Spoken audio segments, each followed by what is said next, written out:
Keep moving on.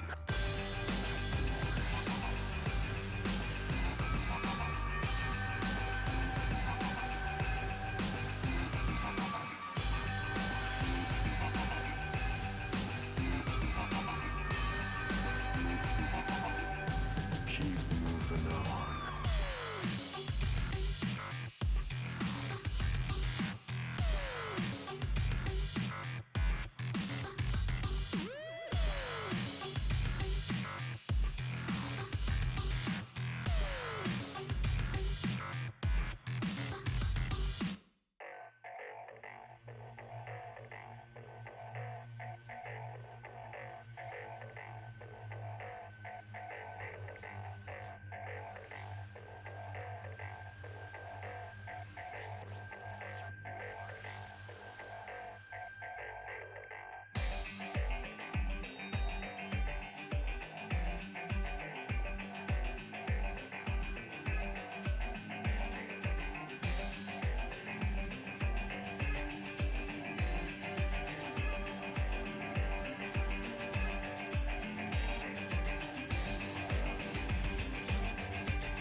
And they say I have a grim sense of humor.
no meta, just play whatever we are comfortable with. It's a renaissance! Fnatic have done it! Just play how we wanted to, basically.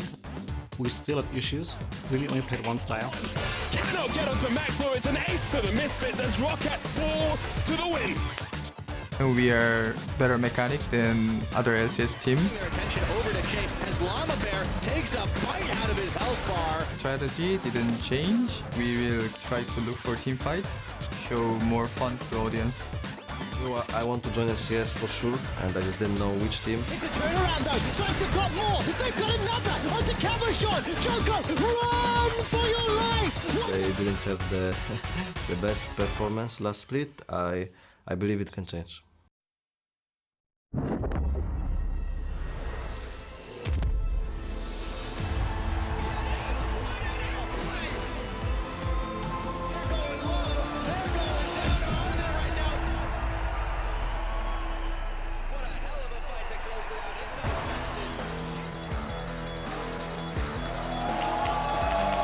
Hello and welcome to week 3 of the EULCS Summer Split. Mysterious Monkeys and Vitality are at the bottom of the table, each with 0 wins, but today, one of them will clinch a victory when they face off in our very first series of the week. As we can see, the Mysterious Monkeys a little while ago arriving at the studio, as well as Vitality and our, well, brand new backstage, so they must be super relaxed with all the logos on the walls. These one, of course, we've seen before in their costume and as Coach Unlimited, poised to take to the stage. Good afternoon, everyone. I'm EULCS Sporter, here for another analytical date with Andrew Vedius Day.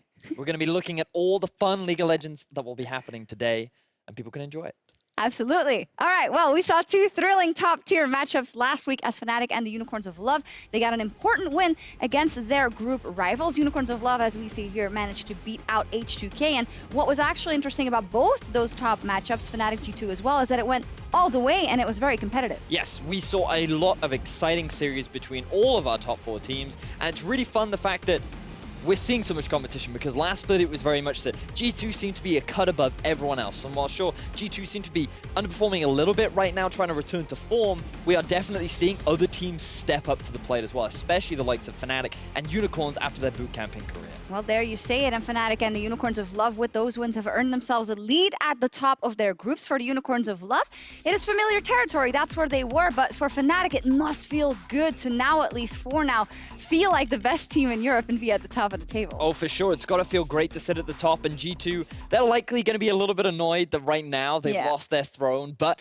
give it a few weeks, I'm sure they'll be looking to fight back for the top spot in Group A. Indeed, very interesting clash, and we started from the top, and now we're here, ready for a matchup with very different stakes. We have Vitality versus Mysterious Monkeys today, and I also want to talk about ROCCAT versus NIP on Saturday, because these are the bottom 4 teams who are looking for their very first victory. And Vedius, of these 4, which one stands out for you, or which one excites you at least the most? The one that excites me the most is NIP. I feel like that there's a lot of unlocked potential there, given the mesh with new and experienced players together, and along with some of the unique individual outplays that we have seen over the last few weeks. So I'm looking forward to seeing what they can bring going up against ROCCAT in that series on Saturday. Yeah, we'll see what ROCCAT can do. Also today, they'll be going up against Fnatic, unfortunately, for them later, so that might be a tough one. But for now, we're going to dial in on our first series with Vitality versus the Mysterious Monkeys. And, well, Vitality, they had a disappointing start to the split, and Stress is here to break it down. Thank you, Shucks. Yeah, let's take a look at Vitality. I mean, they're a team made up of legacy players who have been highly successful in days gone by. I want to look at why they're sitting without a win so far, despite getting early leads in their games. Vitality's success is based on Joko's impact in the early game and then pushing towers with their bottom lane duo. But why hasn't that led to them closing out games? Some answers can be found when looking at the way Vitality are caught out or losing carries early in teamfights, and it all leads to the fact that Vitality are never really putting themselves in beneficial situations. But these are all visible reasons for why Vitality are struggling. I want to show you a few things that you can't easily see, and we're going to start by taking a look at the league-wide damage distribution for teams in the LCS, and then we're going to compare it to the damage distribution for Vitality. One thing to note here is just because they have a different distribution, it doesn't always make it a bad thing. For instance, teams that would play Rumble a lot would have a higher top lane damage percent. For Vitality specifically, though, the important thing is they have lower damage percent in key roles, specifically mid lane and AD carry. And now with nearly 8 percentage points less damage coming from their AD carry, it's worth diving deeper into Steelback. Steelback's low damage percent, when contrasted to his income, shows how ineffective he's been this split. He is the least effective AD carry in Europe when you compare his share of the team's income with his percent of the team's damage output. Also, along with that, he has a low kill participation, which can be attributed to Vitality fighting when Steelback isn't present, as well as him being picked off early in key fights, as Vitality haven't always been able to protect him. And now with the burden shifting towards top and jungle, we have to ask, how are Cabochard and Joko doing? Well, we're going to take a look at the damage that Joko and Cabochard would be expected to do. Now, this is based on the average damage for their champion picks when you look at the EULCS, NALCS, and Korea's LCK combined. Next to that are their actual damage per minute statistics, and you can see that Joko and Cabochard are underperforming when it comes to damage output. And that may not look damning, but combine that with what we've already looked at with Steelback, it means there is a massive sinkhole of damage that is missing for the Vitality lineup. And now this is a significant issue that Vitality need to overcome throughout the split, but the Mysterious Monkeys are perhaps the team Vitality could do well against stylistically. The Monkeys have given up a lot of isolated deaths and have had a lot of trouble punishing their opponent's mistakes. And that means early game leads against MM are generally easier to maintain. We're going to have to see whether Vitality can accrue the same kind of leads that they have in previous games. But that's it for Vitality. I'm sending it back for the analytical date between Shox and Vedius. You're kind of intruding there, but it was super interesting analysis and super interesting to deep dive into kind of what the issues are for Vitality. And I love also that Stress brought up the Mysterious Monkeys and their will to fight. And that's also something we've praised them for, their fighting spirit. But at the end of the day, the high action gains for the Mysterious Monkeys haven't yielded them anything. They have the lowest Dragon percentage, the lowest Baron percentage, the lowest Tower percentage. They haven't led at 25 minutes.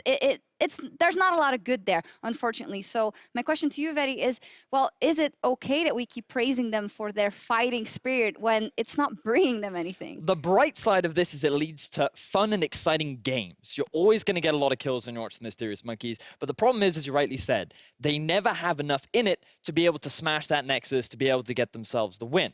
The bright side for the Mysterious Monkeys is that they do have a lot of mechanical, raw talent. Individually, they seem to be able to hold their own against a lot of the talent in Group B.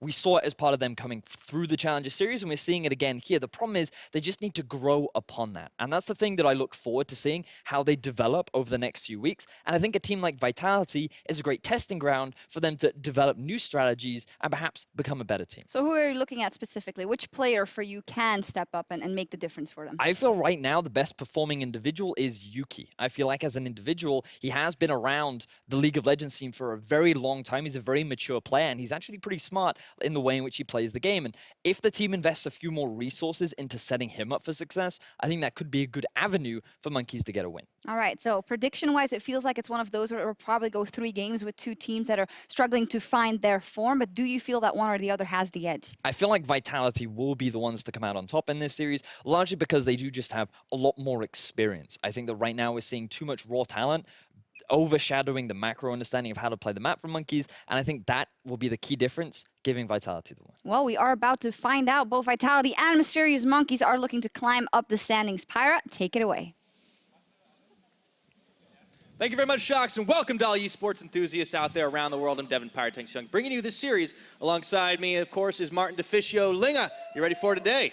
I am ready for today. One team here will actually win a series, which is a good thing. Yeah, I mean, all the experience they can get, but they were certainly hurting up until this week. We'll see how it goes. We're going to go ahead and check out our starting lineups right now. Starting on the blue side in game number 1, it will be Vitality, which means up in the top lane, we have Cabochard, followed up by Joko in the jungle, Nuke Duck on the mid lane, Steelback the AD carry. Support is Vander and their coach, Yamato Cannon. We just had the breakdown from Stress on Vitality. Obviously, a lot of questions. We're looking at a lot of these different players to say, like, maybe it's Nuke Dog, Steelback, Coppershot. Someone needs to step up and actually become, a big carry for Vitality to really start picking up wins. But another team that's definitely been struggling needs to find a hero as well. On the other side of the rift, it is the Mysterious Monkeys, which means in the top lane, it is Jisoo. Llama Bear will be their jungler. KazQ, the mid laner. ADC is Yuki60. Support is Dreams, and their coach is Unlimited. Yeah, and we had a lot of questions about Vitality. I think we have even more about Mysterious Monkeys. You don't even know where to begin asking the questions, though, right? Yeah. You got to start formulating the words with these guys. It's really difficult because, again, we heard Dreams in the opening feature say, we just want to keep playing team fights and we want to keep playing fun games for the audience. But the kind of, all-in fighting strategy has not been working so far. As we highlighted before, they not won a series, they not won a game. Yep. Same for Vitality, funny enough. They're actually 0-4 and 0-6 so far. But someone, guys, will win the first game.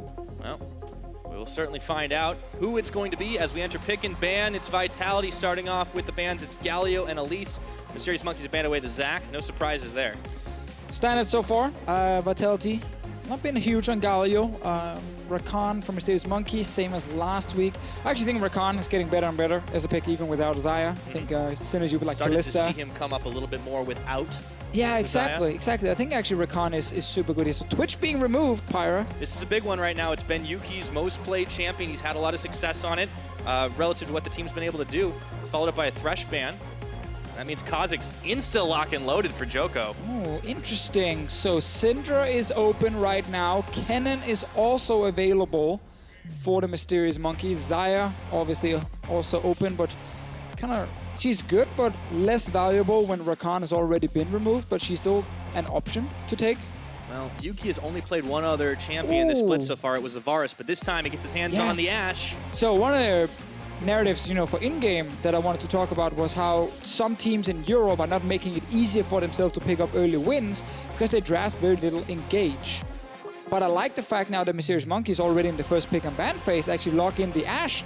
A pick that's not been huge in Europe so far. Kind of weird, but I think a lot of the AD carries, they're like, give me Twitch, I can carry. Not necessary. Yeah. Pick an Ashe, get a much easier tool to engage with, and then try and use that to force team fights. Absolutely, but range is going to get close on matched as the Caitlyn and now the Braum is going to be locked in on Vitality's side, so they rounded out fairly strong bottom lane. Let's see what Monkeys want to answer with on their last pick of this first phase. I mean, if Monkeys pick a range support here, they have a winning bot lane against the Caitlyn, which is really good because Caitlyn's mid game is still extremely weak. So if you can actually win the bottom side 2v2, Caitlyn becomes kind of meh until the late game, and that's obviously 3-4 items. That's pretty far into the game. So I really like this pick here from KazQ or from Mysterious Monkeys to say, let's actually just win the bot lane against this Caitlyn here. Yeah. And against Steelback, one of the guys we're really looking at on the side of Vitality, who needs to do more if this team wants to actually make playoffs. Well, it's adaptation from this team. The whole team has definitely learned from the failures they've had in their first few weeks in the LCS, and Limited, coming in only tested through the Challenger Series as a coach and seeing if he can take on the likes of Yamato Cannon, who honestly has had trouble with his new squad as well. It is difficult early on because their top teams are playing well, and then when you are Vitality Mysterious Monkeys, you also look at teams like Splice and Misfits who are just slightly above you in terms of the overall strength, and it makes it hard. Now Mysterious Monkeys, if they want to play tank top, which we have seen before from them, it would have to be Gragas in this case, and that's not really been a massive Jisoo pick here in the LCS. Jarvan, though, is available, a champion he's preferred to play. With the Fiora ban, I think Jarvan is definitely an option for him right now. Kennen's off the board too, that top lane pick, and Jace is now banned. Seems like this is a very attractive choice. Is that what they're going to lock first, you think? They don't necessarily have to, but obviously they need to show either mid or top. So it's kind of sucky for either Jisoo or KazQ that they need to blind it and then or they do that instead. Okay. All right, we got a Kled. Jisoo wants to go all in. I mean, you talked about engage. It's about as heavy as it gets. Sure, I mean, there's a lot of ways for Mysterious Monkeys to actually start fights properly here. Lee Sin, Kled, Ashe, they all work well there. That's a problem, though, for Jisoo up in the top lane. Renekton for Coppershot coming in. Obviously still a very strong lane bully, and now Syndra would actually be available as a potential blind pick mid, but it's not been a champion Nuke Dog has preferred to play, and he goes for LeBlanc instead. All right, well, CosQ, He could just certainly not Cassiopeia afraid to here. just play something into it, and Cassiopeia has been one of his signatures. You could Cassio, you can just take the Syndra as well, and it's still a good matchup for CosQ. We know his Katarina is a thing, we saw it last week, but I think the Cassiopeia here is just a nice, safe choice. Whole ban phase and pick phase goes by, and we don't see a Syndra. This has definitely been a little bit different, but the Cassiopeia into Nuke Duck's LeBlanc. Mysterious Monkeys have a lot of bite to their composition. Especially because Mysterious Monkeys now sit with a very strong 2v2 bottom lane. They have a good mid lane matchup as well. They have an early game jungler who can actually be active against a team like Vitality where Joko has been the man to look at in the early game. The lanes have not been able to do much on their own. They've really relied on Joko to be a part of almost everything. But he's going to be in a slight ganking disadvantage compared to the Lee Sin on the side of Mysterious Monkeys. So I'm very interested to see this early game here. I think the Monkeys actually came out of this draft pretty well. But obviously you look at a Renekton and say, well, if Cabochard can dumpster his top lane, then suddenly Vitality will have a massive advantage. Yeah, have to keep an eye on that top lane, how it all goes out. But Vitality have had trouble snowballing just about any of their lanes. Just getting one, you got to think, is a big victory for this squad right now. Both teams winless in 2 weeks here in the European LCS. It is going to be so hard to climb out of that deficit going into cross-group play. You need to end with the W. Vitality, Mysterious Monkeys, both duking it out at the bottom of their group. We'll see who comes out on top in game number 1. We are getting ready to load up onto the Rift. Don't forget to keep telling us who you think is going to get the victory. Hop on Twitter. As always, hashtag VIT win or hashtag MMWin. Tell us who you believe in, and we'll be checking in on that one later in the game. The cheer goes up, crowd gets pumped, and the players are loaded onto Summoner's Rift. And I think, Pyre, this is actually a hard series to predict beforehand. I think a lot of people will look at Vitality and say they are the favorites. Some of that is also based on the fact that it is Team Vitality, which often for a lot of people is still regarded as like a bigger name than some of the newer organizations, despite Vitality not really achieving anything for now over a year. And you also have to think about the players on this lineup. We talk about names that people have known for so long. You know, the likes of Cabochard, Vander coming back in after, you know, a bit of an absence in the LCS, Steelback, always putting up big stat numbers. But I mean, yeah. It just, we haven't seen them pan out into performance for a long time. That's the thing. Joko is, you know, the newest name to the scene. Obviously, he's been playing for Millennium and so on in the French scene for quite some time before he joined Vitality in the LCS. So he's not a new player either. There's a lot of veterans. And one of the things we talked about before the split was, you know, we wanted to really make sure we didn't hype up some of these names too much before they actually showed something in the summer split. Because, as you said, Pyre, it's been a while since we have seen a Cabochard dominate the top lane or a Steelback just play perfect in team fights. We need to see it again before we actually want to start really hyping up the names. Against the Monkeys, this might be the best chance they're going to get, but we'll have to wait a little while. Unfortunately, pause comes in. Yeah, something happened. Auto attacks before minions. Well, it's not even, yeah, definitely not auto attack one, but I think in your point there about, you know, playing the Mysterious Monkeys, like that is kind of the chance for some of these Vitality players to say, hey guys, this is a new team with a bunch of challenger players coming into the LCS.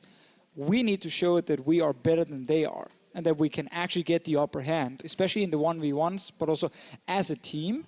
Because that's kind of the thing when you are the old god and you've been in the LCS for such a long time, you never want to lose to the new kids coming in, especially a team like Mysterious Monkeys where they've been struggling so far, but at the same time, that means all the pressure is on Vitality. Mysterious Monkeys, they can play pretty free. Like, if they do well, people are going to be like, great, we like your playstyle, you're fun to watch, great, you just won a game. It's the downside of having those expectations when you can't live up to them. And for the Monkeys, not only do they have the weight off those shoulders, they also can play the preferred style. They want to go in. They have the composition to do it. And Vitality, we've seen them play so passively. It's so contradictory to their name, too. I mean, sometimes their play, it feels like a dead fish. Well, mid lane, we see the Snake go very aggressive against Nuke Duck. Obviously, level 1 Cassiopeia. The skill is how fast can you click the E button. But the Doran's shield to be able to heal up some of that. Nuke Duck. A lot of Doran shields on the Vitality side, not just in the AD carry and top laner positions. Always important to highlight the Doran shield definitely benefits LeBlanc in this matchup compared to how it used to be with like a Doran's ring, and you would lose the early trade and you'll be like, well, I have no potions left and I can't really get any HP back and I have to recall now and it's all looking terrible. Obviously, Doran's shield helps out, but Nukedog is still under pressure early.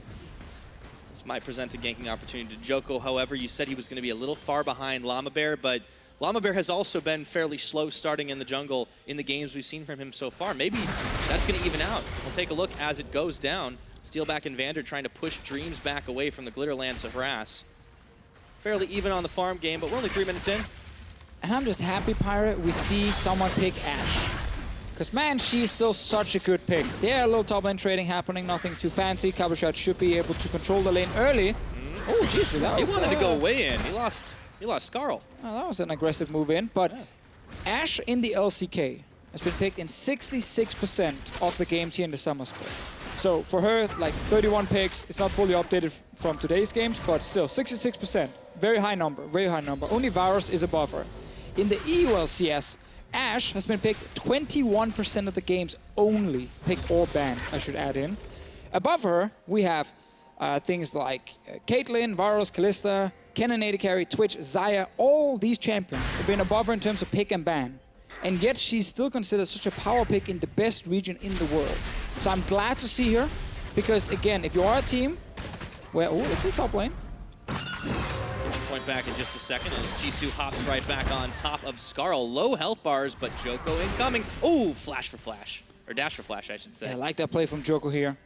Jisoo needs to respect that, okay, if he flashes after me, he will be able to Q at the same time and maybe kill me. But yeah, back to your point, though. To the Ashe point there, like, if your team were macro, like maybe it's not the strongest part of your team, like, you know, great shot calling and these different things, then things like Ashe just add so much value because she brings part of, you know, an engage with her arrow. While it's not 100% consistent, it's at least a way to start a fight. And oftentimes, if you can't properly set up the perfect vision or you can't really control the minion waves, honestly, just grouping around like an objective like a dragon or a baron or a tower and just say, just arrow, just shoot it, you know, off cooldown, just shoot it. If we land it, we get a kill and then maybe we get the objective. That's actually a good way for some of these teams to pick up wins. And it's a very simple strategy, right? Like it really just encompasses being on the same page enough to group around an objective, which we've seen the Monkeys do, even if they're not always able to pick up that objective or they get scared off of it. On another note, pause right now, just getting word from production that it actually is a mouse-related issue. So Joko having some mouse troubles right now, and maybe that's why he didn't get that kill. Well, he got a flash. Nah, he would have had to flash. Yeah, he got a flash. He's happy. Llama Bear's up there as well, so. Yeah, a lot of pressure top. I mean, this seems to be the game plan for Vitality, right? He's got to snowball some lane. There's so much dependency from Joko. And when you pick Renekton, like, that's the lane you're going to. Every single time. Like, Renekton is the kind of champion who needs to really win early game, otherwise he tends to be a bit outscaled. Absolutely. Well, as we're getting the settings resolved on stage at the time being, still, if Jisoo is going to play that aggressive, that's going to happen more and more. He's not going to have his flash up for a good 5 minutes now. So it seems like the Vitality game plan just kind of keep on picking on him. And he's been the one who's had so much trouble in the early game. I mean, all of the Monkeys have, but Jisoo has especially been hit hard because he just likes to go in lane by himself. It's kind of his own fault, right? It's not even because the enemy team is necessarily just camping him. It's him playing so aggressive at almost every stage of the game. Early game, mid game, late game, you see him just ignore vision, ignore the enemy jungler, and just go all in, and that's why he often dies to ganks like that. We've also seen him, you know, get some solo kills, promo tournament as an example. We did see him actually succeed with this style, and that's obviously why he prefers to play very aggressive, because it's worked in the past. But a little bit of adaptation. Yeah, it doesn't always work, unfortunately. A little bit of adaptation is needed. Like, sometimes if your top laner is not winning the aggressive 1v1s, you could just pick him a tank. Yeah, we talked about Gragas being an option. I mean, there were so many top lane bans, even from the Mysterious Monkeys side, but he still opted into this aggressive type of champion, even into a Renekton as well. Or I think it was actually picked first. So. Yeah, he blind picked the Kled. Yeah, right I mean, there. that's the thing, though. Like, when you're going to do something like that, you have to understand that it can get punished very easily. Now, obviously, it's not gone wrong yet for him. He's obviously been taking some trades early. Now he's lost his flash, and that's important. If Skull is gone and he's stuck on the tower, it's a very easy tower dive for Vitality with, you know, Kha'Zix and Renekton to actually kill him. So that's something we need to follow if Jisoo will continue, take some of these trades. But bot lane, that's where, again, I want to look at Mysterious Monkeys. And Vander's looking for something too. We're going lane to lane. Vander, he hops in, but he's unfortunately unable to get the Winter's Bite onto Dreams. Takes a little bit of poke harass in response for it. AD carry farm traded pretty evenly across the board. Llama sits in the mid lane, though, in the meanwhile. They're trying to push Nuke Duck off and keep him from getting this farm. And now, Jisoo is back at it again. Throws the bear trap on the rope onto Cabochard, pulling him back in. He's got his flash, but Jisoo doesn't. And I want everyone to look at the minimap right now. Because if you look at the river, it's only blue wards. It's only Vitality who actually placed wards. So Jisoo, without any vision right there, decided, I'm just going to start chasing forward. Now, obviously, he might have spotted Joko around the mid lane, and it was called that, you know, the jungler's not nearby. But those kind of plays will happen again and again. His ward actually got placed in the lane, right in front of Cabochard. So he still doesn't know. Now Llama Bear will spot Joko for him.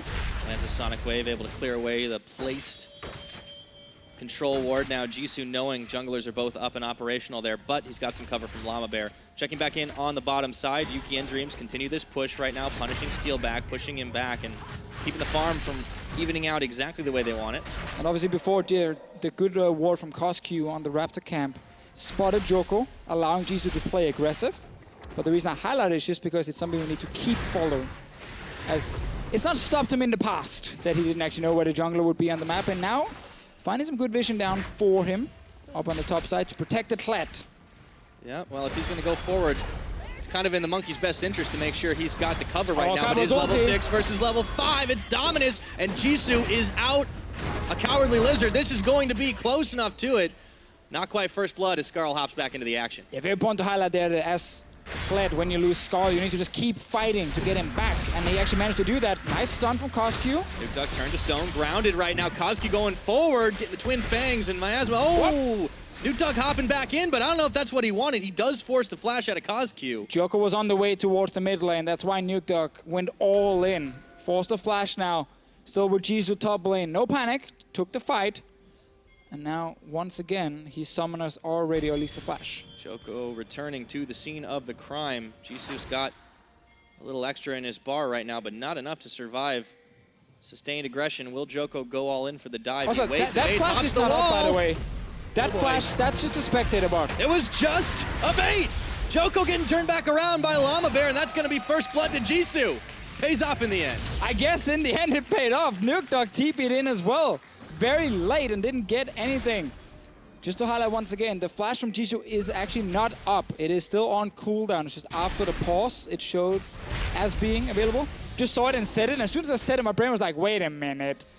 He definitely used flash like a minute or two ago. Yeah, it looked a little odd there. So he actually managed to take that trade without a flash, stayed alive. And look at this, Joko, he can't go any farther. He gets cold feet, and then all of a sudden, uh-oh.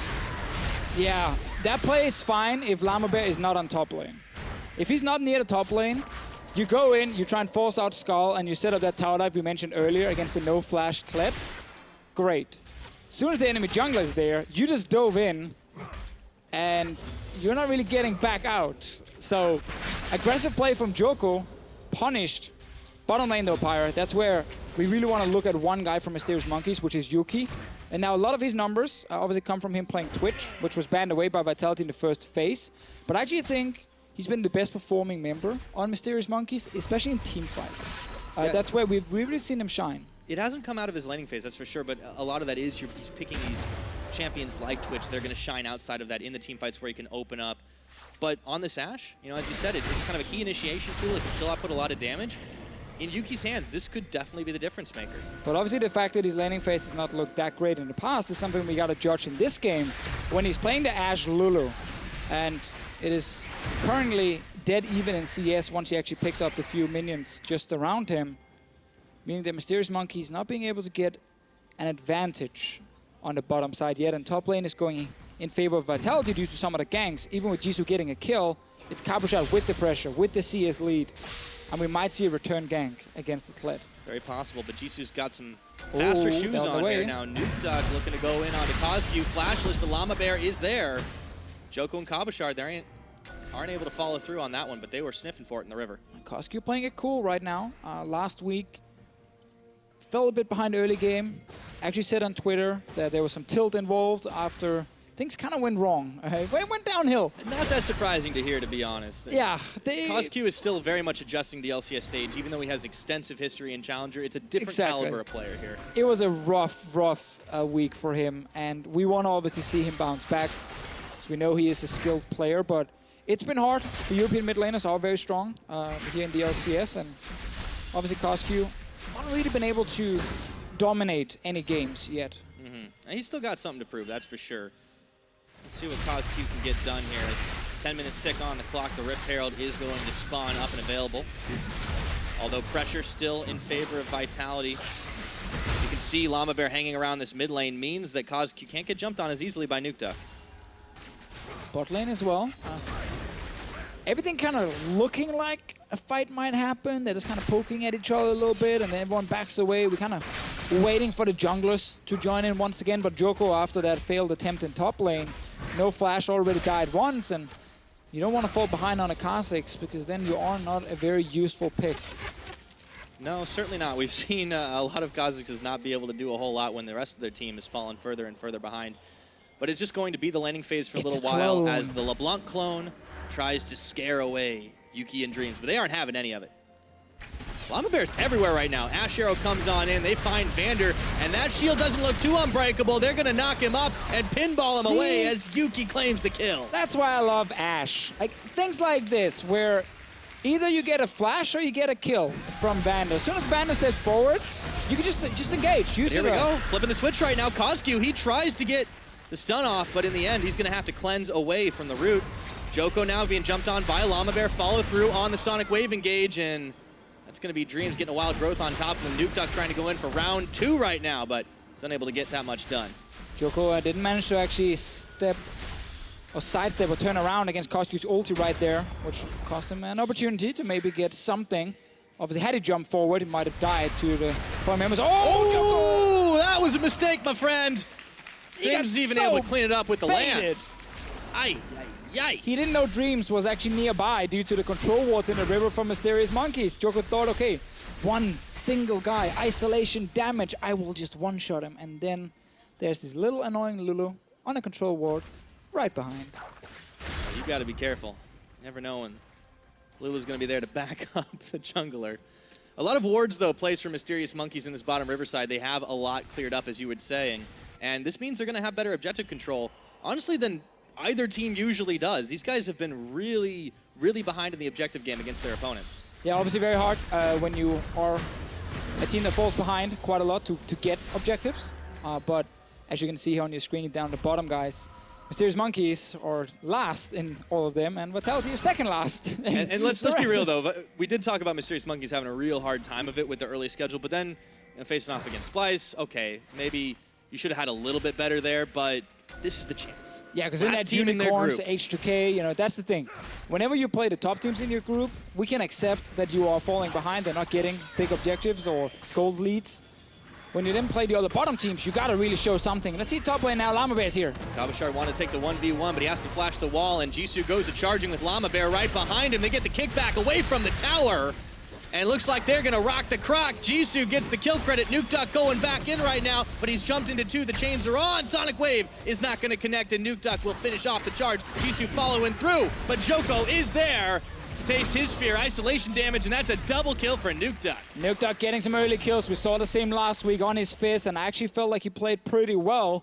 He's the man we're looking at on the side of Vitality to try and get them through this early game here. I like what Llamabear is doing, though, on Lee Sin, and how he's actually playing with these solo laners, especially. He's very active. You know, a lot of the ganks from Joko is kind of backfired, but Llamabear, 4 assists so far, because it's 4 assists, I guess. Is that a thing? I think you counted correctly. I'll give you that much. Can we make it a thing? Can we just invent something? Maybe anyway, at some point. I mean, they're so looking to get a tower, he's too. been part of everything, Pyra. Yeah, unfortunately, they were losing out on a few kills, though, because NukeDuck got a couple on the cleanup here. Jisoo teleporting back in to save his tower's life, so Kabashard and Joko with hurting health bars are unable to finish the job. And now you can see CosQ fancying a go onto NukeDuck. We'll take a look at this replay again. It all started with Jisoo. in a 1v1 with Cabochard. I love the play here from Jisoo. You know, as soon as Cabo Flash is over, he uses ulti to actually get over the wall onto Cabochard because he's so close. It automatically just activate on the Renekton. He doesn't have to like kind of run around the wall because again he's doing it right next to Cabochard. And then Llama Bear just instantly follows. Obviously Nukeduck roaming first from mid lane, Joko roaming second from mid lane, meaning Vitality gets up here to actually return some fire onto Mysterious Monkeys. And that's extremely important because it was looking like Llama Bear would just kind of carry his team through this early game, but now... Oh, baby! Llama Bear on the last second is able to stop Joko's back.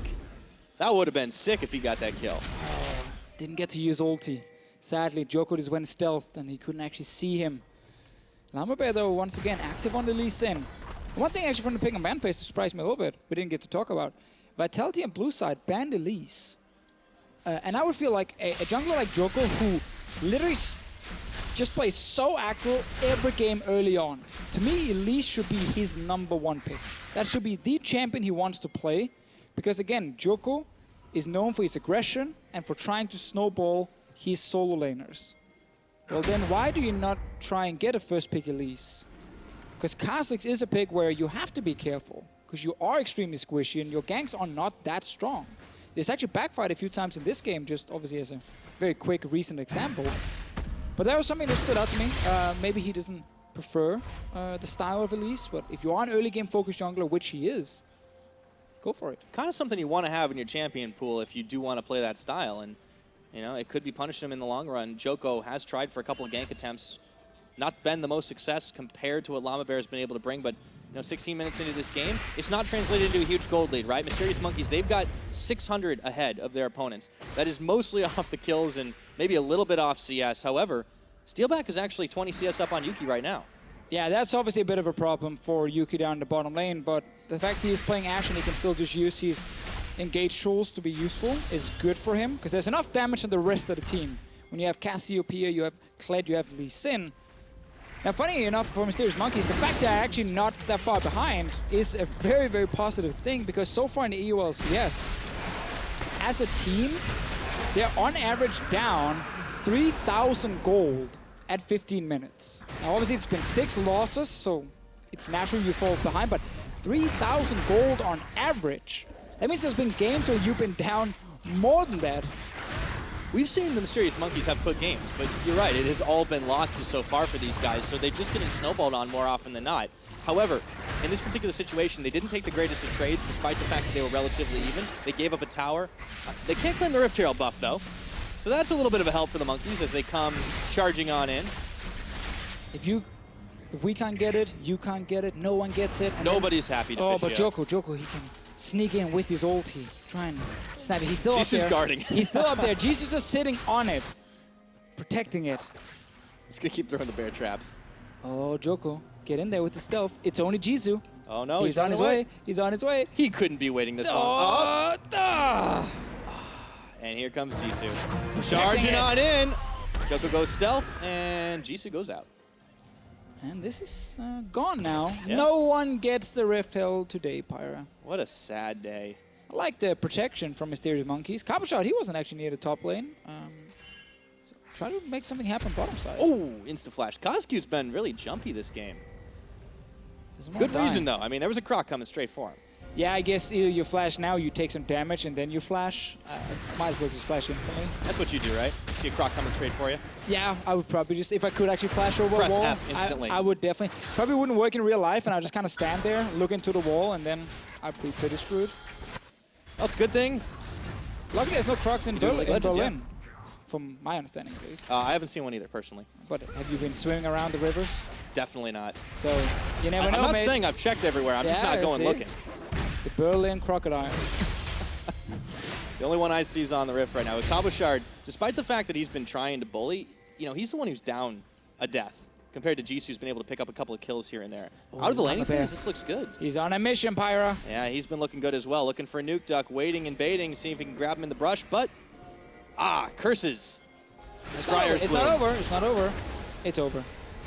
No, it's not over. It's like, whoa! All of a sudden, it blows right on up as Coscue gets stopped for a second, is able to cleanse and flash his way to safety. He already flashed, excuse me. Cabochard Looking to go back in once more. Nuke Duck trying to get the assassination off. He's really been hunting after those couple of kills, a little emboldened. See if they can get the charge on, but all the focus on the mid lane is for naught right now.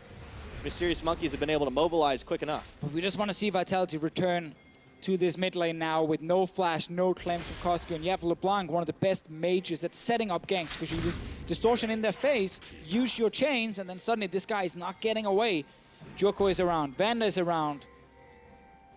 We might see 3 flashes for this 1 kill into maybe a mid tower, and see, they're looking for bot lane suddenly, but that actually is good. That's good for Mysterious Monkeys. They can actually fight here. Joko, Vanda, we're going a little deep here, get some vision down, and now they're on mid lane. Want to note as well, Copper Shot with TP. No TP and Jisoo. They're dug with some damage mid.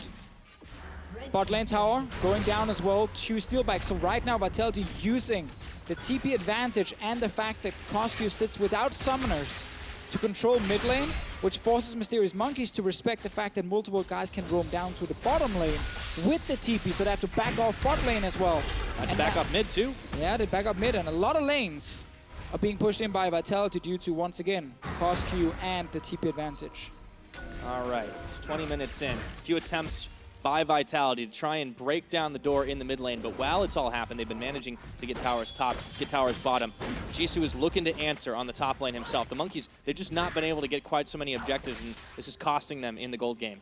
You can see Vitality investing fully into the 1v1 with their composition. Static Shift Caitlyn completed. That is if you don't feel like you have enough wave clear already, because obviously when you queue through the wave and you don't fully one-shot them, and then suddenly you have to start clicking on the minions to actually last hit them.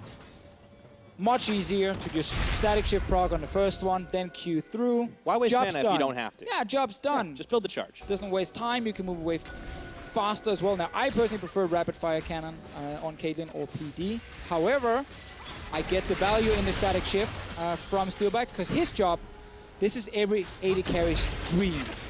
His job is to sit mid lane and shoot minions. If he ever leaves the mid lane, his team might yell at him for saying, why are you not holding mid? That's a boring dream, dude. For some players, that is the dream. Because now it's all about Joko, Copper Shot, and Nuke Duck winning, you know, the 2 side lanes and the roaming Kha'Zix who finds the guy who's split up from Mysterious Monkeys for the 1v1 isolation damage Pyra, while Steelback is pushing minions. I don't think that's every AD carry's dream. What about the Vayne players? Name one AD carry who wouldn't like that. Double it? Maybe. Have you asked him? No. See? Good point. There you go. I haven't asked. Can't prove me wrong. Yeah. I mean, I'm an AD carry main. I don't like that. Are you? I thought you played like Singe top lane. It's only when I don't get my main. Oh, I didn't know. That's not here nor there. Vitality are taking control of this river right now, and this is a good time to do it. Infernal Drake's about to spawn up, and even though Monkeys managed to get the first dragon, it was a lot of trade for it. It looks like that might go the way of Vitality this time around as Jisoo and Nuke Duck take the places down in bottom. Obviously, if you are Mysterious Monkeys, you need Jisoo on the bottom side if you want to fight for this Drake, this Infernal Drake coming up. Otherwise, he can't really join the team fast enough. So they're investing everything bot lane, meaning they will lose the top lane push. Copper will be able to push in that wave and get some pressure for Vitality, but they're starting it straight away, Pyra here. There we go. Looks like we're going to be fighting over the Drake right now. Monkeys have the advanced position, but there's always a steal attempt possible. No, Joko does not get in time.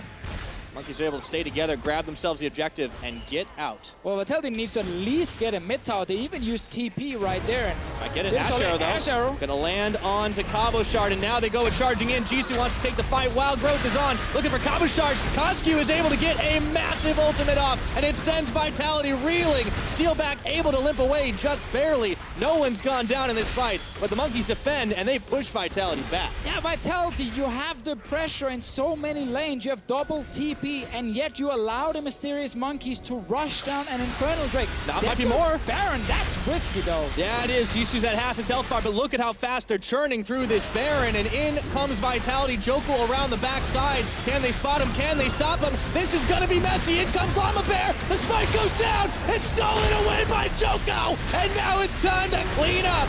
It looks like Mysterious Monkeys, they looked like they were getting the bad end of that one, and it is oh so true. Steelback comes in for some cleanup, and with the help of Cabo Shard and Nuke Duck, Jisoo is going absolutely nowhere. Big swing for Vitality there. I guess if you can't react fast enough yourself to stop a Drake, you can just rely on the enemy team rushing an early Baron with only one guy back in base. Oh, That hurts. That obviously hurts, the fact that Joker can go in and get the steal, but the play in itself, when you have Cassiopeia, I don't actually mind you trying to rush down Baron if you have maybe forced at least one other guy back towards the base. It was just one player from Vitality out of the actual fight. The rest still around. That's the second time we've seen a big Baron mistake on Mysterious Monkeys that I remember recent memory. The first time they were on it, they could have done it. They backed away, got cold feet. This time they committed. They could have taken that fight. Very true, but we also have to remember, even if Mysterious Monkeys get the Baron, they still lose the fight right after. So in that sense, it becomes almost a lose-lose situation for Mysterious Monkeys, because it doesn't matter if you get a Baron and then 4 members, or maybe even 5, die right after. It's still an advantage to the other team. It was Vitality slow on the trigger, lost Infernal Drake. It was a good play from Mysterious Monkeys, defended mid tower, almost killed Steelback. And then they went for that aggressive, but that is their playstyle. And that's the thing. They are trying to be super, super aggro all the time. Sometimes it just doesn't seem like there's as much of a point to it, though. They like to go in, they like to fight, they like there to be action and explosions and fire, but there's no plot. It's like I'm watching The Expendables. That's a good movie, though. If you prefer the action. I'll tell you, I like this kind of movie, Deficio, but I don't know if it's going to work out so well for the Monkeys. But that's the thing, Pyro. As long as you tell yourself, I just want to see some action, I want to see some fast plays, well, then the Mysterious Monkeys and the Expendables are both very, very good for you. They'll always deliver, that's for sure. If you expect insane acting or great macro, well, then this is not for you. Loses his mount, loses his life. It's Cabochard coming up with a second kill for him in the game. We're 26 minutes in now, and it's been swinging, but a big, big advantage Vitality's way, and now they can push on multiple fronts. 2 lanes here. And man, it really feels like Vitality were just gifted this 7K gold lead right now. Because it was so even. And it was actually Mysterious Monkeys who made the good play just before, but Nukedog, he's doing well this game. We gotta I mean, he picked up 2 kills off that Baron fight, but he'd also gotten a few earlier on the roam spree, and this is what happens when you can get a LeBlanc nice and fed. Yep. And this is the classic trap, trying to see if we can get some damage on them while they're trying to kill this minion wave here. Vitality seems like they might just back away here, but it's also like the kind of game where, you know, every split, I feel like, Pyro, we as a casting team, we sit down and we say, is this the year of Nukedog? Is this the split where Nukedog really becomes one of those absolute carries in the EULCS once again? We've just seen so much of this guy up and down, though, right? Exactly. Like he's been in the LCS pretty much from the beginning. You got to go back to when you were playing. Season 3 Summer Split was when Nukedog joined on Lemon Dogs, and he was almost instantly, as he joined the EULCS, the best mid laner in Europe. I'm just gonna say that hands down from playing against him. Not only was he actually individually insane, he was also shot calling. Like, mentioned the entire team in game. It was actually very impressive when you played against Nukedog. But after Season 3 Summers we talked about so often, it's never really been the same. And he always manages to have a few games here and there where we're like, oh man, Nukedog is back. This is it, Season 3 Nukedog, baby. Yeah. We're going. This is the other thing. You got to talk about quality of opponents, because the Monkeys haven't shown us so far that they can really pull a game back when they've kind of let it spiral out of control. They always fight, and it's easy to predict after a certain point. However, it's good to see that in those types of situations, this is where some of Vitality's old names can start to shine. Now the Asher comes out with Steelback. He's got a QSS for that one. And Jisoo goes on in, but he's knocked up by the Braum ultimate. Cabochard looking to come around the side. How long can Jisoo tank this up? It looks like a while, but Nukedog looking for the deletion. Trying to find Dreams. It's not going to be enough. They get a big stun proc, but Nukedog takes out Dreams. And now they're looking for the tower down mid. It's only 28 minutes, but they want to break this base. Once again, Vitality getting that Baron is now giving them massive lead. Oh, it's Cabochard coming in. Steelback able to clean up 2 off the back. That's a quick double kill. And the base is wide on open. Make that a triple, 28.5, and we got inhibitors. Well, they might be going for more here, Pyro, because you got quite some time on Koskyu, Yuki, Jisoo, and Vitality going straight for Nexus. You don't think about death timers being this long at this point in the game, but when you just get the kill right before you break into the base, this might be all she wrote. Vitality, they have had a big old drought here in the EULCS, but that ends right here, right now, in under 30 minutes. Down goes the Nexus, and they are 1-0 up. What a weird game where I actually felt like Llama Bear in the early game did some good stuff for Mysterious Monkeys. It looked pretty even across the board, and then that moment where Coscu sits without summoners, there's no TP for Jisoo, it's kind of Vitality takes over, we feel like they're in control. Randomly, they're too late for an Infernal Drake, they TP'd in and then kind of didn't really do anything, and 30 seconds later, they kill 5 members and get Baron, and then they win the game off that. Yeah, the tempo seemed like it really was driven by the Mysterious Monkeys, but the problem was they fell out of step, and that man on your screen, Nukeduck, that was all he needed to start picking off targets. Yeah, Nukeduck, very good game from him, getting kills early and then using them after as well to obviously get even more, but yeah, Mysterious Monkeys, a constant all-in aggression. At this level here, it's really hard to consistently try and do it, and when you then rush that Baron, there's no way out. You're gonna have to try and get the Baron and then try and win the fight in a massive disadvantage because you're stuck in there in that Baron pit. But this was a bit different of a Monkeys game. I mean, we'd normally seen one of two things happen, and for the most part, it was Monkeys getting just kind of rolled over in the laning phase. Very true. And trying to fight it out. However, this time around, it just came down to one big throw. Now, Vitality have struck first in the hunt for their elusive victory. Let's check back in with Shox and VIT for more. Very much Pyra. Yes, indeed, Vitality, they have a win on the board, and well, we're going to have to see if they can turn that in to a series win. And in the beginning of the game, what we usually praise Vitality for, if anything, is that they had power in the early game, that they try and look for those first bloods, but it was the Mysterious Monkeys who had a solid plan. Yes.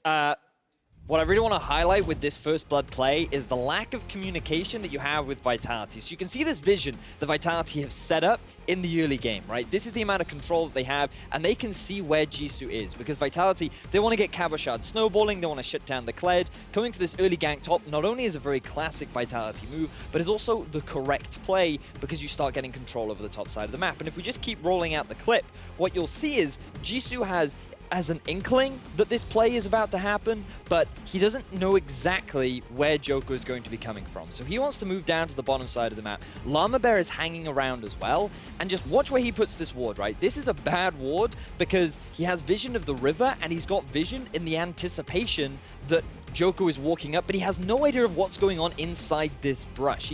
He has no information whatsoever for Joko, so he is fully in control. All he needs to do is wait for the Crocodile to push up top, and then he can come instead. Without any knowledge of where Llama Bear is, and without the support of his top laner, he goes for a solo play, which ends up giving away first blood. And this just demonstrates the sheer lack of communication that is happening between the rest of Vitality, because the simple play is wait. Just wait for Cabochard to come up. You have TP, you have everything ready to secure yourself that first blood play, and instead he goes to the solo and he ends up giving it away. All right. One question though, if I was a top laner and I don't really know where the jungler is, and I think he might be in the bush, by process of elimination, don't I just try and put the ward in the safe spot? Yeah, you should. Like, yeah, again, okay. like this was, I want to highlight that was a bad ward from Jisoo, and that ward ended up saving Llama Bear later on as well, right? Yeah. So like for Jisoo, he should have just warded that Tribush. Oh, I was making the point that I would be afraid to ward the Tribush because I have an inkling that the jungler is already there and I would straight up die. So by process of elimination, I just choose to put it in a safe place, and I know that he might be there. No, it's just too much thinking about the warding process. Yeah. Yeah. All right. Well, moving on then, it wasn't a good start, obviously, for Vitality. And then I started to think, oh, no, usually when they have a lead, they don't manage to close it out. So how will they be able to fight back in this game? And the Mysterious Monkeys, they showed a lot of that fighting spirit throughout the game. They were able to show to choose their fights, so to say. But sadly for them, it didn't yield them objectives. The great thing about Mysterious Monkeys is this composition is perfect for their style, where they can force fights wherever. They know LeBlanc is in the bottom lane, and they think they can do a lot of damage before the LeBlanc even arrives, and that's exactly what happens. Now, in this situation, the optimal play is to actually either get vision around the Baron area, go for a top tier 1, go for a mid tier 1. There's still a lot of easy objectives for them to take. Instead, Mysterious Monkeys go for a Baron without any kind of proper vision setup.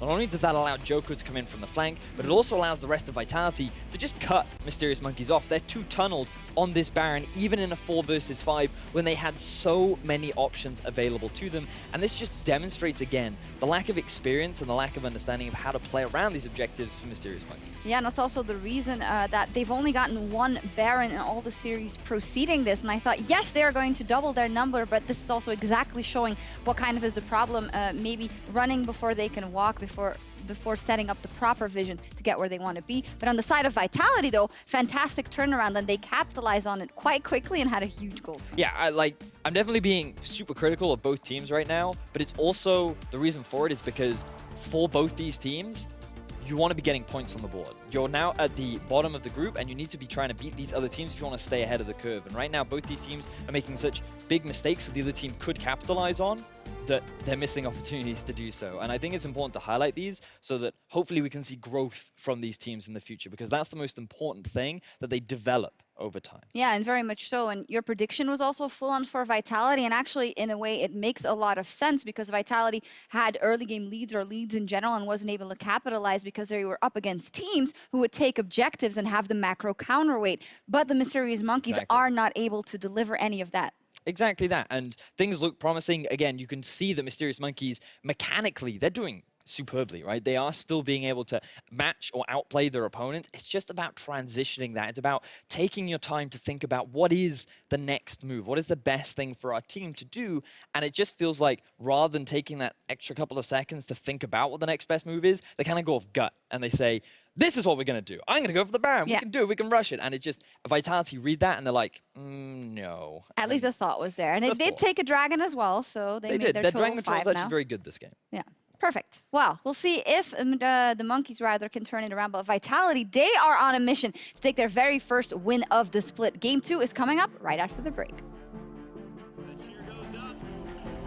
Crowd gets pumped, and the players are loaded onto Summoner's Rift. Can they spot him? Can they stop him? This is going to be messy. It comes Llama Bear. The spike goes down. It's stolen away by Joko. And now it's time to clean up. Once again, Vitality getting that Baron is now giving them massive The cost lead. steal. Oh, it's Combo Shark coming in. Steel back able to clean up 2 off the back. That's a quick double kill. And the base is wide on open. Make that a triple. Vitality, they have had a big old drought here in the EULCS, but that ends right here, right now, in under 30 minutes. Down goes the Nexus, and they are 1-0 up.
Welcome back, everybody, to Game 2 between Vitality and the Mysterious Monkeys. And Vitality are just one away from taking their first series of the split.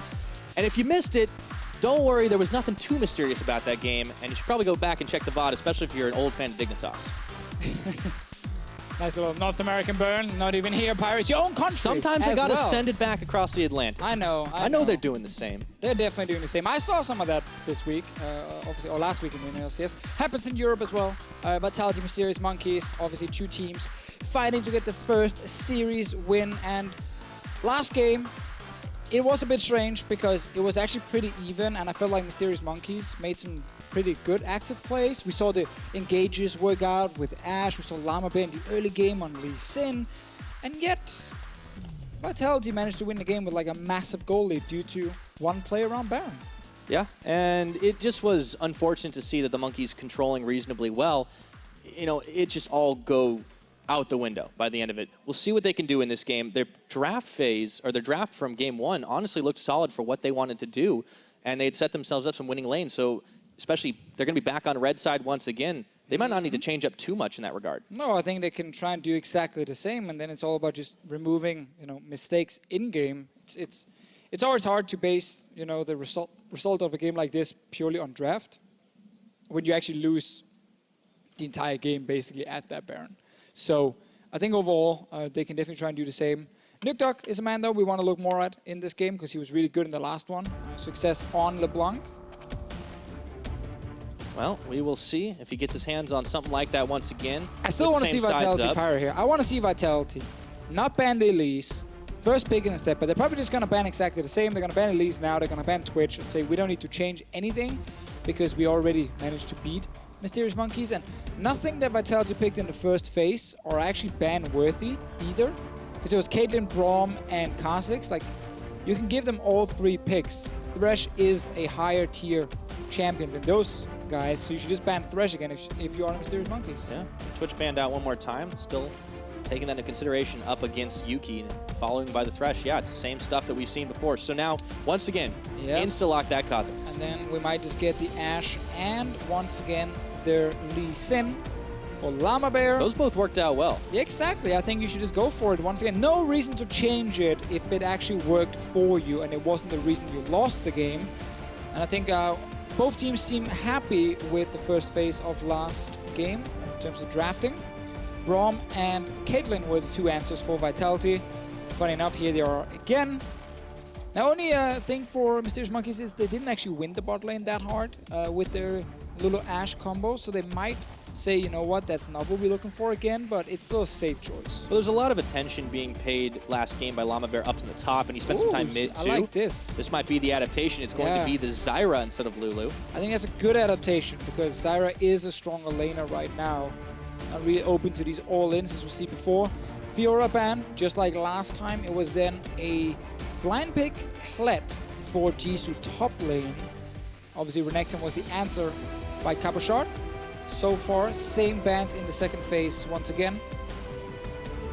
Kennen following that Fiora up in the top.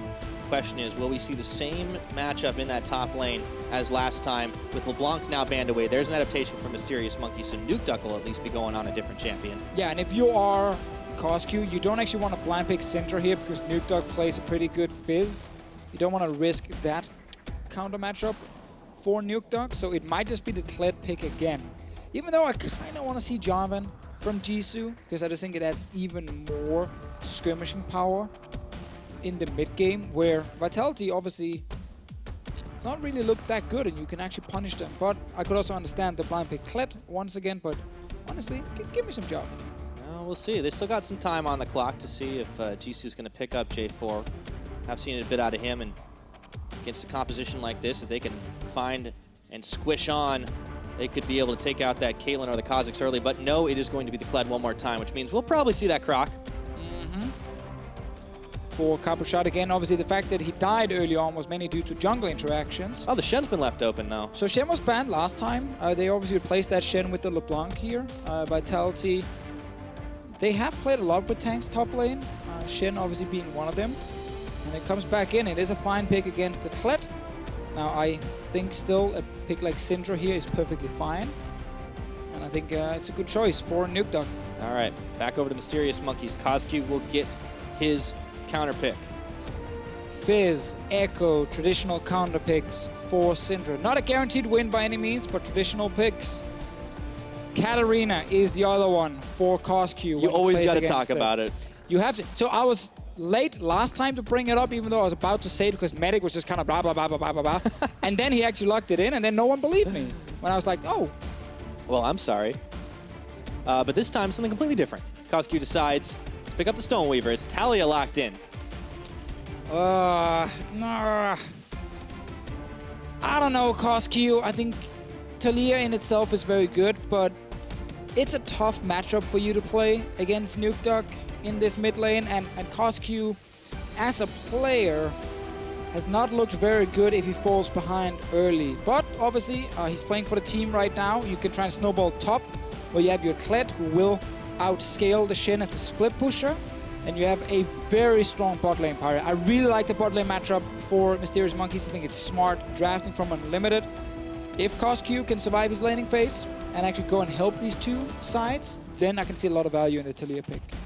Well, it's always a gamble, but KazQ is not one to shy away from that proposition as the coaches will shake hands to walk off the stage for what could be the final time. Yamato Cannon, his team was able to come up with that victory, a fast turnaround, but can the Monkeys pull a turnaround of their own? We'll find out if they're able to do it here. Solid laning phase for them ahead, at least it looked that way last time around. Is a 2v2 going to be enough? Is that top lane going to be helped out by Llama Bear? Is KazQ going to survive lane? All those answers and more are coming right up, but we want to hear from you guys if you believe in the power of the Mysterious Monkeys. Hop on Twitter once again, hashtag MMWin over at LOL Esports, or will Vitality grab themselves 2-0 in their first victory here in the EULCS stage in summer? Hashtag VIT win. We're about to find out, so let's head into game already. Man, if you can actually win this series, it just sets you up so well for the next few weeks, because then we're going to get the cross-group play where suddenly you're going to play against teams like NIP and ROCCAT, also struggling teams. And if you can just beat all the guys down in the bottom, well, then you make sure you do not go to the promotion tournament, which of course is a goal number one. And then the second goal could then be maybe try and make playoffs. But you never want to lose to the teams just around you in the standings, Pyre, because these are the guys fighting to avoid promotion tournament. Mm-hmm. You'll get another chance to play them later on in the split when things go right back to the regular groups, but... Especially also because Challenger Series, like with a lot of the investments happening, it's once again like PSG and Schalke. It's pretty stacked. Like, it is pretty tricky. I think the teams last split look really good in Challenger. I think there are some teams to really look for this split as well. But it's hard to always predict if there is as much punch as you see, you know, when you get a team like Mysterious Monkeys making it, and Fnatic Academy obviously made it in as well, then sold the spot to NIP. Well, it's funny you mention the likes of a team like Schalke, because that's actually last time KazQ played the Talia on stage, and that was one of the losses. So maybe he's picked up a few more tricks since then. We have to see that. Again, it is quite unusual that we get a lot of new teams always coming in. We tend to get like one new team every split appearing, and those teams tend to be pretty good. But obviously, last split where we had ROCCAT, Giants, Vitality, and Origin fighting for the bottom spots, it was very clear that the bottom parts of Europe, where it was in the end Giants and Origin, it was pretty weak, which is why obviously they dropped out. And we had a team like Mysterious Monkeys making it into the LCS.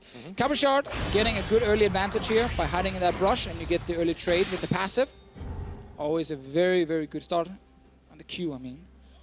Coming up pretty well for him to start things off. And Cabochard, even though historically he's liked to play as carry-oriented as possible, Shen can still duke it out with the best of them trading up against Jisoo. We'll see if Joko is going to be making return visits up there as well as game gets underway. Already losing that Skarl, but Jisoo's got a pocket pistol.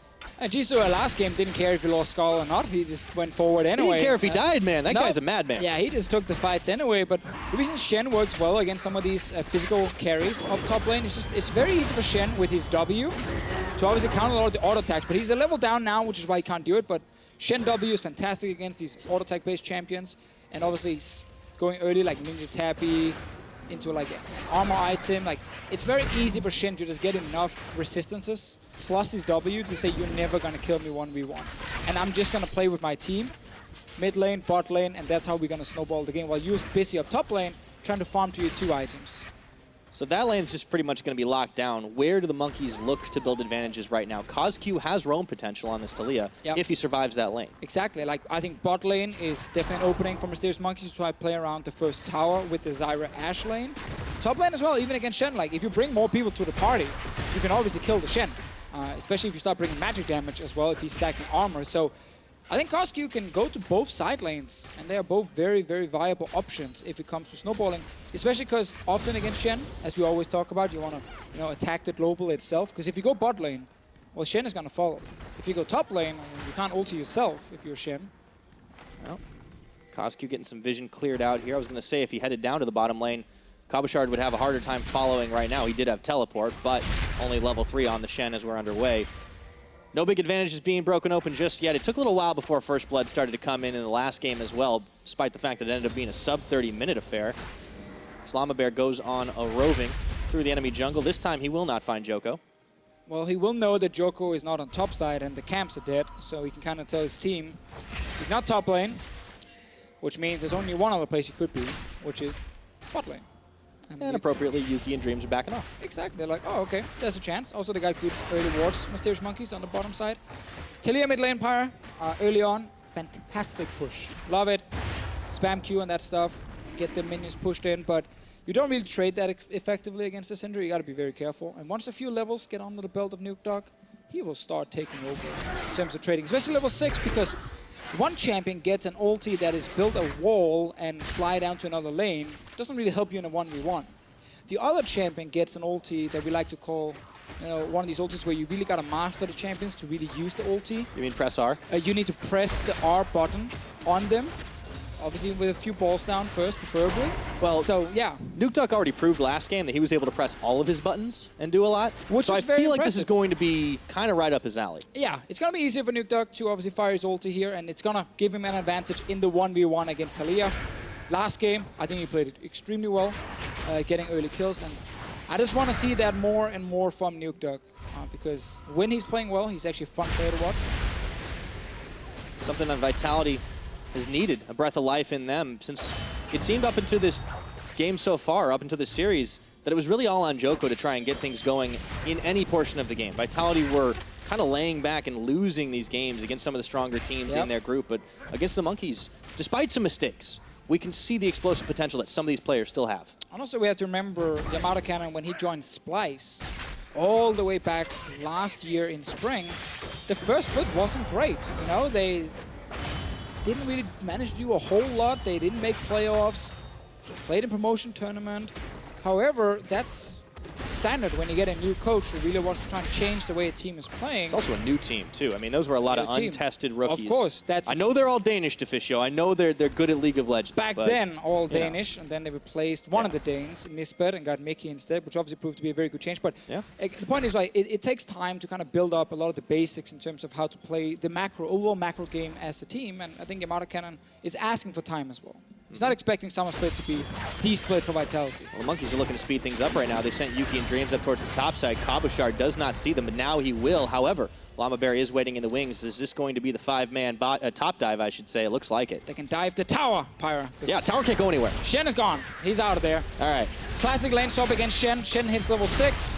Enemy team is like, okay, now they can maybe play around bottom side with Shen, so let's just go top lane into his lane, attacking the global itself and trying rush on tower, and Vitality are really far behind in tempo here. Yeah, this is a nice start. They might just get the tower, but Vander hops on in, and he's going to be bringing Cabochard all the way back. So now Mysterious Monkeys are trying to scatter. Cabochard comes in with the taunt, but the charge was already on, and they've been able to clear away. Even CosQ joining up here is a party up in top. I actually think it's pretty good for Cabochard that he got interrupted there during his taunt, because Taliyah would be here first, meaning Mysterious Monkeys were ready to take the fight, worst case. Llamabear is sitting on a control ward. This is a very unexpected play. They do not think he's still up here. I think he just showed himself. Still 4 members. Yeah, he just peeked his head out. All right, well, they keep committing to it. That tower only needs a few more shots to go down, but Joko is about to walk right over a ward himself. Llamabear sending the Sonic Wave out. Does not follow through just yet. It's 4v3 up top. It's not something you expect to say every game of League of Legends. Now, Jisoo is still up here. Bot lane, obviously, Cabochard is already down there. He still sits with TP in case he needs to go top lane once again. And Jisoo is currently losing out on experience because Cabochard is getting solo experience bot lane and Jisoo had to share top lane with multiple members. But Dreams and Yuki, they have a very pushing lane. They have a lot of harassment. Can they march the minion wave in and finish off first Power Blood? It is oh so close in that top lane. Seems to be the team call by them spam pinging on the tower. Being like, guys. That's free gold right there. Come on, this is low. Llama Bear, he's back again. It's like he never left. Waiting out, finding Vander. Llama Bear, he wanted to go in, gets the kick after he flashes away, but that's going to force the heal out of Steel back. So they get an ultimate and a summoner just for the heal.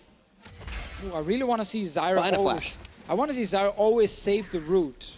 When Lee Sin is going in to do his little kick flash move, save the root till after you already kicked the guy, because then his flash is gone.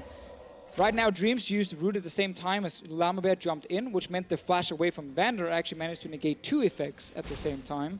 If you save one of them, you can then use that after, and you might be able to lock down Vander and actually get the first blood. Instead, though, it means that this tower is still alive. Vitality trying to get some pressure mid for Nuke there, because Koskyu with his ulti can go top lane and secure the tower if he wants to. Yeah, pressure's all been topside for Mysterious Monkeys, but they just keep on trying. Llama Bear has hardly left that top lane alone. However, for Vitality, it has really just been Nuke trying to push it out in the mid, and Koskyu able to roam around, pretty much ignoring Cabochard for the time being. Even Jisoo left the lane for a bit. Exactly, and Jisoo before there, where he stayed top lane and Cabochard went bot, it actually means that Cabochard is almost a level above him in terms of experience. Cabochard just hit level 8 now, and Jisoo is not even halfway there. So obviously setting him a bit behind in this lane where it takes time for Kled to kind of become a strong split pusher against Shen, and now you start seeing some of that damage. If Nuke ulti's right there, Koskyu's out of lane straight away. Yeah, he's got heal, but depends on if he can press that button fast enough. Now, you can see that Jisoo has also let himself be pushed back. Kind of have no choice when you're down that level on the Shen, but he's playing back. He's not playing over-aggressive. This is the change we've seen from him because the game plan just seems to have been so different. Very true. It's hard now for Jisoo to really be a big carry. Big advantage for Vitality. Shen ulti's ready again. And sitting in these 2v2 lanes, this also means if Mysterious Monkeys, they try and push for that top lane tower, they will overextend against the Shen composition. So it is tricky right now for the Mysterious Monkeys to kind of find the easy opening where they don't risk Vitality fighting back. And making it tricky. Cabochard looked to go in. Dark Sphere landed on top of Koskyu, but he's not able to go over the wall, and he wasn't spotted, as you said. Back down to bot lane. Yeah, and you can see how Nuke Dog is kind of taking over mid lane now, as we talked about, once he got to some levels, winning the trades. Koskyu needs to find a way to get out of this lane to his sides, but he can't go top because of Shen ulti. He can't go bot lane because Jisoo is not that strong, and Cabo sits with taunt and flash to get over the wall. So it is actually extremely hard for Koskyu right now to find an opening. And Llama Bear has been matched by Joko this game. Instead of the early game action that netted him a couple of assists, got his lanes ahead, Llama Bear just hasn't been as effective. Yeah, I noticed this between the games. Yamato Cannon was sitting with Joko and just talking one-on-one. Because Joko was so aggressive in the first game, it cost him actually a lot in the early game where he just gave away kills he shouldn't give away. Disrespected where the enemy jungle would be on the map. This game, Joko has been, a lot safer, a lot slower in the way he's playing, but also because of the lane swap, he obviously had to just defend. But it's actually been a good thing. Joko not been looking for the big aggressive invades for no reason.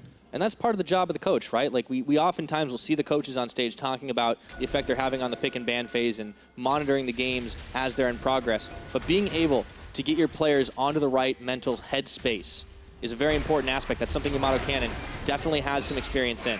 Koskyu getting jumped on here. Freddy's volley comes out, but the Braum knockup is there. Vander looking to go aggressive as Joko brings in Cabochard, but he's a little low on the health bar himself.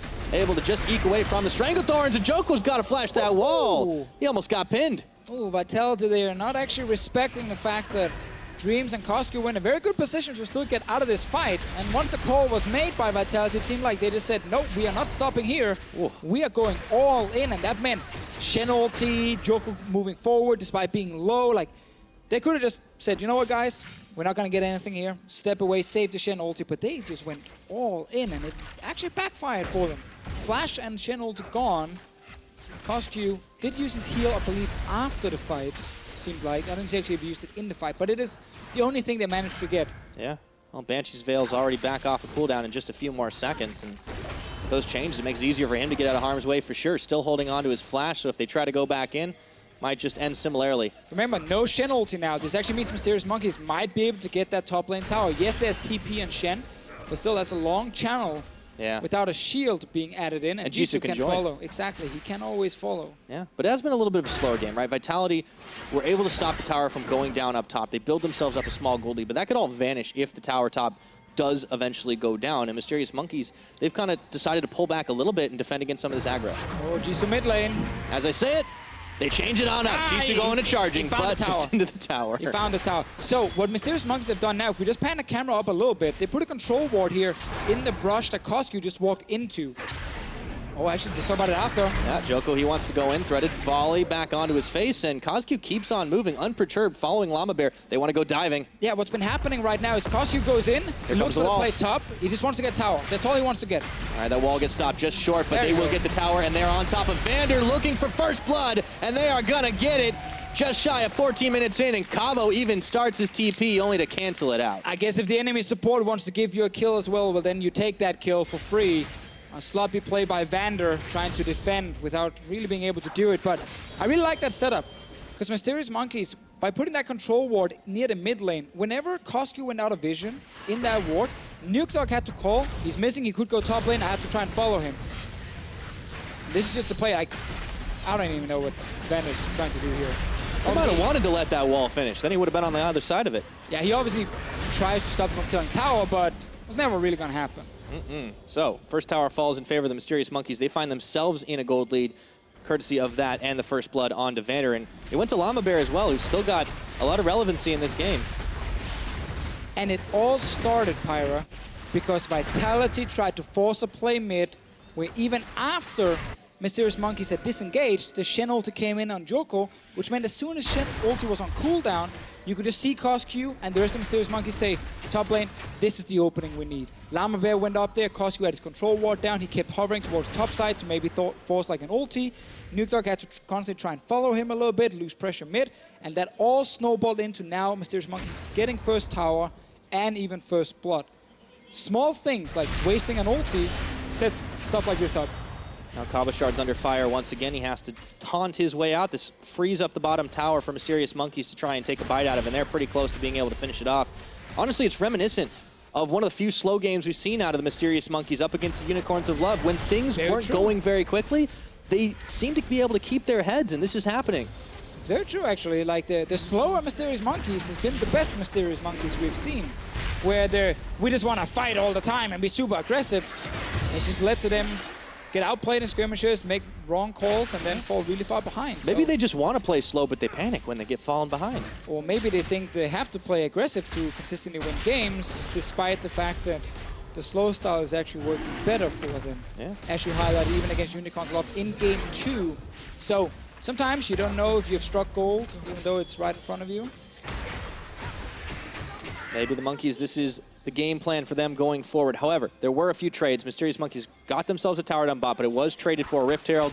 And it looks like a kill as well, as Jisoo runs on into 3. Vander gets the knock up. They're bringing Cabochard in on the stand united, but Jisoo's got a pocket pistol, and he's trying to dodge it out. Cabo looking for an angle to go right in. It's going to be flashed away, but there's no tower to fall back to right now. Coscu looking to come in. Jisoo incredibly low, flashing forward, steal back, instant exhaust. Doesn't quite have the damage until just now gets the final hit. And the Monkeys are a little late to respond. Coscu trying to get some return fire, but between Joko and he, they are both safe enough despite being low on those health bars. Llama Bear looking to come in around the side, but nothing doing. No, nothing here for Mysterious Monkeys. 1 kill over to Steelback after Vitality.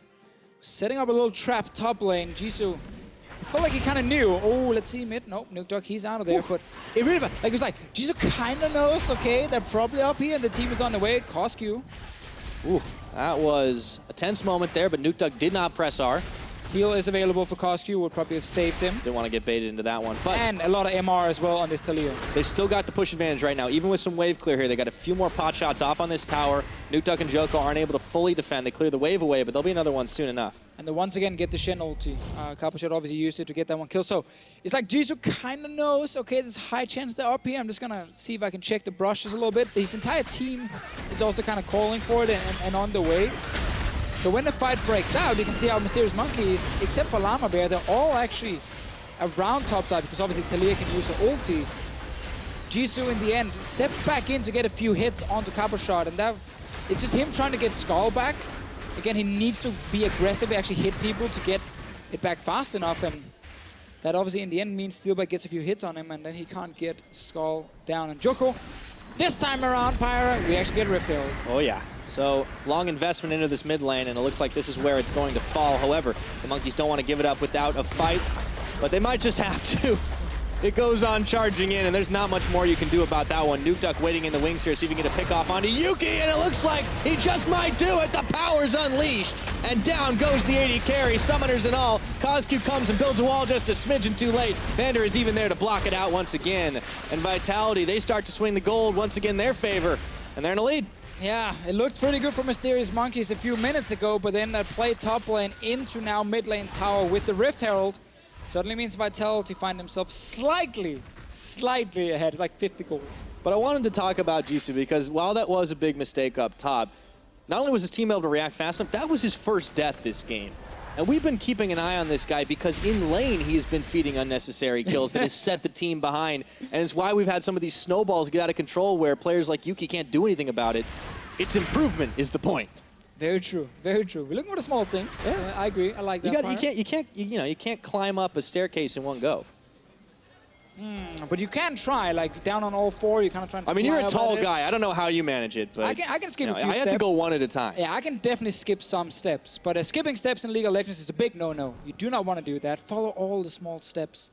You know, get your minion waves pushing, get your vision down, Pyra. Yeah. Don't just randomly start yelling on stage, go, go, go, because then you might actually find yourself overextending quite a bit. Speaking of, Jisoo does dodge out some of the damage. However, the Scat of the Week still is going to nail him in the back, and Vander was there to try to go in. Instead, he's just stuck clearing away a control ward. Whoa, guys, Baron is spawning. Have you ever seen Baron spawn before? A few times. Yeah, like every I don't day. think Mysterious Monkeys want to see Baron for a little while. Maybe they want revenge after last time. Because if you just keep trying and trying and trying, at some point it should succeed, right? I guess that's one way to look at it. Jisoo keeps on trying and trying to get away. Looks like he should be able to do this time around. Throws the bear trap on the rope, but Joko is walking out of it. Nice and easy. Nukeduck flashing forward, looking for Yuki once again, and down he goes. That's 2 for 2 on the game. To be fair, Nukeduck set that up really well. But even Brock Kabusha is like, I'm going in. You guys are watching me. Now the wall's coming in, but Vander is still able to. No, this time he gets knocked back. He had the shield the wrong way around. Joko is on one side of the wall, but the rest of Vitality are going to be soon to follow. However, the wave has evaporated. Monkeys trying to position in front so they can keep the defense going. It's 20 minutes, but the game is starting to swing the way of Vitality. Want to close this one out on a 2-0 note. Nukeduck keeping the rest of the Monkeys at bay. Inside of the jungle, it's going to allow them to pick up yet another tower in mid. I've now seen Nukeduck twice get a kill onto Yuki where he lands the entire combo. He's not just pressing R, he's actually landing the entire setup that allows him then to one-shot Yuki with the ulti at the end. So Nukeduck, once again, playing a good game where he's able to kind of create picks with his team. We saw it on LeBlanc last game, we've seen it on Syndra now, gave them just another mid lane tower, and Vitality, it's been small things. Like, it's not been a massive macro move or anything. It's like, get one kill top lane, get a small advantage from that. Get a kill mid lane, and then Rift Herald to get, again, a small advantage. And they just slowly been climbing back ahead in this game. And it is the same thing we talked about earlier, where it is a slower game where people are not getting challenged as much when it comes to these quick decisions. Well, it's slow even by the standards that I think we see from the teams like Vitality. I mean, the slowest or the least kills we've seen in a game this split, it's been all action. There's 16 by both teams all put together. Vitality, right now, they were involved in that one against the Unicorns of Love, and it's only 4 total. Yep. This game could always turn pretty quickly. We saw what happened last time around. Mysterious Monkeys, on average, die 21 times per game and get 9 kills on their own. That's the average Mysterious Monkeys game, so 9-21. That's a lot of kills. We only 4 kills in here. Technically, it's a better ratio for them this time. Definitely true. Definitely true. It's never really good to die 21 times as a team if you only get 9 kills yourself. But that being said, this game, much less kills. Both teams are actually very even in gold. They've been trying to trade turrets with each other. And I think we might get a game now where you really get to be challenged in terms of your Baron setup, which is not something we always see from these guys because they tend to just start the Baron and then there's not really a setup, or they're so far behind they can't even contest the Baron. Yeah. So now we actually get to see the slow build-up, the part where you don't skip steps. And if you do skip them, you might lose the Baron. It's a very complicated dance, but you've got to be able to do all the steps in order Yeah. to make it look good. It's so boring that even pro teams sometimes say, no, screw it. I do not want to go through this step and this step and this step. But it's important. Sometimes it's much more fun to just rush the Baron and then say, if they show up, turn around and just kill them. It's just not very consistent. All right, Ash Arrow goes in, the wall goes down. Even the charge, Nuke Duck, everything's being thrown at him, but he's still just able to walk away. That's 3 ultis. Yeah, and Steelback's just uncontested up top. He was even thinking of doing the Krugs. That's how much time he had. Well, Nuke Duck, Pop Ghost, walked out of there. All right. Yeah, I don't even know what to say. Like, he literally just walked out of there. Oh, Mysterious Monkey's trying to throw everything they could at him. It just wasn't going to be enough. And in the end, they neglected the top turret. They neglected the bottom. Vitality, they can just out-rotate at this point. Yeah, Mysterious Monkeys tried to all in for mid lane kill into maybe that Baron setup we mentioned. So they sacrificed the side lanes. Like, look at this. Jisoo sacrificed bot lane. The rest of the team sacrificed top lane. They just lost 2 turrets because of it. All trying to kill Nuke Duck in mid. Yeah, honestly, I do like the gusto that they play these games with, but there are some times when they just make these plays on the Monkey side and just go, huh? I mean, that's kind of thing, right? When you play the style where you just want to get gold through kills, it's just never consistent. Like, think back to Unicorns of Love when they came into the LCS. It was very much the same kind of thing. It was just constantly looking for some of these engagers, roams into mid lane, crazy fights, and the way they would get advantages would be through killing people. That is just never a consistent way to do it, because if the other team can then match your fighting, or maybe in this case here, you actually miss some of your ultis and the enemy team can dodge around, you just end up losing a lot. That's just happened right here for Mysterious Monkey. I mean, it worked for Unicorns, a good 60-40 because they just were that good at fighting, yeah, right? Yeah, exactly. But it's just not the same for the Mysterious Monkeys, and now Jisoo's finding that one out the hard way as Vander gets the knock-up onto him, and Cabochard claiming the kill. Joko cleaning up the Dragon. They're getting everything. Exactly, getting killed, getting Drakes, and I really like that point, Pyra. I want to add that to it. Like, it's not necessarily a bad playstyle. It just means that you can't always expect to beat teams above you. Like, when you try and play that style against a really good team, being it internationally or in Europe, you might actually suddenly get challenged so much in terms of fighting and macro that you end up losing. So Mysterious Monkeys, oh boy. All right, looking for it right now, turning on to Joko, and before the channel can complete on Stand United, it's Llama that is able to pick up the kill. So the Monkeys have a momentary advantage. What can they do with it as they found Vander, but Dreams is found out by Nuke Duck. Llama sending the Sonic Wave, does not want to go any further than that. You can see they are eyeballing the Baron. Will they keep pushing for the mid, though? Another wall gets built right through the tower. Oh, where's Jisoo coming in? He just TP'd. There's Cabochard as well. Jisoo. Well, he's top lane. He's going for top lane tower right now. Push things up. Maybe that's the move they need to make. Well, they want something at least. So with killing Joker here, Mysterious Monkeys did have a chance to actually force a Baron play, but because they had so many ultis on cooldown, they felt like it was too risky. No Zyra ulti, no Ashe ulti. Instead, they get a top lane tower, try and really even out the gold here, and the game is still so even. Both teams can definitely get that one pick that leads to a Baron, and then can win the game from there. Yeah, 2,000 is the only gold separating those two, and just 2 towers that Vitality had a 3 lead until this point. Like, why is Joko even there? Like, he just randomly walks through the jungle without anyone near him from his own team. 2 guys from his team were still in mid lane. The other guy was obviously on the other side as a Shen ulti. I don't know, that was just a very unnecessary play that actually now gave a lot of gold over to Mysterious Monkeys and time. But tell you, they were doing everything correct. Well, I mean, we saw last game, they were making a lot of mistakes on the Vitality side as well, and it wasn't until the Monkeys made a much bigger one that it started to turn in the favor of that team. And now, game not 100% evened out, but a little closer to it. Monkeys can play with a little bit more confidence. However, Vitality keeping the vision cleared around the Baron pit. They want to make sure that there's no chance the Monkeys can get in and make a play. And really, before that, the only thing Joko would look to do was just go in and place a ward. Like, he did literally rush straight in, put 1 ward down. That was the only thing he would actually gain from it. And then Mysterious Monkeys obviously caught him because Joko didn't really know where on the map they would be. So that cost Vitality a bit. They're still ahead, though. I think Joko learned his lesson. Yuki did as well. He has had himself QSS for a little while, so might be able to negate some of those combos Nuke Duck only pulled off the pick twice onto him. Oh, Jisoo without TP right now. Like, Vitality should be able to control mid and top lane, which then means they control the jungle, which then also means they control Baron.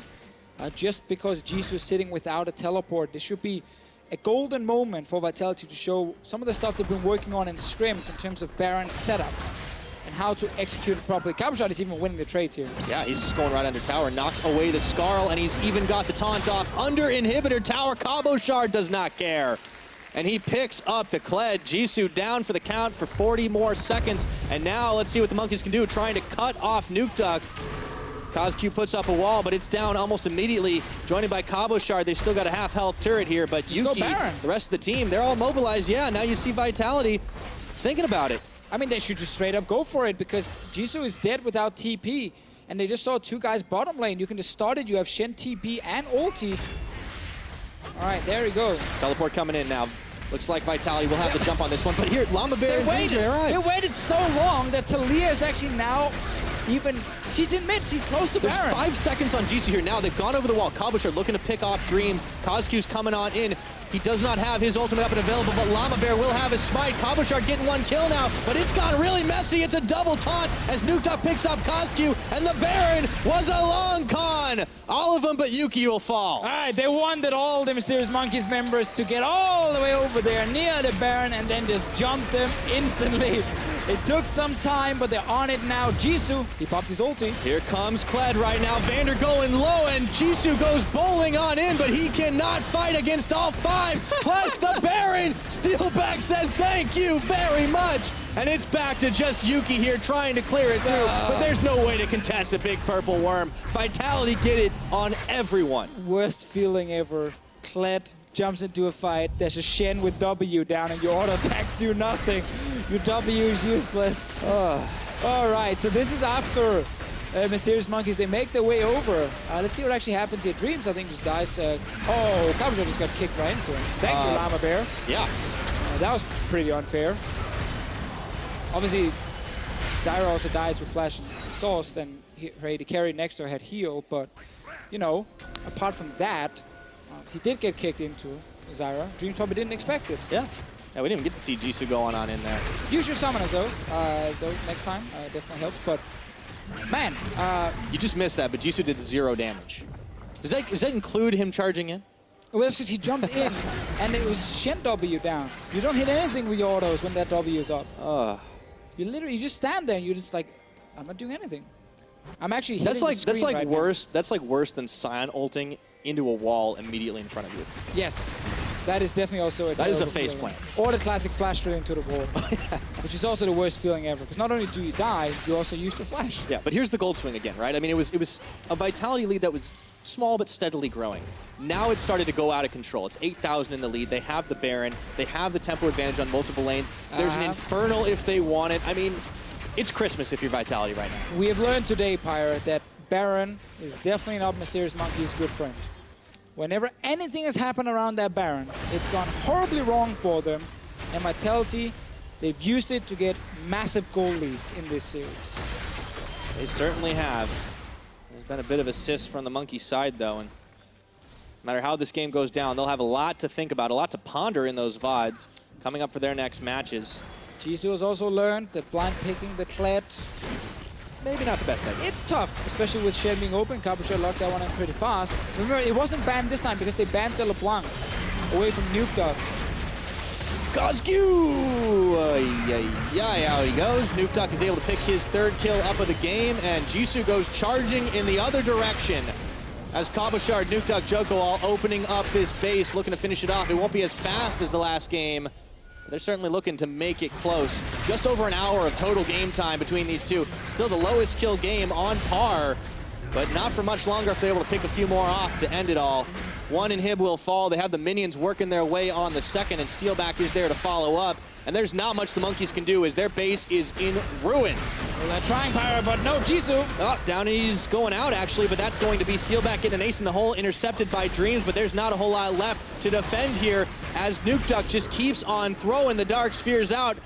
And the Baron-empowered minions down on bottom doing work. A wave comes up through the top. Again, they don't need the mid lane, but Vitality will not be able to end just yet. They don't want to risk it, Pyra. They just step away. Keep in mind, Mysterious Monkeys, all of them can go back and heal up. And I think this series, you know, it's kind of shown that Vitality and Mysterious Monkeys, in a lot of ways, are very even. But when it comes to Baron calling, Baron setups, Vitality have been able to get massive advantages right there. Cosq takes the full ulti and then the E from Nukeduck goes down. But again, like, Vitality's definitely been the better team, but not by a lot. Like, it's been actually a fairly close series despite the goal score. People will see at the end. They've needed some help to get back into some of these games. Well, as Cosq goes surfing back towards his own base. I mean, the Monkeys want to come back into this one. They have got their work cut out for them. It's a massive goal differential. Their base has one inhibitor and some real low health Nexus towers. And Vitality just got themselves a very easy peasy Infernal Drake. Yeah, and now they have a pretty easy mid lane to go for as well because there are so many super minions coming from the sides. And late game definitely been heavily in favor of Vitality. They're looking much better at that point in the game. And we also got to give them credit. Once they get the Baron, they've used it very well against the Mysterious Monkeys. Like, they've not been giving any chances for the Monkeys to actually come back into this game. Not taking bad fights, you know, not going for the wrong turrets or anything. Like, they've actually been able to play it out well. And that's an encouraging sign for this team, too, because it seems like every split that Vitality's been in the LCS, the expectations get just a little bit lower, just feel a little bit worse. But this is a confidence booster if you can close this one out. However, they've got to get through the line one more time. It's Jisoo getting taunted up. He went on to charge him, but he wishes he didn't as Steelback finishes the job. Cabochard and Vander going to get shoved back in, but there's no damage follow-up available from the Monkeys and Dreams. Half his health is gone in one headshot. I did not know guns were an effective way to guard. Well, let's see here, Pyra. If you're Cosq here, what do you do? Like, you can't really do anything. You can never get in the fight. Yeah, and Joko, well, he can bring more than just one to the fight as Cabochard goes on a taunt to finish off the Zyra. They don't even need the inhibitor or the tower. Llama Bear flashing away Yuki as well, and he's not even gonna get back to Fountain. That's gonna be all she wrote. It's just gonna be cleanup duty to finish off these towers. And after a rough start to the split, Vitality are revitalized!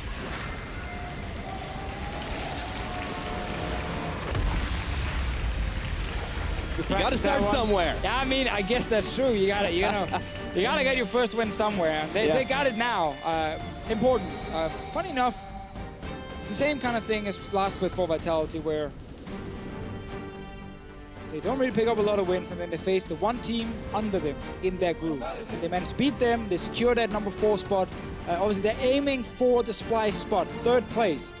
It's what they're going for. It is still early on in the split. They can definitely get it. Like, quick progression can happen very easily, and then suddenly Vitality might actually find themselves looking at a playoff spot, and that obviously is the big goal because they've been ending as, you know, that 4th place team.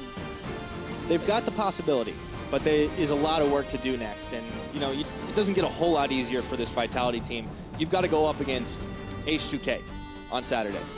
You've got to take out a team that is probably a little upset that they couldn't finish off the Unicorns. And they're going to be coming hungry. Yeah, true.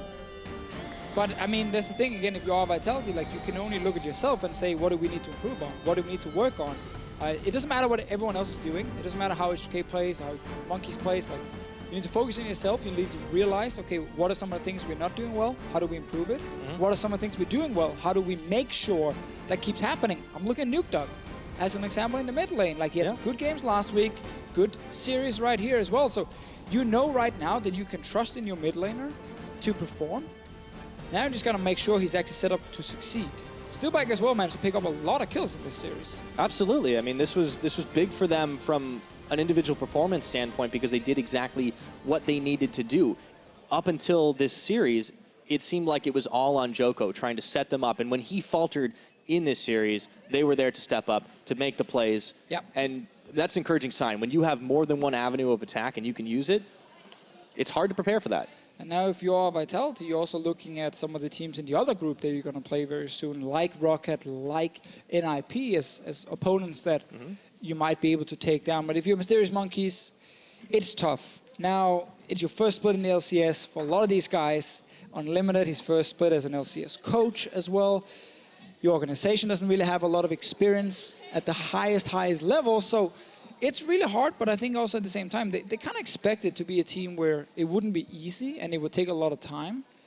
But at the same time, you want to really start winning some games. Yeah, the growth needs to happen somewhere, and we'll see if they're going to be able to pick it up as the split goes on. But over back to Vitality, we got to talk about our player of the series, and honestly, who else could it be but Nuke Duck? This guy came up huge, and he kind of proved his name true. Remember, it came from Nuke, I'm going to blow somebody up, and we saw a lot of that. What's the duck part? I don't know. He quacks. Okay, there you go. You see him on your screen, looking very focused. Definitely a big highlight play of him. Yeah. Looking at his screen, and there you see him. He didn't die, man. Oh, he's talking, yeah. Big plays, as you can see right there. Yeah, I mean, it's sometimes it's risky to take like a LeBlanc, right? Less so on the Syndra, but he kind of was able to show up, not just holding his own up against CosQ in most of the 1v1 situations, but being there at the right time to start blowing up priority targets. And like we talked about Yuki being the X factor, the strength for the Mysterious Monkey squad, Nuke Duck was priority on him constantly. Yeah, and I like that Twitch ban against Yuki. It actually meant that Yuki couldn't really be that guy in the late game fight. They did their homework. Maybe try and carry them. They did their homework, and Vitality cruised their way to a 2-0 victory. Now, having secured their first win of the split, we'll see what their jungler thinks after that series. Thank you very much, guys. Yes, I am joined here by Joko. First and foremost, congratulations on your first win of the summer split. It looked a little crazy and chaotic at times. Talk me through how you guys won the series. Well, we come to the series like comfortable, obviously, and we, like you say, struggle in a bit in first games and a bit in second game. We play good. I'm a bit sad of my performance, but I feel like I got carried by my teammates, and I'm very happy for this win, yeah, obviously. I'm very sad by your performance as well, because you didn't get First Blood again. First Blood King, actually, in 2017. Yeah, that's true. Like, I was a bit sad. How do you always find a way to get those kills? I don't know, like, you can got some XP runes, you know, and, like, it's help a bit. Like, you can just level 3 gank mid or, like, go for an invade. And, yeah, I don't know, like, I feel I can get the First Blood, but sometimes, like, I don't, like, really do something with it. You know, like, especially with, like, these Splice games. I was 2-0, and after, like, I end up with 2-6. So, yeah, I got the First Blood, but I really need to do something with it. I'm actually glad you bring that up. Why is it that Vitality can't do something with it? We've seen a lot of games this split with Vander support, now with Yamato on stage, where you guys have an early advantage, but it falls apart very quickly in the mid game. What's going wrong? Well, like Yamato says, like we got too many cooks in the kitchen, you know, like everyone like want to be the shot caller, and we have to know each other, you know, we have to use it to know it. Yeah, and we, how to say, like we got like really strong in the early games, most likely every time, but we like skip steps, and we are like just like confusing about like what we should do, and we are a bit too much excited, and like that's why like it's our problem right now, and we are like trying to fix these mistakes. At least a win today should help with some of the confidence side. You guys are playing H2K in a few days' time. It's going to be difficult. Earlier today, Stress did a stats segment at the beginning of the show where he broke down how Vitality's members are under-damaging in comparison to champions around the world, how Steelback is not really being the carry, either not being with the team or dying early. I know you watched a little bit of that segment. Why is it that Vitality's damage is not finding the enemies in a lot of your team fights?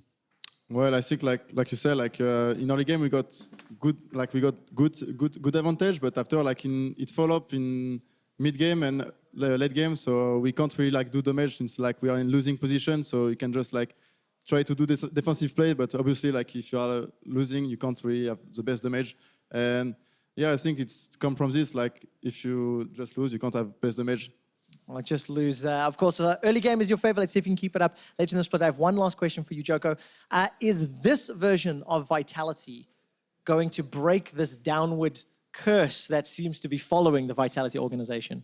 Yeah, obviously we look forward because like we are kind of stuck in like 7th place for 2 or 3 splits or even 4th. So we are like happy because like right now I believe in this team like maybe more than the last split, and we are like all European, so there is no like fight between like Korean and like other European, and yeah, it's good. And Yamato is really like a strong figure, and like he's really help us for everything. So I think we can like be like just break the curse.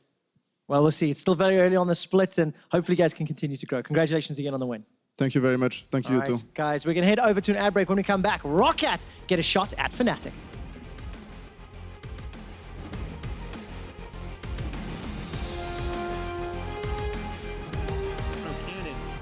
his team was able to come up with that victory, a fast turnaround. But can the Monkeys pull a turnaround of their own? We'll find out if they're able to do it here.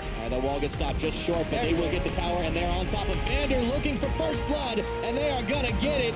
Nice and easy. Nuke Duck flashing forward, looking for Yuki once again, and down he goes. That's 2 for 2 on the game. Now he's just going right into tower, knocks away the Scarl, and he's even got the taunt off. Under inhibitor tower, Cabo Shard does not care. Llama Bear will have a smite. Cabo Shard getting 1 kill now, but it's gotten really messy. It's a double taunt as Nuke Duck picks up Coscu. That's gonna be all she wrote. It's just gonna be cleanup duty to finish off these towers. And after a rough start to the split, Vitality are revitalized.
Welcome back to our second series of the day. I'm joined here by Martin Fiscio Lunga and Vitality's top laner, Cabo Shard, who is a... Yeah, hello Cabo. Welcome to the desk. First thing we have to settle, who won the ARM contest, Broxa or Hjarnan? I guess Broxa? Yeah, Broxa, I think. Sorry for Jan. But he's kind of hiding it a little bit. Yeah, I don't know. You guys seem a little biased, but well, we'll see. We'll talk about the game a lot. I do want to ask you about your series, Cabo. We heard a lot from Joko before. He wasn't particularly happy with his own performance, but how do you guys think you did? I think we did alright, but we still like keep missing steps a lot of the times. Like we know what's the plan, we know what we need to do, but sometimes we just are impatient and we just go for it, and that's what we'll work on in the next week, for example. What do you think?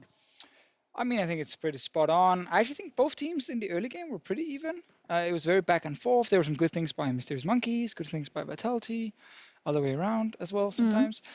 And then, funny enough, around like Barons and everything, it was just like, I don't know, Mysterious Monkeys, they can't do Baron. They can't even get close to Baron. No, it didn't work out, but it did work out for Vitality. That means you got your first series win on the board, and that gets you an invitation to the analyst desk. No, that's how it works. That's how it works. Anyway, we're going to talk about Fnatic versus ROCCAT, and we're going to start off with the former champions, Fnatic. They're looking towards the top of Europe. A great start to the summer split so far, and actually we looked at the comparison between their spring and summer, and they're doing better in all categories. Their Baron percentage, their Dragon percentage, their team fights overall, their gold differences. So, Cabochard, what do you think changed within Vitality, or who do you think stepped up? Or Fnatic, rather. What happened there? I don't know exactly, but yeah, we've been screaming them more than last split, for example, and actually right off the bat, like when even before LCS started, we realized they were probably like top 2, and it's been showing so far in LCS, so they're really on point on their picks, and or they want to play the map, like they know to control sidewave really well, and then it's just spot on. Yeah, these are two picks that obviously work really well for them. Yeah, again, if you give them Shen and Cannon, they will do really well, but I think also a lot of it comes down to the meta is super good for Fnatic, or at least so far been very good for them, because you can play like Shen, Galio, top lane, which fits Source extremely well because you can join the team so easily. And also, Reckless obviously found his style personally. And some of these AD carries like Kennen and Tristana, while they're not standard meta picks, they're not really getting punished in the laning phase due to Doran's shield also being a thing. So he's actually able to get out of every single lane and then be super impactful. Yeah, I think that's quite interesting also because Reckless returning to former glory, and he's been around for so long. Cabochard, you've also had a lot of experience under your belt, and sometimes it can be hard to just keep a good performance or find the motivation, so to say. And I want to ask you specifically maybe about Soaz as a top laner you know very, very well. How do you think he's been doing, and how do you think his influence has been so far?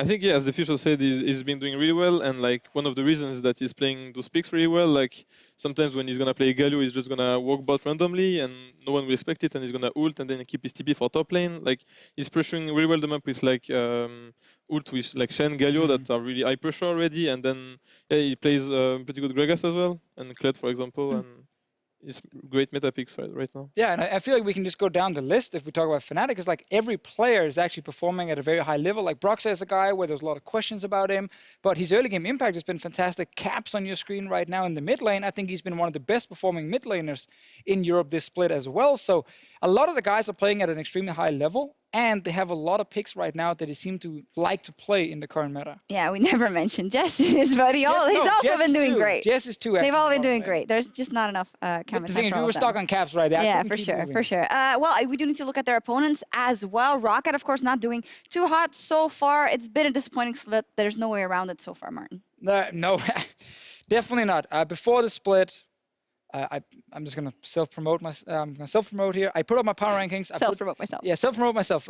So I put up the power ranking. I put ROCCAT pretty low because they lost Max Law, and I felt like he was a massive part of them kind of winning games towards the end of the split. They get Pride Stalker, a rookie who's not talking a whole lot. I feel like the team are just lacking direction. They're lacking any sort of shot calling in game. They rely purely on individual skill.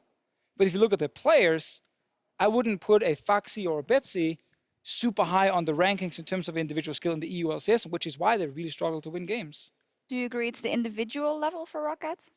Yeah, I guess it's a fair point. Like they are really not playing like they were at towards the end of last split. So like the change you can see is the jungle, obviously, and yeah, I don't know how much that's impacted because as well Misfits are doing worse than expected, I suppose, with Maxwell moving in. So I don't know if it was the right choice for both those teams, but yeah. If you think. Well, if Pride Stalker might find this form, how long would it take for a new member, and especially the one in the jungle, which is such a kind of an influential role for the map? How much time does that need? I don't know. Yeah, I think Pride Stalker, at least judging from scrims, as being like maybe one of their best member in scrim, is been doing really well. Like I haven't seen that many games of ROCCAT. Sure, that's fine. What do you see in the scrim? Yeah, keep watching with us. But I don't know how much time it's gonna take. Like. It's only 2 weeks in LCS right now, so we don't have to get our opinions, I guess. But maybe in two weeks we can get a better opinion. Yeah, we will get your opinion on the predictions, though. It looks pretty clear-cut. Fnatic is absolutely on a roll, so I don't expect any weird predictions, the Fish Show. Nope, I'm pretty safely on 2-0 Fnatic. Fnatic, Cowboy agreed. Yeah, it looks fair to me. All right, well, let's see what happens. These both teams are looking for a victory, and we'll see if ROCCAT can crash the Fnatic party as we send it over to our casters for game number 1. Thank you very much, Sharks, and good evening, everybody. I'm Trevor Quickshot Henry, joined by Andrew Vedieste for this series. We've teleported from our respective roles. Let's start by taking a look at the matches and reminding everybody of the players hitting the Rift tonight, starting on the blue side because ROCCAT selected the blue side, wearing their home colors. Foxy in the top lane, in the jungle Pride Stalker, mid Betsy, Eddie Karen Hyun in support Wadid, and their coach returning to stage Grabs. Meanwhile, they're looking to get some kind of a win against the powerhouses of Group A Fnatic, with top laner Soaz, their jungler Broxer, mid lane Caps, AD carry Reckless, their support Jezzes, and coach Dylan Falco, now joining the team on stage. And you know what, Vedius? I saw your Twitter poll a few days ago asking, who is the best team in Europe right now? Fnatic won it by quite a landslide. Quite a lot, yes. I also saw the Twitter votes between this matchup. 95% in favor of Fnatic.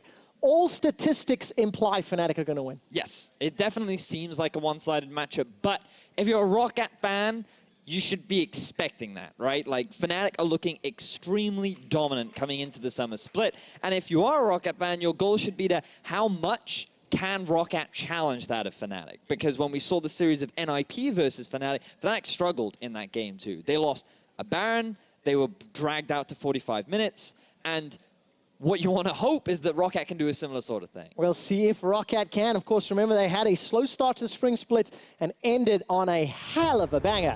Let's see if they can do the same. But earlier, picks and bans, jumping into it, we know that those power picks, we see them all the time. The Zac, removing Xayah or Rakan, getting rid of the duo. Elise is another one. Galio is another one. You know, a lot of these power picks that we're expecting on 7-11. Yep. Yes. And a lot of respect being shown towards Wadid, even though Rakan is considered a fairly strong support right now. I feel like Wadid in particular is particularly strong on that champion because a lot of the wins against the top teams like G2 and Misfits that ROCCAT have been able to get were when Wadid were on this playmaking support. So I like the fact that Fnatic is saying, you know what, we're not even going to take that gamble. Yep, it's all in the name. The ROCCAT on. It matches, no? Okay, we'll stop. Galio's off, Zac is off. The Shen towards Soaz. Reckless still has the viability or possibility of going for that cannon.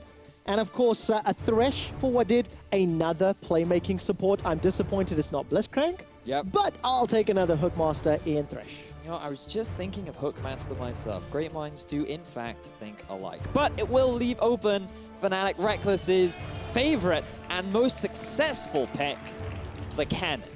And we can't forget it is still technically a flex, right? So as could take it. No, it's not, Quickshot. It is not. Okay. So this is just end of story. First pick, AD carry. Yep. Because this is the Fnatic style. This is the Fnatic style. That continues to develop. What do you think of the following two lock-ins? Kaz, Ziggs, and then, of course, a very quick Warwick and Kalista. So, now, this is actually a really good development for ROCCAT, because what we've identified for Pride Stalker is he doesn't gank, okay? It is just a fact. He has the lowest jungle proximity of any jungler in the league, and they've been putting him on champions that he's expected to be to provide some kind of an early game impact. But with Warwick, all you have to invest your early game into doing is farming. Farm, get to that level 6 mark, get a couple of items under your belt, and then the mid-game skirmishing power that he has is fantastic. When you pair that up with a player like Wadid, who can roam around the map and look to get picks and make plays on a champion like Thresh. Ooh, exciting possibilities. And of course, with the Thresh Kalista, we felt that ROCCAT, when they have one, is when Hyanin and Wadid have been unlocked and unleashed. And this is a combination that can do exceptionally well. We've seen Kalista and Thresh banned and stolen away. Very rarely do you see them together. We're into ban phase 2. Fiora taken off the table by Fnatic, LeBlanc from ROCCAT, and you can see the stats on screen. This is most likely the AD carry cannon for Reckless, the only player on the planet that Deficio gives permission to play. I am maybe putting words in his mouth a little bit on that one. We'll find out later. And the last two bans to Leah Gragas. So what are we going next for picks-wise? Fascinating that Fnatic could actually choose to ban the Talia. Bear in mind that Syndra's still available, so Fnatic, they can look to first pick the Syndra. and then you're guaranteed a pretty strong mid lane, because I feel like Betsy's champ pool is not something that would put him more towards something like an Orianna. They're more likely going towards something like the Vladimir instead, which we saw Betsy last week get obliterated on by Power of Evil when he played the Vlad into the LeBlanc. Yeah, and of course, this does keep my thoughts open that it could be a flex. That Kennen could go down there. Stop it. No, it could be a counter pick for Soaz. It's not a flex. I see you very smug about that, Orianna. What happens next? I was actually kind of like, oh, PogChamp, because I was not expecting Betsy to bring out the Orianna. The question is, how well can he perform on it now? Because it will be difficult, but what's fascinating is the ball delivery system that he now has with the Warwick 2. Bit of a unique combo that you don't get to see very often, but I think that it could create some interesting engages moving forward into the game. Yeah, let's see if Pride Stalker can actually find those connects. And the smug Vedius returns. Oh, it could be a flex. I'm just saying, mathematically speaking, it is a possibility. I'm right? sure it was a no possibility. matter how low the percentage. Now into Renekton, I'm excited to see that Soaz has definitely been playing well this split, but he's had 5 games of Shen. 1 Galio, 1 Jarvan. This is his first time on Gnar, first time on that sort of split pusher. Also some great impact in team fights. What do you think of the 2 team comps? Now you see them side by side. Well, I think that Fnatic have a pretty powerful team fight composition with the Gnar acting as one of your primary engages alongside Reckless's Kennen. It'll be fascinating to see how well Reckless does without a team that's built around keeping him alive. He has to be a little bit more independent, and his positioning in the mid to late game has to be very careful. He has to be much more aware because he won't have that same sort of utility. Whereas for ROCCAT, I'm looking at a very pick skirmish-heavy comp that scales very nicely, especially around the 2-item spike, where they're actually pretty potent at being able to force these fights. Renekton, Orianna, really good teamfight champions. Basically, I'm saying there should be a lot of blood in this series. Yes, that's exactly what I wanted to hear. This is, of course, Fnatic's last game of the first round of their group play. They will head into matches with Group B next week. And of course, ROCCAT still have one more matchup this week before they close out their split, their first round rather. And of course, team fight possibilities here for ROCCAT, some split pushing options on the side of Fnatic.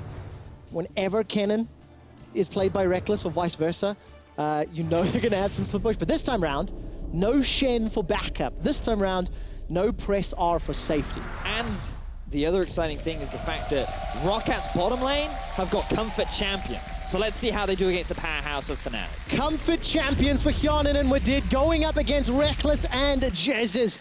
The 2v2 could be instrumental in the win. It's ROCCAT versus Fnatic, week 4-3. Man, I'm off to a bad start numbers-wise. We'll catch this one It's up. a Thursday, Trevor. You're allowed. It's like the Monday of the broadcast week for me, you know?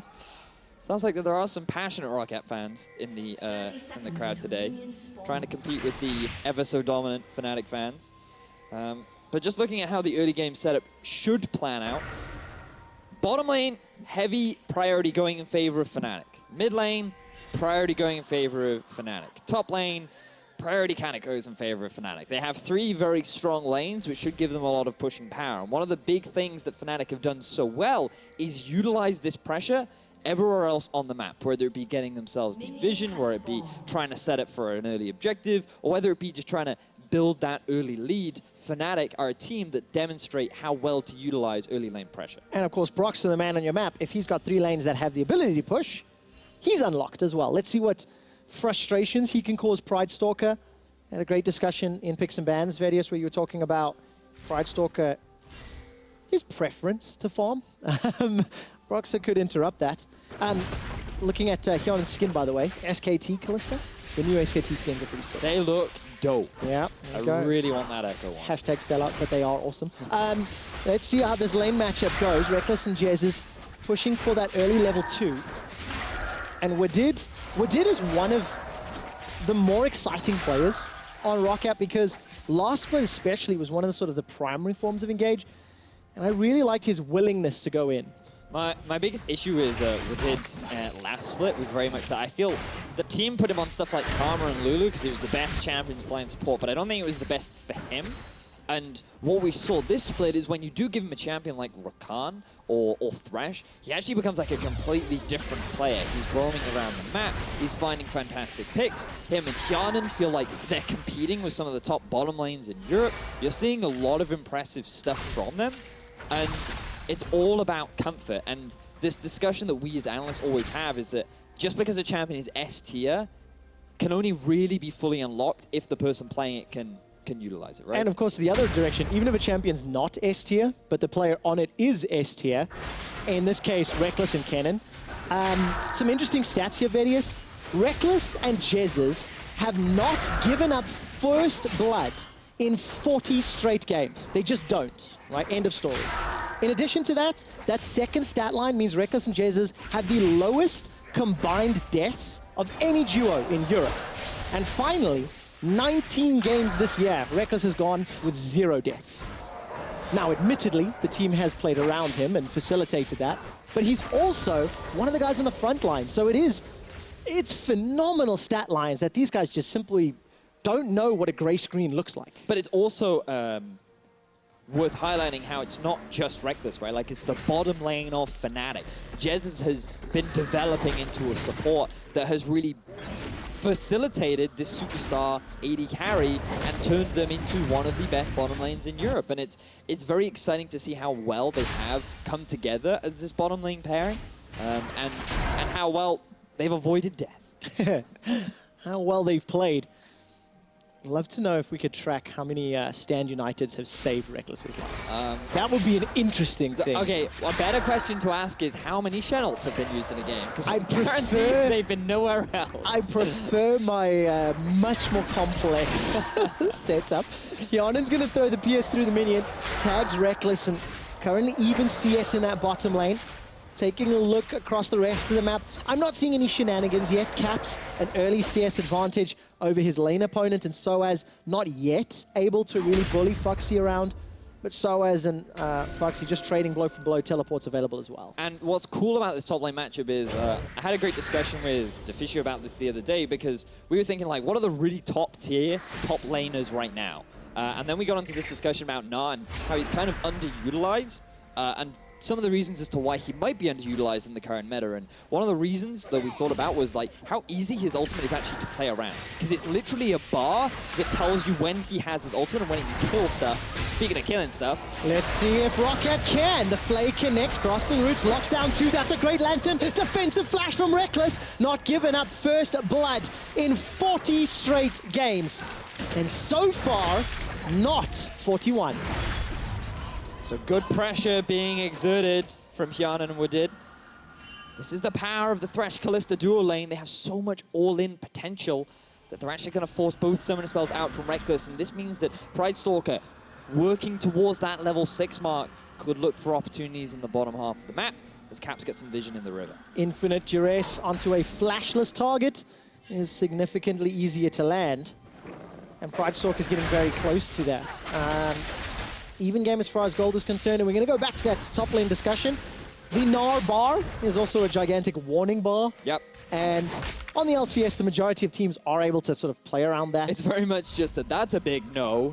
Giant flashing red sign being like, we should avoid fighting right now. And when you have to really rely on flanks and good vision, I feel like Fnatic are fully capable of utilizing Gnar as an engaged tool, but it's something that you have to play around. And I just remember Misfits last split bringing out the Gnar, and we could not see Alfari ever use an ulti simply because of how well teams adapted. Well, remember, it is Reckless without the flash. So Caps and Broxer figure, hey, let's turn the party onto the bottom lane. Wadid and Garden getting support as Pridestalker makes his way up, and Caps fearing some sort of counterplay. He uses a pretty early ghost. So the play fizzles, but I do appreciate the attempt and the read, both from Fnatic and ROCCAT respectively. Yeah, I think that Fnatic were just a little bit slow to activate, because what they want to be doing is notice the Caps, he pushed in mid, forced Betsy to have to deal with the minion wave, which means that he could not follow as fast. But what ideally Fnatic wanted was for the play to start before Betsy was even able to move away from the mid lane. The problem is, Ooh, Caps takes the ulti. Well, Betsy loses a bit of a HP bar. Caps still holds on to his unleashed power. That felt like a pressure ulti more than anything. It's a zoning ulti, you know, just like if you take a bit of damage, but also your health pots out, like that means I can go back to base, you know, which is definitely what Betsy's looking to do. But very much so, Fnatic was just smarter than to be aware of the fact that, you know what, we can't commit to this anymore. We don't know where Pride Stalker is. Let's just disengage. And of course, with the blood hunt rather, from Pride Stalker, that sends a big signal to Caps. Don't go forward. Do not pass go. Do not attempt to poke your lane opponent down. Also, like, it's really worth praising the team that did this rework for Warwick, because it does give you that really unpleasant feeling. Because it's when you're low health, the passive activates it, right? Because you can either use it through an active or a passive, and if you're low health, it's just passively on your head, and there's this ticking clock that's just in your ears all the time, and you're like, I want to kill him, but I can't because there might be a giant werewolf about to jump on my face. Like, super annoying. And it's super terrifying. Pride Stalker's got access to level 6. Infinite Duress is up and available to him in the mini-map, though. Broxer may get the jump down onto Betsy. The stun follows up. Unleashed power, not enough to pick up the kill. But flash and barrier popped, so that zoning ulti from earlier end up zoning Betsy further away from his lane. Yeah, well, he will end up losing a wave of farm, and that will result in a bit of experience being lost as well. So good gank there from Rockstar to force both summoner spells away from Betsy. But the big thing is, an Ori is super easy to gank when they've got no summoner spells. Kennen, being played by Reckless, will have his flash up and available, like slightly more difficult to gank. And as it stands, you know, Fnatic not actually with sizable leads. We're getting into the 10-minute mark. Small advantage for Reckless in that bottom lane. It looks like it'll be even up. There's a lot of minions here for Kiana to clean up. And this is like even across the board. Good start to the first 10 minutes for ROCCAT. Yeah, now bear in mind, we talked at the start of the game about pressure and how Fnatic have 3 pushing lanes.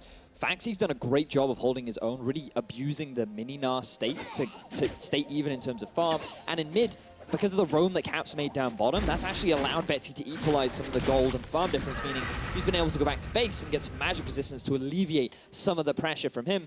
And because of that all-in play from Yarnan and Wadid, that's also alleviated pressure. So ROCCAT have identified the risks and have been able to effectively play around. Let's see how they take the next steps, because Pride Stalker has been able to successfully farm his way to his ulti, and now we need to see that Infinite Duress result in a kill, maybe more.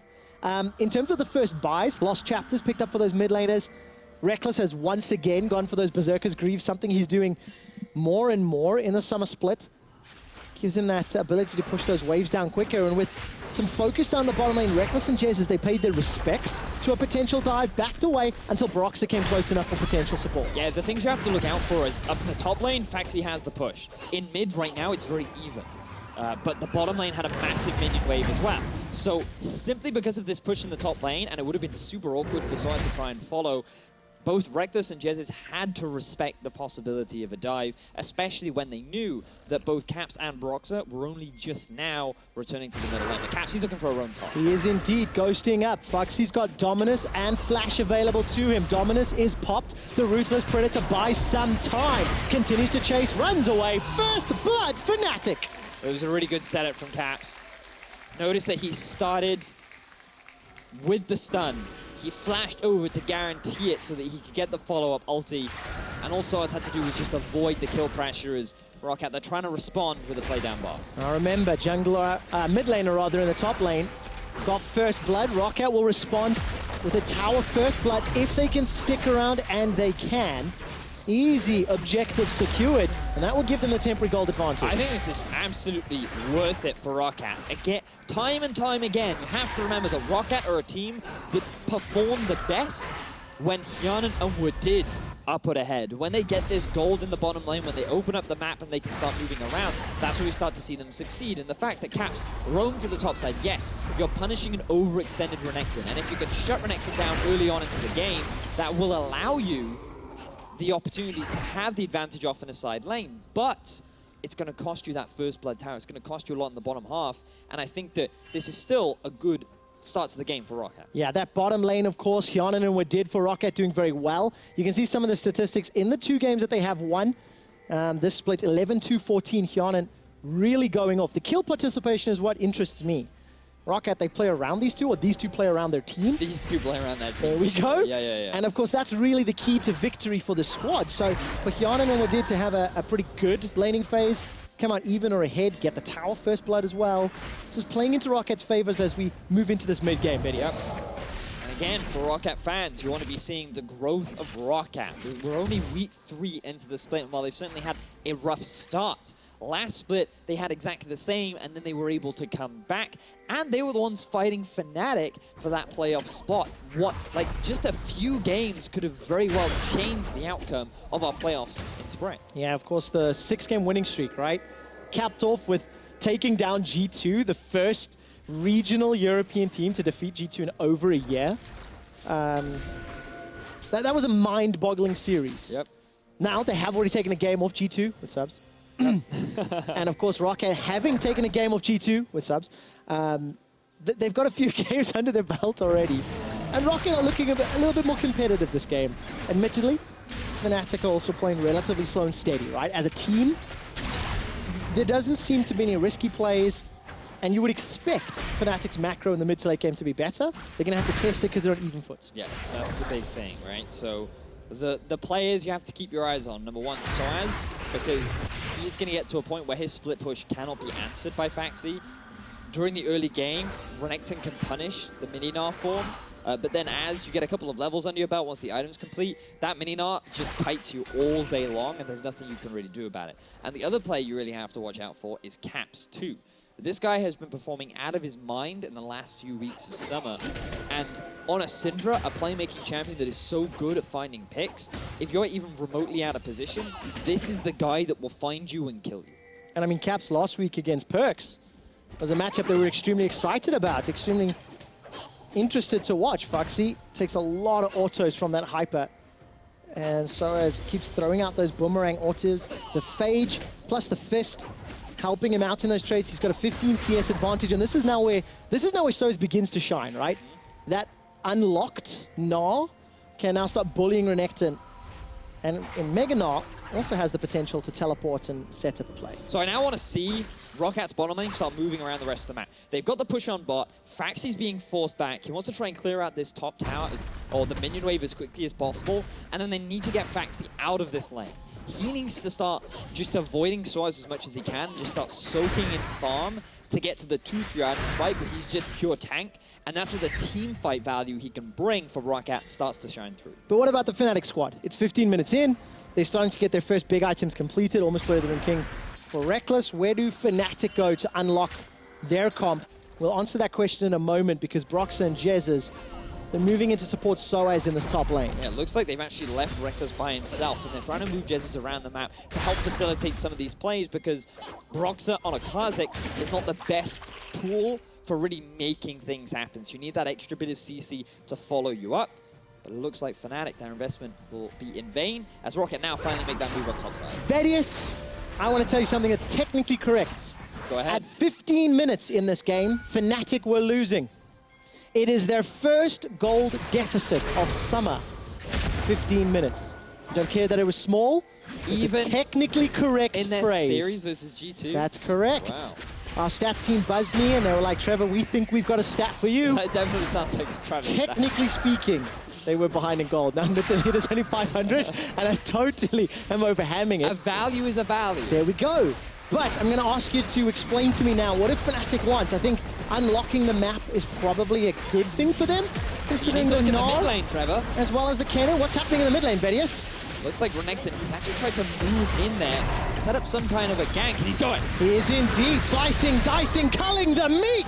Betsy kills Caps. Caps, use the flash, use the ghost. It wasn't enough, he loses his life. Yeah, but is it worth 2 towers? So far, it's a 1-for-2 tower trade. Broxa almost gets squashed like a bug, and ROCCAT will trade their inner bottom turret for the Rift Herald. This is absolutely fine again for ROCCAT, because bear in mind, they should be able to get a lot of damage down onto this mid-tier 1, and if you get yourself the Herald, it effectively, if you use it properly, guarantees you a tower. It has the potential. Yes. It has the potential. We've not really seen a lot of fantastic Herald plays. Okay. What's wrong? What's wrong? What don't you like? Because they're guaranteed this tower. It's theirs. now they don't have... Okay, the minion wave is just coming up through mid, so this could be fine, but you have so many members alive from Fnatic. I think this is risky, and it's not going to get you a huge amount of value, just a bit of damage down. Whereas I would rather use it to guarantee a tier 2. All right, let's see if it is a guarantee or not. The shockwave whiffs, the sombrero on the floor. Stun connects onto Pridestalker, and he rides the lantern to safety. Unleashed power follows across the map, and Pridestalker's able to escape with his life. So Rift Herald did not help on the outer and took 60% of the inner. It all started with this play. So Caps, he's trying to reach the minion wave first because he knows what's happening on the top side. So if they can alleviate the pressure from 2 members mid, he's in a good spot. The mistake he makes is still trying to clear the wave without any flash because he thinks he's safe with Brox there, but that's a giant crocodile, and Crocodile's bite hurts a lot. It does indeed. Unfortunately, against a boomerang, Soaz doesn't care. And actually, that was stolen by Broxa. It was secured by Broxa, touche. I think you will find. Touche. Broxa really doing a lot of the work there, I feel, as now he's going to claim the spoils of war as the Cloud Drake is next on the list. All right, Cloud Drake, this will be the first of the game. Close to 19 minutes. Talking about objectives, Fnatic were able to get first blood. They were able to get first dragon. This split, their early game objectives for weeks 1 and 2 have been very good. They've had gold leads at 20 minutes. They have secured a lot of first bloods and dragons. You can see the stats on your screens. They did it again today, Caps with that roam up top. It's been a good start to summer for a team that has continued their upward trend from the end of spring. I completely agree. I think that they kept the roster together. They went off to Korea for a boot camp, and even though Reckless did not go with them, it felt like that he had always been a part of the team because he came back revitalized. The whole team seems to be smiling, joking around. They just seem to be so much more energetic, and their playstyle is an example of that. Yeah, and of course that stat, average gold difference at 20 is around 3.7 thousand gold in the lead. This is pretty even.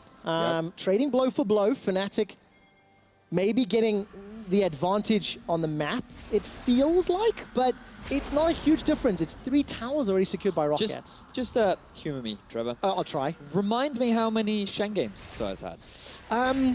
I'm racking my brain. It was a lot. I could count at 5. 5? Yes. And I believe Fnatic have played like 7 games. That's right, that's right. So they've actually had a lot of Shen, is what we're saying. Okay, what are humoring you? So the point that we're trying to make is, when Fnatic don't get Shen, I feel like that they can't snowball these leads down in the bottom lane.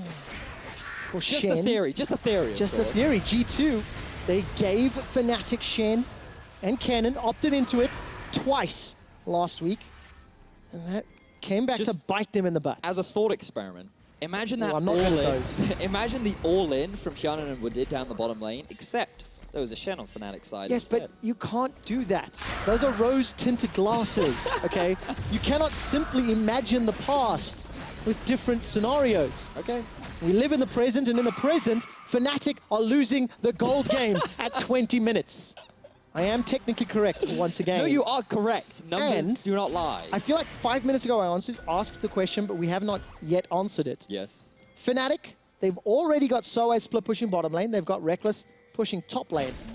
Is that the key to victory here for Fnatic?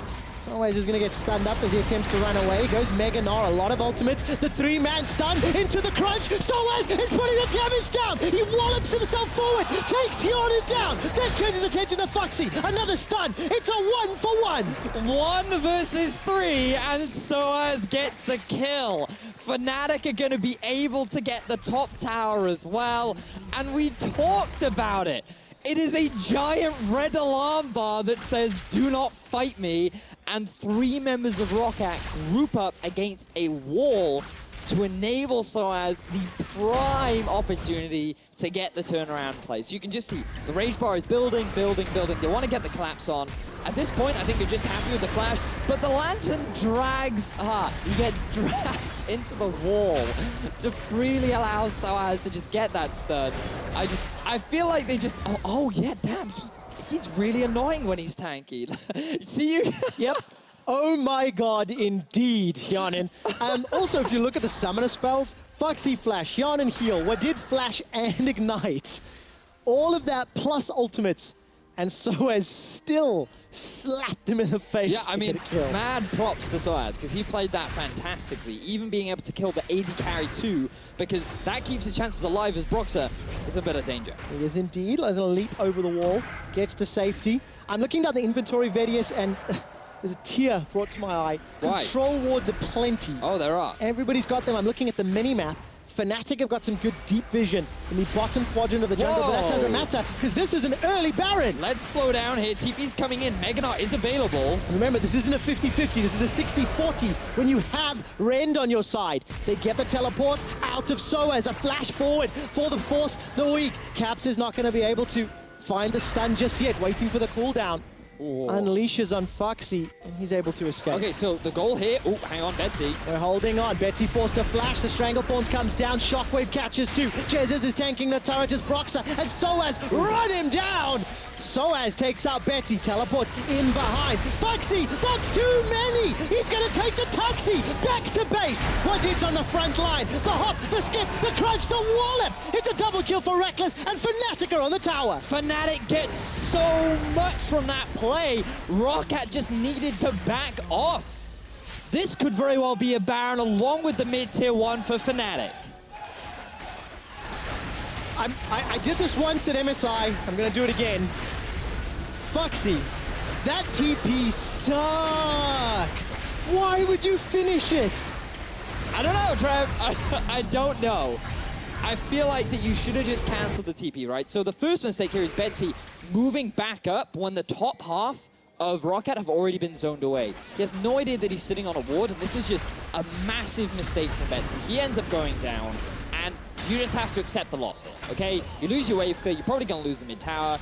The TP in is they think, oh, Jesus is low, Caps is here without an ulti, but it's just so much disrespect. Pridestalk didn't have his ulti.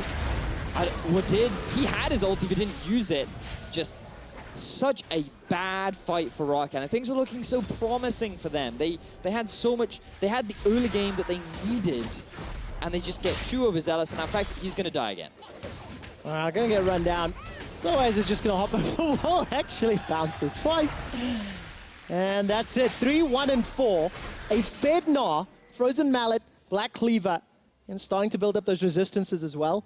That's gonna be a challenge. I'm starting to think like that Faxy's inting at this point, because this, like, I don't like to say it, but this is really not what I would expect from a top lane. Like, this is a 2-item Gnar that is so strong right now. You cannot be making... You don't have a tower. Why are you trying to trade against him? I like massive disrespect towards Soaz. Yeah, I'm very disappointed right now. Well, disappointment for ROCCAT. We could see the same look on Grabs' face. Soaz with Baron buff is going to get run down by 3 members here. The boomerang goes out to apply a slow. Fate's Call comes out. That's a good death sentence from Wadid. Soaz, he did well the last time, but they brought back up in a 4v1. Soaz can't do it again. It's at the cost of an inner turret in the top lane. And the rest of ROCCAT scrambling to defend yet another tower. But this is absolutely fine for Fnatic, because all Soaz ever tries to do is draw pressure towards him so the rest of his team can take down the map. And this is something that we have to praise Soaz for, because he's kind of been not the shining star of the team, even though he's been pretty consistent in terms of what he's been offering for the team. His side lane pressure and his ability to just save his teammates in crucial moments have been a large part of Fnatic's success. And while ROCCAT may not be the strongest of competition for Fnatic in the group, it is promising to see Soaz show up on another champion that's not Shen, continue to play the map well. I mean, you could argue back away a little earlier, but again, you know, it secured, what was it, 2 additional towers here? And a couple more summons as well, like the Flash and the Ignite once again as a... Ooh. That Shockwave missed again. Betsy not hitting them yet. Nope.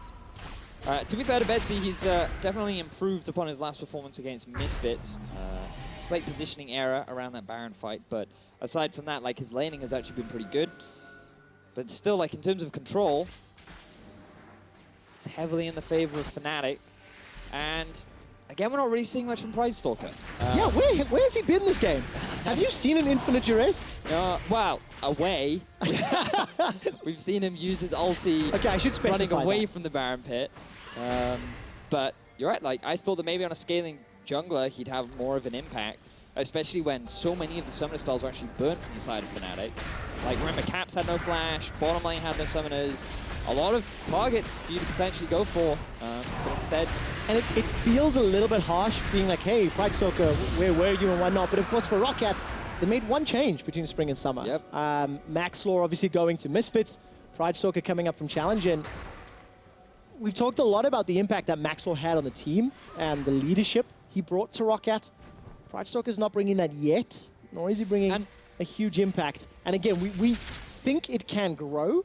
We're just not seeing it on stage in these games. And that's the thing, right? Like, it may sound like we're just harping on about Pride Stalker, but you kind of have to compare this ROCCAT to how they were at the end of spring of last split. And the sunrise for ROCCAT was immaculate to see. A lot of people were very excited about that kind of growth. And then coming into this split, you just kind of wanted to see that same kind of growth. And it's week 3 right now, and Pride Stalker still seems to be showing the same issues that just makes fans a little bit worried. And of course, for those ROCCAT fans, it was a lot of the mindset stuff. We heard the ROCCAT players talking about the sports psychologist, about how once they started getting some assistance off the Rift, off stage, it helped them on stage. And that's what allowed them to go 6-0, what allowed ROCCAT to put a little bit of fear into Fnatic fans. Because there was a world, there was a very real world where ROCCAT could have gone to playoffs. Just to remind people, if Misfits had won that series against Fnatic, ROCCAT would have made playoffs. There you go. Fnatic had to beat Misfits. That's how close it was. And of course, super close. On the other side, right, since then, Fnatic have just grown from strength to strength. Pride Stalker, welcome to the game. As he decides to back away. Instead, the target is going to be Reckless. Fate's Call comes out. What did? Throws the lantern. Flash already blown. Reckless, they can look for him next time. So this is actually pretty good because this time Faxi got a really good trade onto Soaz, which forced him back. And so ROCCAT tried to make a play onto Reckless, getting his flash. But Fnatic, again, recognizing this window, immediately moved to the bottom side and put some pressure down onto this inhibitor. Look at the mini-map. Hyanan and Betsy coming in from behind. The flanking Orianna could be game-changing. With 30 minutes in, Fnatic have got a 7,000 gold lead. And ROCCAT needs... Well, they need a magical play. They need a multi-man shockwave, a multi-man knockup from Fate's Call, insta-gib a carry a few times, and then to claw it back. Because as it stands, Fnatic are just going to run them across the map. Play the 1-3-1. They've had a lot of practice with it, and they're very good at it. Yep, they certainly have. Baron's going to be spawning in about a minute. That's probably going to be Fnatic's next objective. They won't try anything too overzealous, as you can see they've already got a bit of deep vision around the top side of ROCCAT. But just backtracking a bit, where does Gib come from? Insta-Gib? It is an old Quake term from the from the 90s actually. Really? Yes, it used to be a graphical option that when bodies exploded, they got turned into giblets. Oh. Yes. So if you shoot them with like a one-shot weapon, they would get gibbed. See, now only Quickshot would know this because he's 170 years old. I knew it. You know, the worst part is I knew you were going to call me old the moment you asked that question. But somebody has to teach the youth today because, Vedius, you know nothing. It's very true. Jon Snow knows more than you do, my boy. Thank you, audience. Thank you. I got a golf clap for that one. I got golf claps for that one. All right, moving back to the game. See how I turned that one around on you? 1-2. Ha! Unleash power tags Betsy. It's not enough to kill him, but it's enough to send ROCCAT running with their tails between their legs. And Soaz continues to apply pressure on the bottom lane. Right, Baron is up. Fnatic are setting their sights on it. What do you think of the Baron setup? We've talked a lot about that with multiple teams. Start to evaluate. I love these little triangle of wards that ROCCAT have set up, like that have all been instantly denied by the control ward. It's an element of communication issue where everyone's just like, I will ward the Baron, and everyone does it at once, like, whoops. But regardless, ROCCAT are aware of what is happening in that vicinity, so they can at least try and contest. The big issue that they're having right now is Soaz is just continuing to push in the bottom side of the map, as Broxer is alone in the jungle. All right, Broxer's about to find Fuxi or vice versa. Cola Meek secures that red buff. Fnatic not confident enough to start on the Baron. I suppose raising the likelihood of being hit by those shockwaves and the knockups is problematic. We've not talked about items in a while.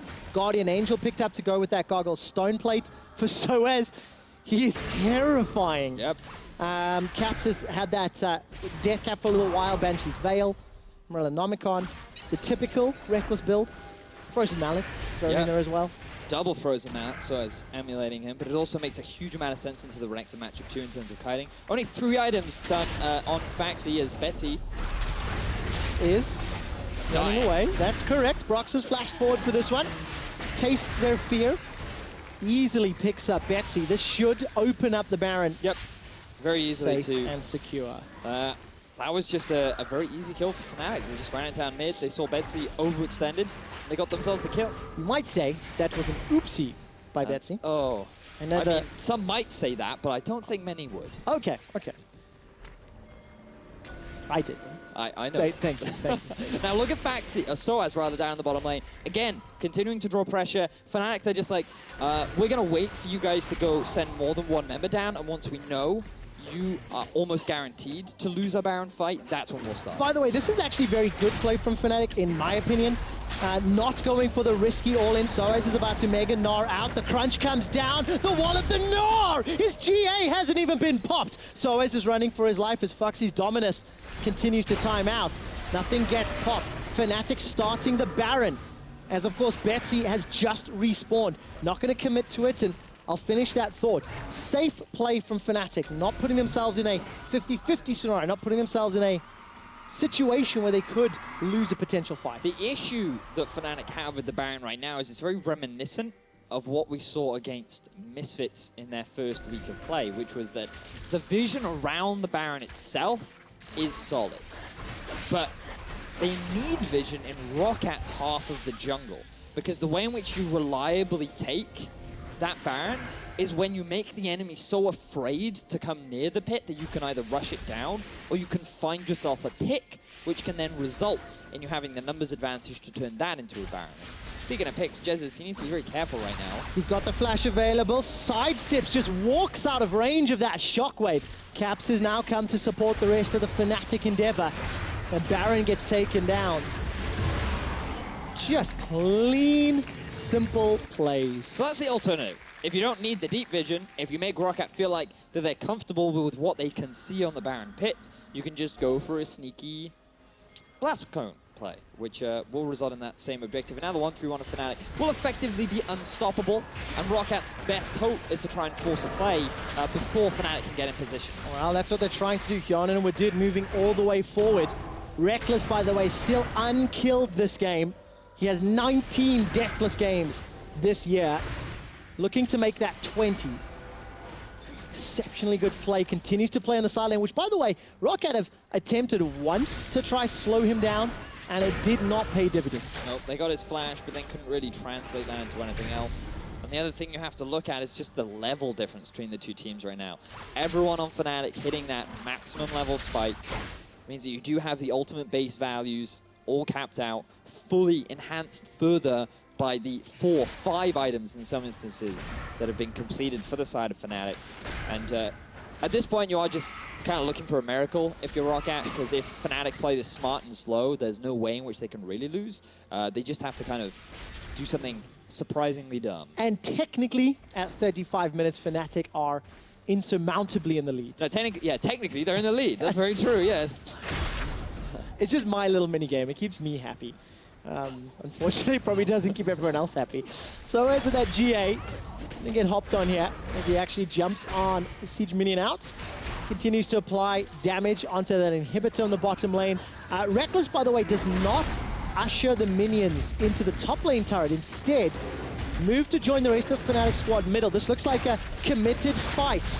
That's a Gnar into the wall, stun onto Foxy lands.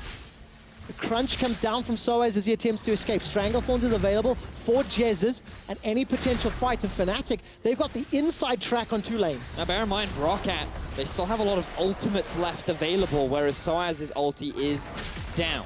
He used that to try and win out a trade on Faxi, which he's now winning anyway. Well, it doesn't look like he even needs it. Support from Broxah just lingers on the side. Hyanin's now coming to join the fight. Continues to land a couple of spears into Soaz, the Pierce as well. Got himself the Mercurial Scimitar, Blade of the Rune King, and Hurricane. So life steal for days for Hyanin, as long as he doesn't get caught by someone with a lot of burst damage, that is. I feel like Fnatic have forgotten that they have a 10,000 gold lead. There's an exposed inhibitor down the bottom. I feel like that if they did just fight, they're almost guaranteed to win. I appreciate that they are showing a lot of respect to their opponents, but they're also giving ROCCAT a lot of time. Yep. And the Baron, I think, is about to run out soon. So you just... I think there's an element of showing respect and there's too much respect, because how afraid do you really need to be when you have 10 extra thousand gold in your pocket? Well, we're going to find out. That was a really weird death sentence. Somehow connects on Soaz, but it cost what did his life. Unleashed power goes down, sending Betsy running for his life. He's flashed and barriered away. That's a good stun onto Fuxi. He's taken down by Broxer. Soaz underneath the tower. Got that GA available to him. Throws down the wall up in the crunch. Yonen's lifesteal saves his life. So does Summoner heal. Soaz respawns under the Nexus turret and gets taken down. The inhibitor in the middle is dropped. The tower in the top lane and the inhibitor to follow. Fnatic are looking for the all kill when it comes to objectives. So this time respect goes out the window as Soaz decides to dive the Nexus towers. But Fnatic have finally properly broken into the base. They were able to take down all 3 inhibitors, and it all started with this hook that landed down onto Soaz. You can see he gets stunned up, but then the immediate turnaround from Fnatic is that we can just stun your engage and then force your main damage dealer, who has no mana, immediately out of the fight, resulting in an easy chase. And this is greedy from Fnatic. They should have just stopped here, gone for the inhibitors. Maybe they could have ended the game, especially with a 59-second death timer. But so I was just thinking, look, if I kill the AD carry, then we're almost guaranteed to win. So the intention was good, the execution, not so much. Overeager is definitely a word for it. Soaz has finished off his Thornmail, and now ROCCAT are trying their opponent bush. But no one's going to come for it. No. Fnatic instead going to take the last remaining dragon, Ocean, before Elder. Hopefully we don't get to Elder, because then Fnatic really not done something right. They lead in every single metric, and they have double super minions in every single lane. Wait, Faxi has more farm. Oh. So technically. He has more farm? Yes. Is that a good thing at this stage of the game? No, but you always got to look at the bright side. You know? Yes, you do indeed. Always look at the bright side of death, as it were. 5 of them is what Fuxi has.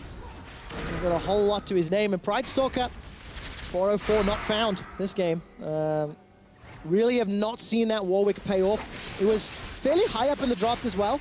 2nd round pick. Yeah, 1st rotation. Did not seem to really dissuade Fnatic at all. 5,000 gold nearly on that Baron power play. And Fnatic, now they're just going to watch these supers move in. Yep. Tower dive or just play for the tower game? What do you think? I think you just utilize the super minions. There's not enough wave clear on ROCCAT right now. They're guaranteed to fall. This is just a matter of time for Fnatic now. There we go. Matter of time. Nexus turret number 1 is down. Jesus manages to catch a root in the back end. Stranglethorns by some time. Knocks up Fuxi in the air. Reckless gets another. A flash away from the shockwave. Double kill for Reckless. He takes down the 3rd Nexus turret. Or the 2nd in that case. Turns his attention to the Nexus. And Fnatic finally win game 1 against ROCCAT.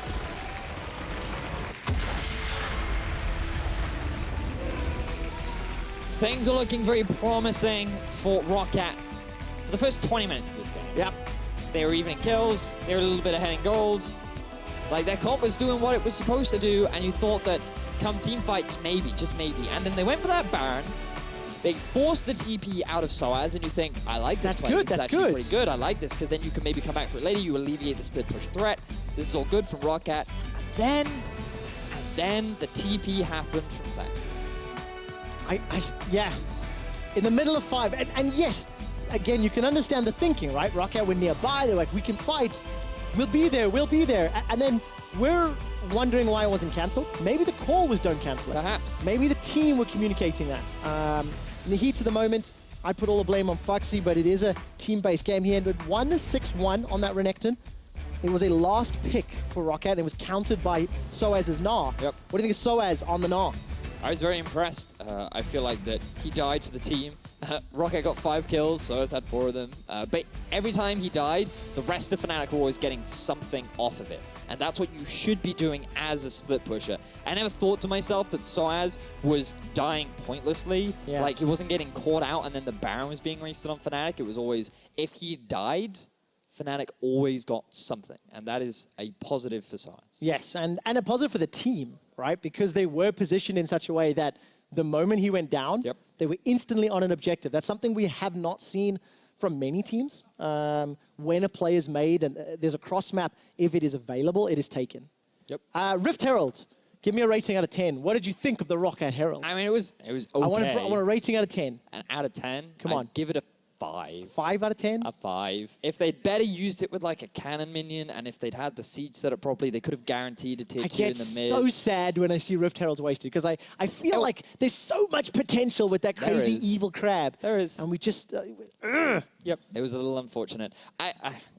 Yeah. That we could ramble on it for ages. We can. But I don't want to because it's going to be boring. Turns out I have to. So let's start from the beginning. I've got a quick update for you. I believe Reckless has played 52 games on the EULCS stage. I'll get a confirmation from that in a second, 52 or 53. Out of those many games, 20 of them, he has gone deathless. 20? 20 of them. It's pretty good. And he's on Dracos' fantasy team playing against me this week, so that's not a good thing for me. Fnatic got first blood in the series. Let's check in with the analysts for a full breakdown on how they did it. Thank you very much, Trevor. Indeed, Reckless the Deathless. Very, very impressive. From the side of Fnatic, it was actually quite a close or an even early game, which is not something that I'd at least expected going up against a team like ROCCAT. So why do you guys think it was slower than usual for Fnatic? Different things. There's no Shen to kind of force plays early on. Gnar, fantastic pick here, by the way. Needed a bit more time. We can get into the top lane matchup a little bit more. All right, now, let's talk about the top lane matchup. Right now, Cabochard, tell us about it. Obviously, there were a lot of top lane bans coming out, and it ended up being a Renekton versus Gnar matchup. And I think the Renekton, okay, we have seen it a little more lately in different leagues, but Gnar is not something that we've seen anyone go to in summer yet. So what are your opinions on the matchup and on both picks? Yeah, I think the matchup is pretty good in favor of Gnar because obviously it's gonna scale like that good into late when you get like 1 or 2 items. Renekton can't even walk up to lane. Early on you have some things to do with Renekton, but then again you have to look to dive or something. I think the draft was very well done from Fnatic side. They knew what they wanted. Like they went into their bot lane matchup, the Kenzara, they know it very well. They had the best jungler I think right now when Elise and Zaka are out. Then Syndra is pretty safe pick and that counter top is just need to scale, so they played steady there. One little thing to add. Yeah, cut me. So. Sorry, I'm actually very sad. They could have easily, Cabochard was saying this obviously beforehand, like they could have so easily just put Kennen top though. Yeah. If they wanted a really good matchup. Do you know who you're watching though? I know, that's what I tried to tell him. I'm like, listen, when Reckless can get Kennen, he will get Kennen. And it doesn't matter if you can get a good matchup top. So Gnar obviously came in as the discount Kennen. But that was one of the reasons it was a bit of a slower game because you obviously need a few items before Source really takes over the lane. Mid lane matchup was just slightly in favor of Caps, but also still fairly even. So there wasn't really anywhere where Fnatic were looking to play super fast. They were actually fine waiting for Source to win the side lane. Yeah, and also in terms of correlation, in the 15 straight games before this, Broxa was always involved in 1 kill at least, participated in or made before 15 minutes, and now he wasn't, and he was 0-0-0. So it does seem like he's becoming more and more of an instrumental factor to Fnatic's success. Yeah, 100%. I think he's like Joko on Vitality, where the two junglers are focused on the early game a lot, which is something is both good and bad. Like, it's really good when you manage to get your soul laners ahead and then the soul laners can carry. It's kind of been a bit of an issue for Vitality is whenever you get the soul laners ahead. In top lane. Especially that top lane. But Nuktok showed today, you know, if you give him an advantage, it's really good. And Fnatic, we've seen the same from like a Caps. We've seen it now also from Source on Gnar. Yeah, so it was definitely even. So as on Gnar had a couple of good moves. And then there was a team fight you guys wanted to take another look at. So let's get that up on the screen. Cabochard, run me through what happens here. What happens there? Yeah, I guess it just TP'd that the pressure, I think the whole time, like, Gnar was taking side pressure from maybe level 10 or something, and then they just could control Nash pretty easily, and anytime ROCCAT tried to walk up onto Nash, it's over, and then Renekton forgets to press his button again, I think, and he just dies. That's it. Yeah, that TP in from Faxi was not very good. Obviously, after Betsy already went down, and kind of the problems for ROCCAT is, you know, so many things they need to work on. Like, it's not just early game, it's not just mid game, it's not just late game. Like, there's kind of things in all aspects.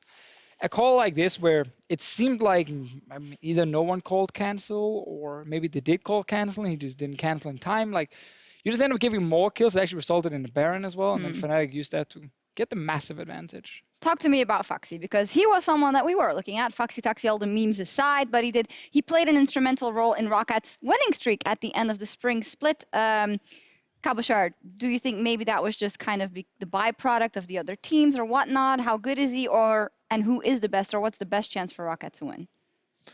Yeah, I think they were playing better with, actually, with now they played pretty good, I think, towards the end of summer, and they knew how to scale properly with the pick. Right now, it was pretty much the opposite. They had to force way more if they wanted to do something with Renekton.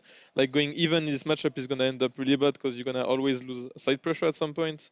And maybe with Warwick, it wasn't possible. Maybe he wasn't getting the trades he wanted, and it ends up in both scaling, and it gets into North favor. Yeah, it looks pretty dire for ROCCAT, it seems like. I mean, the early game was okay, if they can build upon that, but that's kind of the hard thing, because then you can't make the mistakes in team fights right after. So there's a lot of stuff for ROCCAT to work on. Probably All right. not this series. Probably not this series, because Fnatic is looking absolutely on form. While Fnatic and ROCCAT continue their fight when we return for Game 2 in just a moment. Comfort champions for Hjarnan and Wadid going up against Reckless and Jesus. The 2v2 could be instrumental in the win. It's ROCCAT versus Fnatic. 3-man stun into the crunch. Solaz is putting the damage down. He wallops himself forward, takes Hjarnan down. Taxi, that's too many. He's going to take the Taxi back to base. Wadid's on the front line. The hop, the skip, the crunch, the wallop. It's a double kill for Reckless, and Fnatic are on the tower. How did you kill Doriana? I'm insane! Holy moly. Good job. Knocks up Foxy in the air. Reckless gets another, a flash away from the shockwave. Double kill for Reckless. He takes down the third Nexus turret, or the second in that case. Turns his attention to the Nexus, and Fnatic finally win Game 1 against ROCCAT.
Welcome back to European LCS Summer Split. Fnatic have started with a win here today and are looking to close out the series in Game 2 with a clean 2-0. They have side selection in Game number 2 of this series, and they have selected blue side. As we're about to jump into picks and bans, I got a little bit of flack for my technically correct statements. Various. That Which ones? technically, Which ones? Remind technically me. Fnatic were in the lead. We're losing, sorry. We're losing the lead. They were behind a goal. And that technically Kennen is a flex. I stand by this because technical correctness is the best kind of correctness. Don't follow me. Or dude. just being correct. Don't follow me. Right. Look, what you need, right? Pen of wisdom. Now that I have the pen of wisdom, we can look actually at the draft and we can properly think about correct information going into this next draft. So, things that are likely to change and things that will stay the same. Shen is almost guaranteed to be still banned away by the side of ROCCAT. Elise, still probably going to be a high ban because you do not want to allow ROCs to have that kind of early game impact.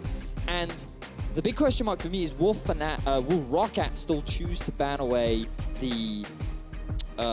They ban Elise, Shen, Oh, Lee. sorry, I got really confused then because the overlays were swapped over. Now that they're back to normal, yes. The question is, will ROCCAT ban away the Kennen, or will they just allow Reckless to have? Well, they allowed him last game. Did not ban it out. Last ban for ROCCAT. A few seconds to go. Kalista, Rakan, and Galio taken off the table by Fnatic. ROCCAT in the previous game, they had a first pick Thresh on blue side. Fnatic have the option to first pick. And Fnatic will first pick the Thresh if they can. Thresh Cannon is an absolute fine bottom lane for them.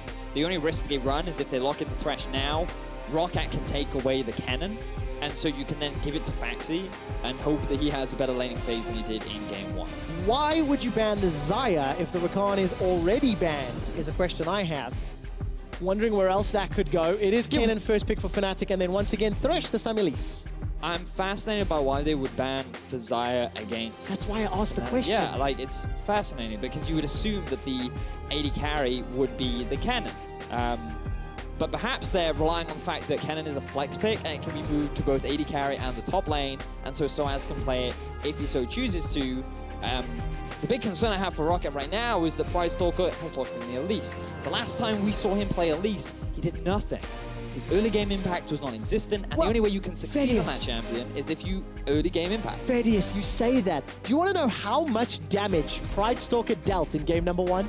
I'd love to know. Take a guess. On a Warwick. As a percentage or the flat damage value? The flat damage value. I want to say that he did about 1,000 damage. You are underselling him because he dealt 1,400 damage in a 40-minute game. I didn't know that Infinite Duress was an escape tool. I learned that in game number 1. And now I need to see what Pridestalker can do. If he can figure out how to go forward. At least this time, he can throw a Spiderling and run away. Yes, he and the can. Spiderling will deal damage.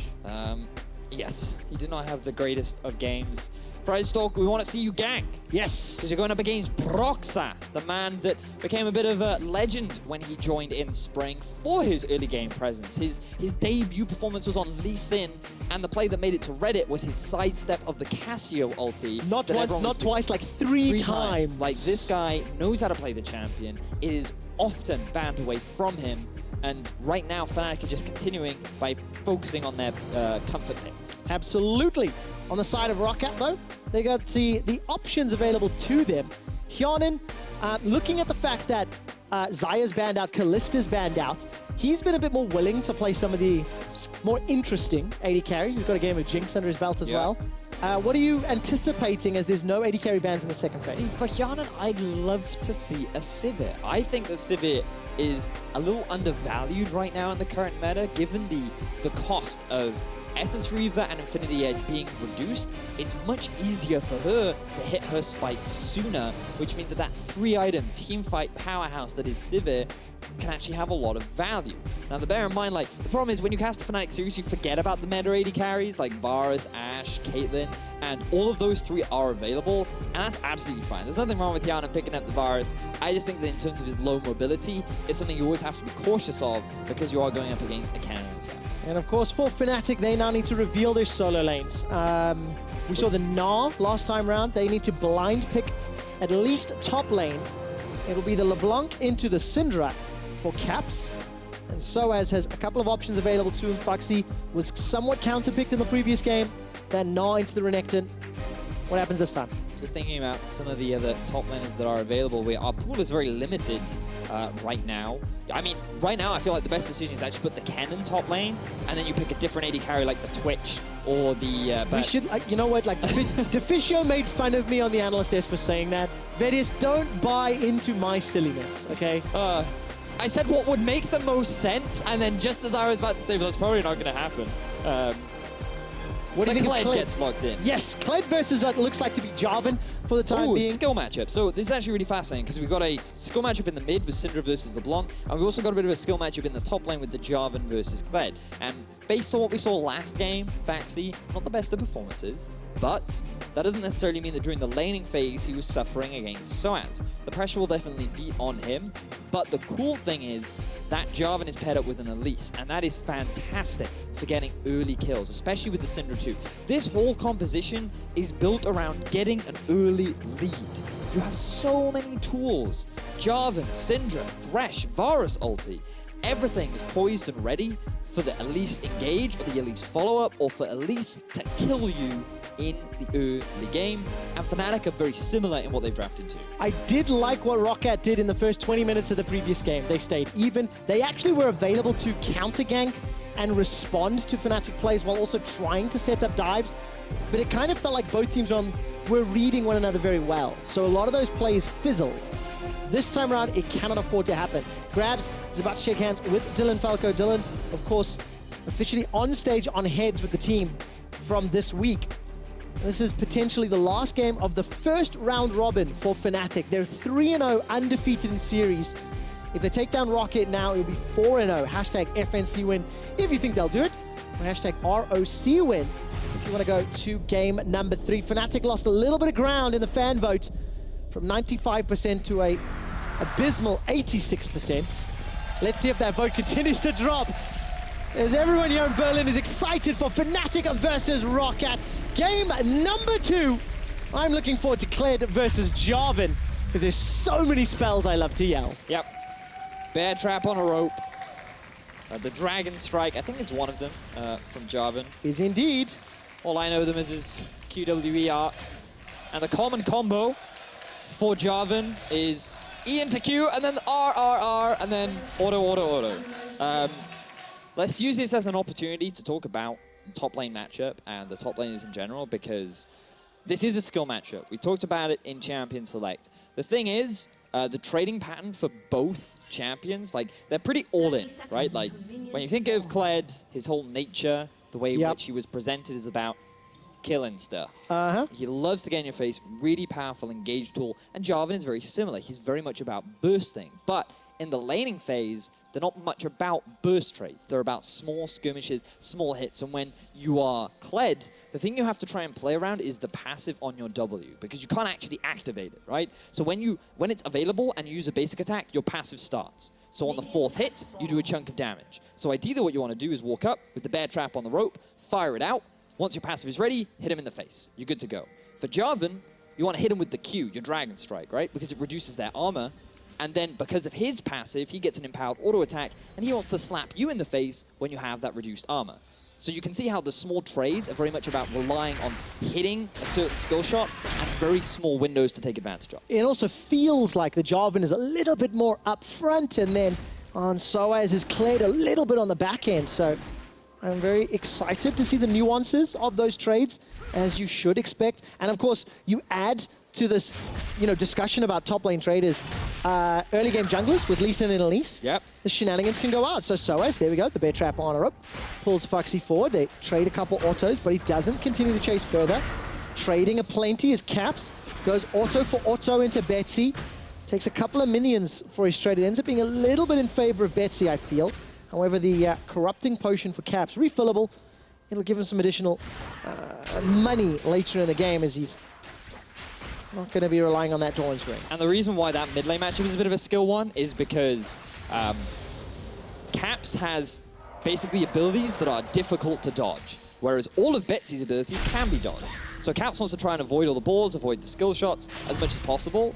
Whereas Betsy is relying on Caps to try and engage because he locks himself in once he uses that distortion. That is a big window with which Betsy can get a turnaround play on, so that then that's how it becomes a skill match. It's all about the skill shots and timing. Vedius, you talked about skill shots and timing. Here comes Broxah, bear trap on, a rope finds its target, pulls Foxy backwards. First blood to Broxah.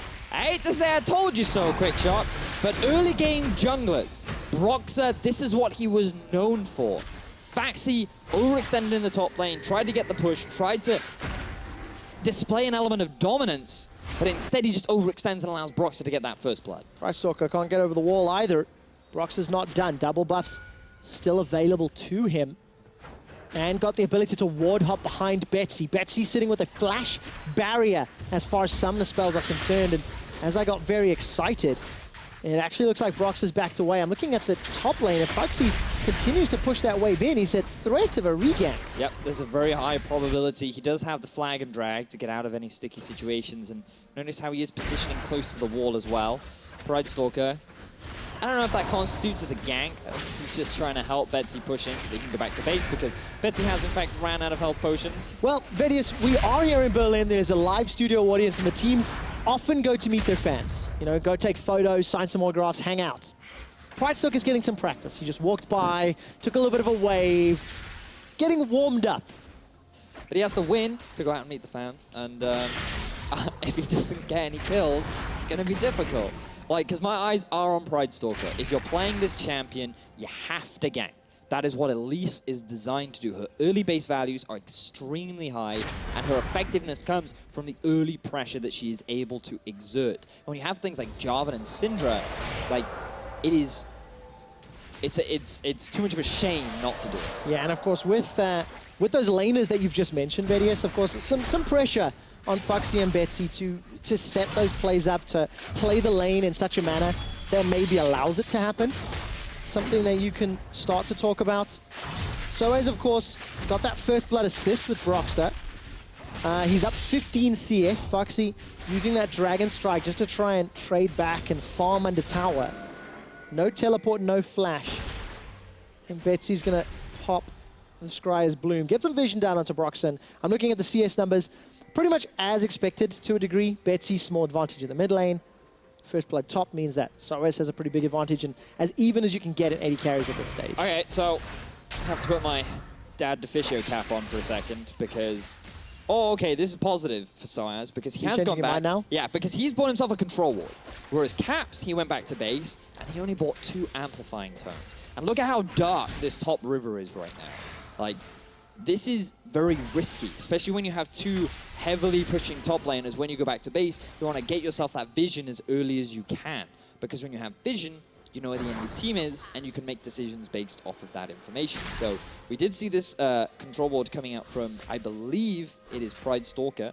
And now we have this control ward up in the top lane for Soaz. But bit of a shame on Caps, because he did not get that control ward, and now look at all this darkness that you have in the top half. And that means ROCCAT have some opportunities, but they need to firmly grasp them. Broxah, knowing that Foxy has no flash and the wave, is pushing into him. How long is Foxy willing to wait? There's no support from Pride-Stalker, and Soaz is not really giving any indication that something is up. We jump quickly to the mid lane as Betsy's got unleashed power. He flashes forward, not enough for the kill! Whoa! Cap survives up in the top lane. Bear trap on a rope, pulls Foxy backwards. Jousting goes down as like Jamarcia signals Foxy's death.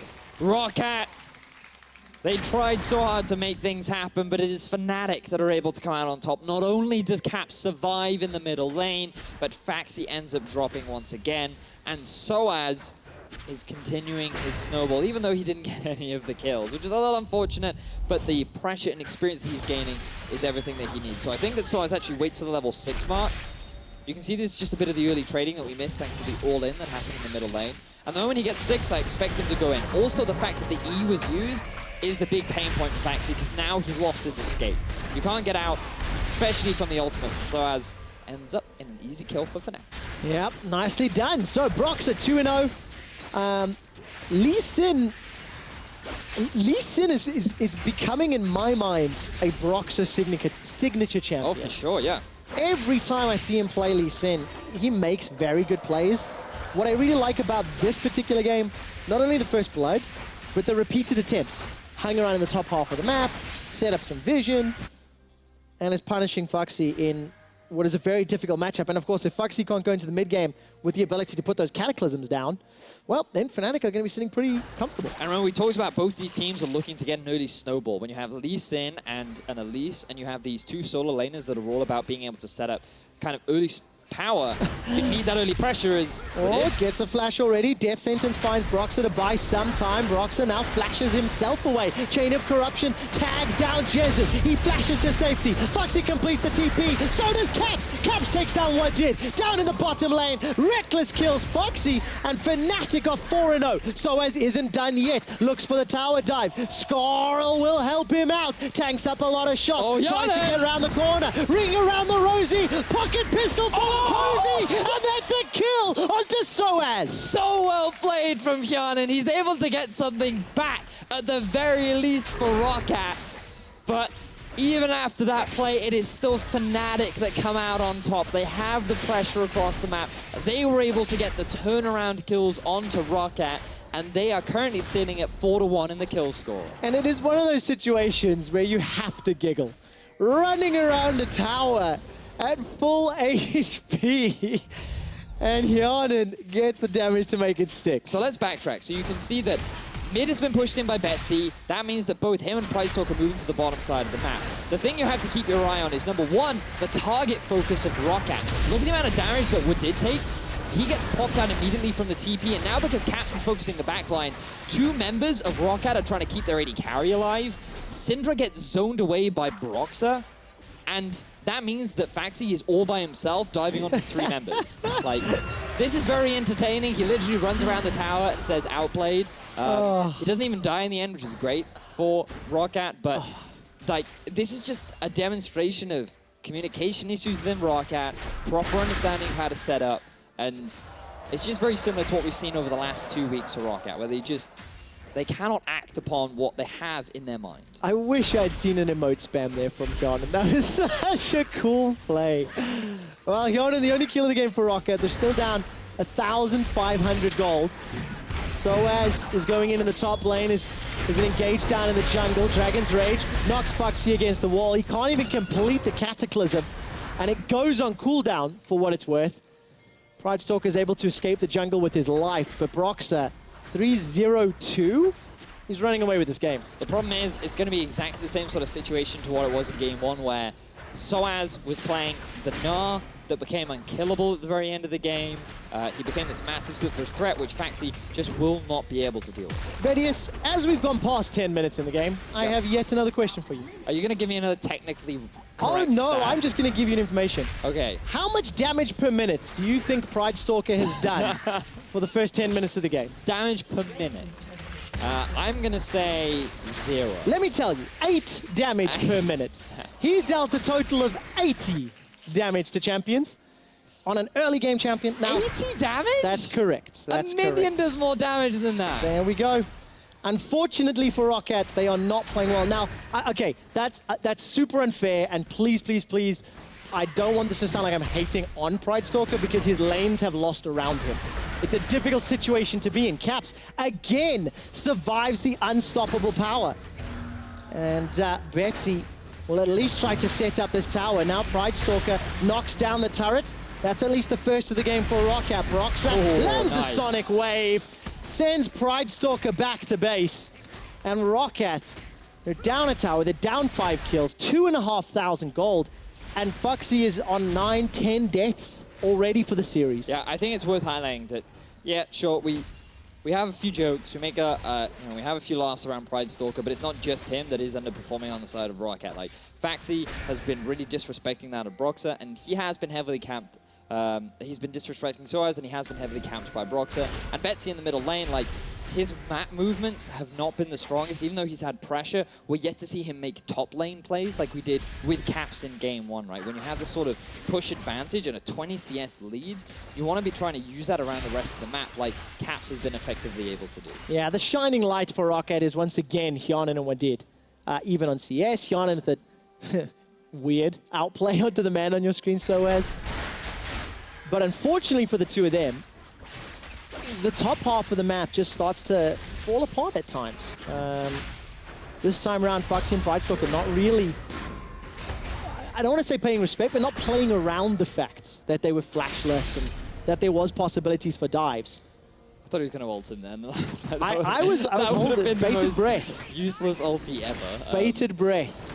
Betsy, by the way, I think we have to give some kudos here. Plus 20 CS has taken that tower down. That's because Caps has been roaming around the map and all in happens bot. All right, Chain of Corruption starts to spread. Jez is not dead yet. What did take so many tower shots. Foxy's being run down. Bear Trap and a rope, as well as Jousting takes him down. For some reason, Foxy uses the Cataclysm. Reckless is looking to run down Hyanin. He doesn't have an item completer, but he doesn't need it. Flash forward for the kill. Broxah fights Brightstalker and squashes him with his boot. And he doesn't even use the resonating strike. He follows the kick with a ward jump. Beautiful play from ROCCAT, and Fnatic just dismantling the strongest part of ROCCAT, which is their bottom lane. Individually, every member of Fnatic is outperforming ROCCAT. Here comes Betsy. 1, 2, looking for the triple. Flashes, doesn't find it. Finally takes him down. Triple for Betsy. You can see the frustration on Brox's face as Betsy is able to finally get something back for his team. He makes that roam down to the bottom lane, but look at Caps still pushing onto the mid lane tower, and it always feels like Fnatic are finding answers all across the map. Well, tower about to fall. We're approaching 15 minutes in, and Fnatic have got nearly 4,000 gold in the lead. Every single mapper ahead in itemization. Caps doesn't need boots. Gunblade first, why not? Bang bang, he wants to shoot them down. So this is the, this is just the triple kill that happened down bottom lane. I would argue that that's one of the easiest stands to land for Betsy. No vision for Fnatic, and so close for Broxah. If Betsy didn't have barrier, that would have been a kill. And he's just, the frustration on his face. He knows that it was just an unfortunate situation for him to be in. And thing that I love, right? Thing that I love. This is a guy who was 5-0-2, and he almost got a kill on somebody that stunned him and surprised him. And he's legitimately so disappointed. Game 1, 0-0-0. I don't know if that's... Yep. It was even at 20 minutes, remember? Oh, at 15 minutes, my apologies. Fnatic were technically losing in gold. Yes, they were. They were technically losing. Whereas this game... this is a difference, though, right? In game 1, he was playing that Kha'Zix, which is a little bit more of a scaling jungler, and he couldn't do as much with his laners. This time around, he knows he has to play an early game jungler, and he's making it work. And this is actually just something that I really love to see, because when you're at home and you're trying to play a solo queue game, and you know you're on an Elise or Lee Sin, and you're trying to make early plays happen, sometimes it can just feel really difficult.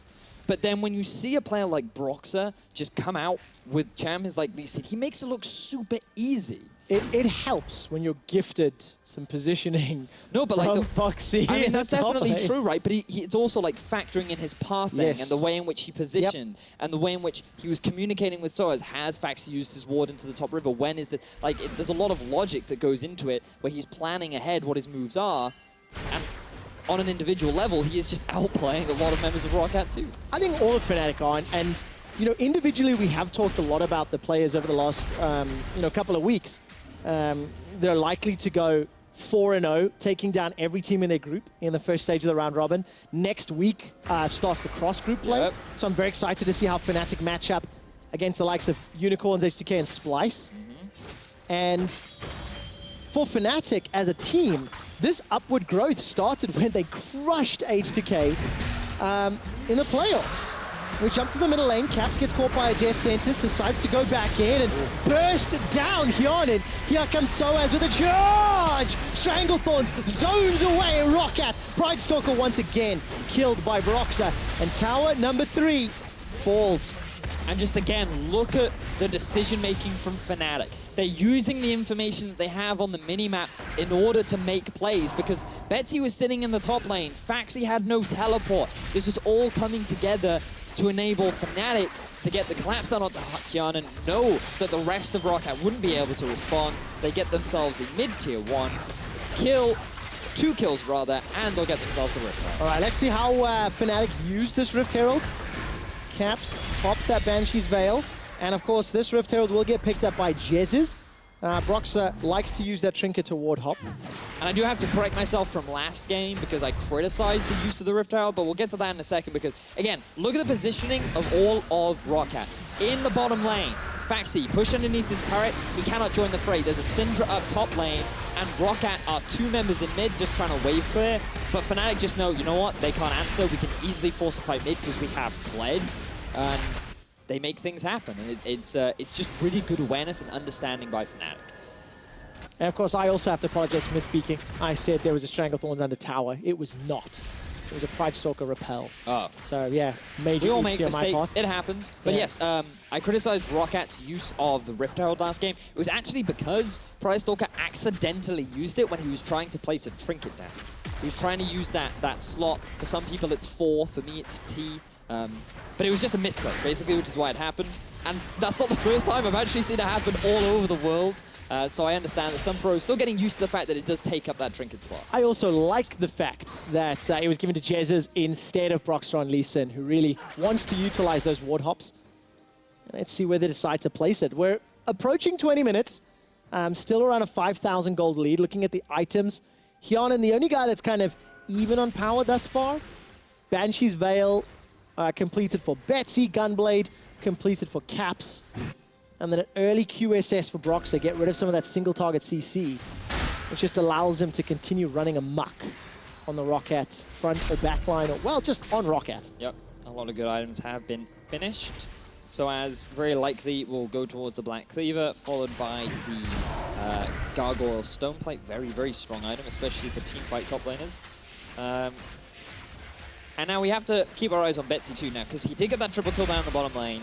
He got a large influx of gold, and he could be a big swing factor in being able to turn around a lot of these fights. The problem is, he's going to have to deal with Soaz, who's more than likely going to be sitting on his face. And while he is squishy, when you have Skarl, people always forget the reset that he gives you, right? Because you demount him, you become untargetable, and let's see him come into action again. Once again, Death Sentence finds his target onto Caps. Not going to be enough to save Wadid, though. Pretty easy. So 5-on-4 scenario, lots of HP to play with. Fnatic are setting themselves up. I'm looking at the minimap. Minions making their way down mid lane. Rift Herald has been summoned. And she will start to prime that charge. Foxy's looking to interrupt. He gets rooted down in place. Knocked up, knocked aside, knocked down. Foxy can't even cataclysm.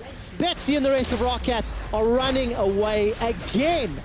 And the Rift Herald is continuing its siege on the ROCCAT base. Now bear in mind, Fnatic, they still have Cannon's ultimate available, but they've decided to play it safe. They're going to disengage, take the tower, take the kills, and it's just Fnatic doing exactly what they needed to. They, again, recognize the poor positioning of ROCCAT, having to deal with all this side lane pressure, and they force a fight mid, which is so easy to do with this Kled. The difference in communication between these teams is phenomenal. Foxy's engaged, she had no support, no backup.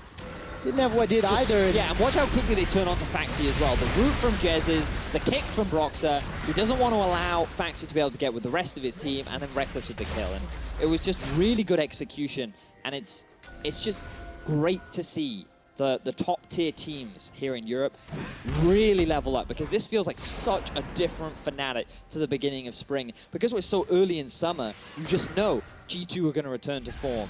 H2K and UOL, all these top teams are all leveling up as we continue on with the split, and it produces all of this action, and you just have to hope that some of that rubs off on teams like ROCCAT. Oh yes, and next week, Boss Group play starts. Death Sentence goes over the wall, Unleash Power, not enough to kill Jez's. Wadid actually needs to flash away to save his own life. Jez is now an easy target. No Stranglethorns available. Banshee's Veil is triggered. So that's on cooldown at least for a little while longer. And remember, there's no Stranglethorns here for Jez, so if ROCCAT want to play a desperation move, they're down 7k gold. They need any advantage they can get. Forcing Jez away is a good first step. Dragon's going to be spawning in 35 seconds. Stun lands. Chain of Corruption starts to spread. There's Flag and Drag, doesn't knock anyone up. Cataclysm locks down Fnatic. There's a dash away from Cap. Wadid catches him, follows him with a Death Sentence. That's the fight that ROCCAT needed. Soaz is running away for his life as Reckless is wrecking on the back line of ROCCAT. Soaz gets taken down as Pridestalker. He quadruple-booples his damage. 2 kills secured, and ROCCAT win the fight. They actually come out ahead in this fight with so much gold in the favor of Fnatic. ROCCAT find a way of turning things around. Phenomenal fight from the team of ROCCAT. And let's see exactly how it happens. Caps, he tries to trade into Betsy and Hyana, and he ends up getting rooted up. This means that Broxah has to take the brunt of the damage, and he is super squishy. Caps get zoned away, Reckless is alone on the backline, and then when it's just Soaz versus 3 members, that's actually very easy for ROCCAT to be able to turn this fight heavily in their favor, and it all comes off the back of Caps just trying too hard to be aggressive in his play. He gets stunned up, and Fnatic, that communication, that teamwork ends up working against them because Broxah, rather than just leaving his mid laner to die, says, I will save you, Caps. I will be your hero. And instead, Caps is like, yeah, cheers, bro. And then he gets to their sentence too. It is an exciting turn for ROCCAT to see when they get a team fight go their way, how good it can look. Yes. But they are still in a sizable deficit. Yeah, it's still a 1-7 job. Yes. 5,000 gold lead, down 2 dragons. And Fnatic have got a tower advantage as well. So can ROCCAT do that again a few more times? That's what they need to do to bounce back in this game. And it was good to see the combo, despite Foxy, going in. And initially, I had trepidation about how deep he was going. The Cataclysm, definitely impactful. All right, locked down, manages to get the EQ to safety. Foxy's able to save his life this time around, as Fnatic, committing 2 on the bottom lane, allows ROCCAT to clear out some of these wards in the river, and they've got themselves a plethora of control wards, so they can start to combat this vision superiority that Fnatic had established. That's very good. You also want to criticize Soaz slightly, because why has he got that cloth armor when he could be using that space for control wards? Just a quick shot. Vision is very important this lane into the game. You want to make sure you maintain control as Foxy. Yeah, he's going to lock down Caps temporarily. In actual fact, Foxy is locked inside his own cage. Caps with Soaz takes him down. Baron is started by ROCCAT in the top lane. Remember, the solo laners have teleported. They're going to finish. Broxah goes in. ROCCAT get Baron. Pridestalker forced to repel, buying some time. Stranglethorns knocks up 2. Run, ROCCAT, run! Lose 2 of their own. Only Betsy and Hyanan survive. Blast Cone sends Broxah into Hyanan's waiting hands. No more mana for Betsy. He's going to get run down by Caps and Reckless. Hyanan takes it under the tower. Root not going to find his target. Continuing to chase. The turret aggro is on Jez's. Exhaust goes down. He's doing it again! Hyanan is looking for Broxah. Finds him, takes him down. Caps is being hammered by the minions. Oh, not going to do it. The minions do not kill Caps. And ROCCAT, they get themselves the Baron, but they get aced. Fnatic walk away with all 5 kills, and now they're looking to break into the base, or just get themselves a bit of vision. ROCCAT go all in on the Baron play. They have to, like, this is the best play that they can. The TP from Caps, along with the TP from the Kled, means that it's very easy for Fnatic to respond. Broxah gets knocked away from the Baron, so he can't actually utilize that smite. Pridestalker does secure it, but then all you can do is really run when you're ROCCAT. And Hyana at this point, maybe if you've got a couple of extra hits in here or there, maybe you can look at this time and time again, but the fact is Betsy doesn't have any mana, and it's just the chase. Then we get to see ROCCAT nearly do it again, and he tells the world, I am the king of anti-tower dives. Even if that exhaust hadn't gone down, I think he actually could have killed multiple members. Yep, I concur. Look at the HP on Caps. And then the life took him down. steal. The life steal from See, the Gunblade. Gunblade meta, dude. Yeah. Saved Caps' life. It's very good. And Reckless killing the entire wave That too. very quickly helps out. But I love Fnatic Unleashed. They just chased. They chased ROCCAT across the earth. They have a top laner whose ultimate is literally called Charge. So I feel like that is within their right to chase to the ends of the earth. Could have ended in disaster, but it did not. They still lead the kill score 21-9. And of course, that Baron power play, not going to be great for ROCCAT.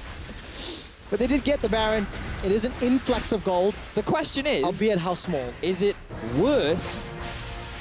Never mind, fight starts. Charge! charge. Soaz runs into the fray. The box goes down, as does the Strangle Thorns. What didn't Hyonin go flying for a second? Foxy's pulled backwards. Cataclysm locks him in, but then he puts the wall down. Here comes Reckless. Slicing Maelstrom locks down ROCCAT. Soaz gets the first. Foxy's looking for a reply. Soaz gets a double. Hyonin running for his life. Flash is available, but he's rooted, locked, killed. It's a double for Caps 2. Beautifully played fight from Fnatic, getting 4 clean kills onto that of ROCCAT, and now the path has been opened for Fnatic to walk into the base and maybe even take the series. Well, death time is around 30-odd seconds. 25 kills in 28 minutes. Fnatic signaling their ability to destroy ROCCAT. And coaching staff backstage, it's been an interesting game. One with which you can still talk about a few decisions from Fnatic. That big team fight that they lost in the mid lane around, what was it, 6 minutes ago? But then you see engage like this, and just you have to praise Fnatic. Yeah, you have to watch the way in which Fnatic play the fight, because look at where Caps is on the minimap. He comes in from the flank, and bear in mind, Fnatic haven't hard committed. Broxah, he's got himself a fair amount of magic resistance now, so he's able to disengage and not die. But Fnatic, Caps is coming in from the top. Reckless patiently waits with his ultimate until a lot of the summoner spells were used so that he could get the CC down in order to win the fight. And then what you get is Hyonin, he's just left alone to die. It's simply a matter of just picking single members off and gradually working your way through the team fight. You can just see how hard Hyonin is trying to keep his team alive. It's just such a difficult situation for ROCCAT. I mean, even though Hyonin has actually dealt the most damage in this game, it's not enough to make up for the losses elsewhere. And you look at Fnatic, every single one of those members is so far ahead of their opposite number. And at 30 minutes in, I start thinking now, right, how do you pick a player of the series? How do you possibly pick one member specifically? I feel like this game, Broxah, undoubtedly. Yeah. I feel like in game number 1. Quick shot. Let me make this easy for you. Yes. Who has the best KDA? Is it that simple? It's no. A lot of people get very upset. That was just a joke. Never base player of the series on KDA. Your score is not a representation of the value that you bring to a team. And for me, I just feel like it's all been about Broxah. Because this whole series, this guy has been... I loved Soaz in game 1. That's very true as well. I think his Gnar was fantastic, and I think Broxah in game 2. And the reason I ask is, it's at this stage that we start thinking about it, because we have to actually submit a vote as the game ends. And when you've got a team like Fnatic, where all 5 members have just shown up, it makes it very difficult to say, hey, this guy is the reason they won, and this guy deserves that. Well, it also doesn't have to be the reason they won, right? It's just like, who do you think had the biggest impact? And you could argue that, yes, Soaz in game 1 had a very large impact, and in game 2, he did a very similar thing. But for me, it just feels like the Broxah just, for this composition to work, Broxah had to be the facilitator in order of getting that success for his team. And in game 1, sure, his impact may not have been as significant, but the vision that he was putting down, the control and the amount of pressure that he was allowing Soaz to have so that he could be that massive split push threat is why I'm leaning more towards the jungle. And you know what? I'm actually going to throw in a wrench in the works here. Go. Dylan Falco is on stage pre-game, right, with the team and chatting to them. And you notice how much slower their closeout, their macro, their decision-making, not as chaotic. Trying to play clean against a team that's so significantly better than. I wonder if we could vote for Dylan Falco. Stop it, Trevor. Do not anger the people. Oh, there are a few Twitter analysts out there that have just been triggered. Because there are a lot of new fans that won't understand the meme. There are a lot of people that don't know. And I'm not going to educate them now, because that needs to die, okay? It needs to never be spoken of again, as both teams posture in the mid. All right, where is Soaz? He's coming from behind. The flank charge! Skull is about to be proc, and it has. Soaz gets dropped, but he's got the GA to bring him back to life. Foxy locks in all of Fnatic, but not able to take anyone down. His GA will go up, and the kill not going to be secured yet. Caps goes over the wall. The Raptor camp enlisted to help out, and Reckless snipes him down with an auto. ROCCAT only lose 1. Huge Strangle Thorns there for Jesus. Completely zones the rest of ROCCAT away after they very quickly shut Soaz down. And what you have to remember is, now we're reaching these 2-item spikes. It's very easy for ROCCAT to start shredding through this front line of Fnatic. Xianen, this guy, he is very good. Look at his on-hit build as well. Rage Blade, Blade of the Rune King, Hurricane. A little bit to deal with Soaz and Broxah. Caps was trying to go hunting for a spider. Pride Stalker's Repel bought enough time. Now Fnatic on the hunt again. It was a 1-0 fight. Baron is live. And despite Fnatic once again having a gigantically 10,000 gold, 4 additional towers, Super's in the middle lane, ROCCAT is still just holding on. Yeah, and a lot of that is thanks to Xianen. This guy has been dishing out some real damage in fights. And it's worth... Ooh. So, Soaz, player of the series. This guy has been playing so well this game. Really impressed. Oh, that was so unexpected. Nicely done, Vedius. Did not see the setup for Broxah getting caught. But we can assume it was either the... We'll get a replay. I'm sure that we will. Our EVS team, guaranteed to help enlighten the public as to how that happened. Because bear in What mind, is an EVS team, Vedius? An electro-visual stimulating team. Not bad. I would have gone video system. Oh, damn. Maybe. I don't know. I actually don't know what it stands for either. But that's production speak for our video team. There's TP coming in. We're not going to get the replay because it looks like ROCCAT are going to go for that risky Baron. Jesus is popped as well. ROCCAT, is this where the comeback starts? Reckless turns one around with the help of Caps onto Betsy. ROCCAT stuck inside the pit. Caps playing on the flank. This is huge. Soaz goes down. Reckless running for his life. Turns into an Electro Hamster. Escapes for the time being. Pride Stalker is low and Fnatic 2 on 4. Caps is looking for the hunt. Chain goes wide. Shatter Orb targets Foxy.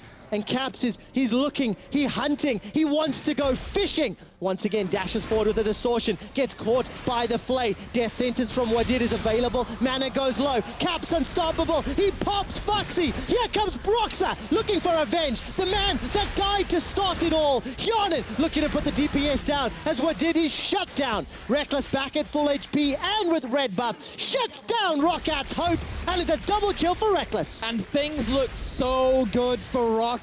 They get themselves a huge fight around the Baron pit. But the 3-man unit of Reckless, Caps, and Broxah is what keeps Fnatic in the game. They do not lose, I say keeps them in the game, keeps their lead. And they do not lose the Baron, but Pride Stalker is still around. Fnatic, they do know, can Pride Stalker get the steal? Well, Pride Stalker needs to be alive and he needs his repel. That's now on cooldown. Pride Stalker's about to get popped, gets a very good cocoon. Here comes Betsy. Betsy, with the help of Pride Stalker, secures the kill. Baron is the focus for Fnatic as Soaz is zoning away ROCCAT. Dark Sphere gets sent forward by Betsy and Fnatic secure another Baron. This has turned into quite the show. As let's have a look back at how both these teams decided to kill each other. So.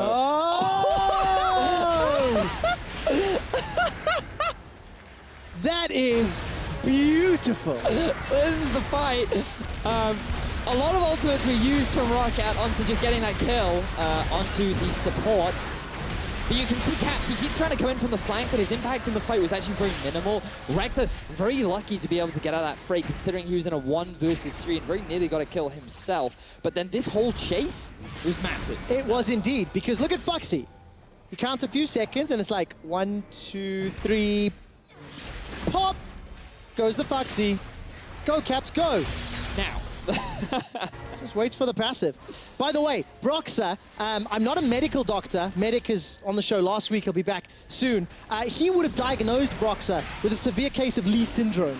That is what settled his death a few moments ago. ROCCAT still down 10,000 gold. The charge was already used by Soaz, and Elder Dragon has reset. ROCCAT continue to try and focus it down. They've got control of the Scuttle Crab. The movement speed increase will help out. The jousting interrupted by Death Sentence. Strangle Thorns is popped, as is the box. Elder Dragon says, I don't care about your shenanigans, and it begins to reset. Continues to build up. Caps on the flank. He's looking for Betsy. Banshee's Veil is popped. Distorts back to the clone. The fight continues to break out, and Elder's like, come on! God fight already! Kill each other! Not not gonna happen yet. Elder Dragon continues to get burst and focused and chunked down. ROCCAT looking for an engage. Someone kills something.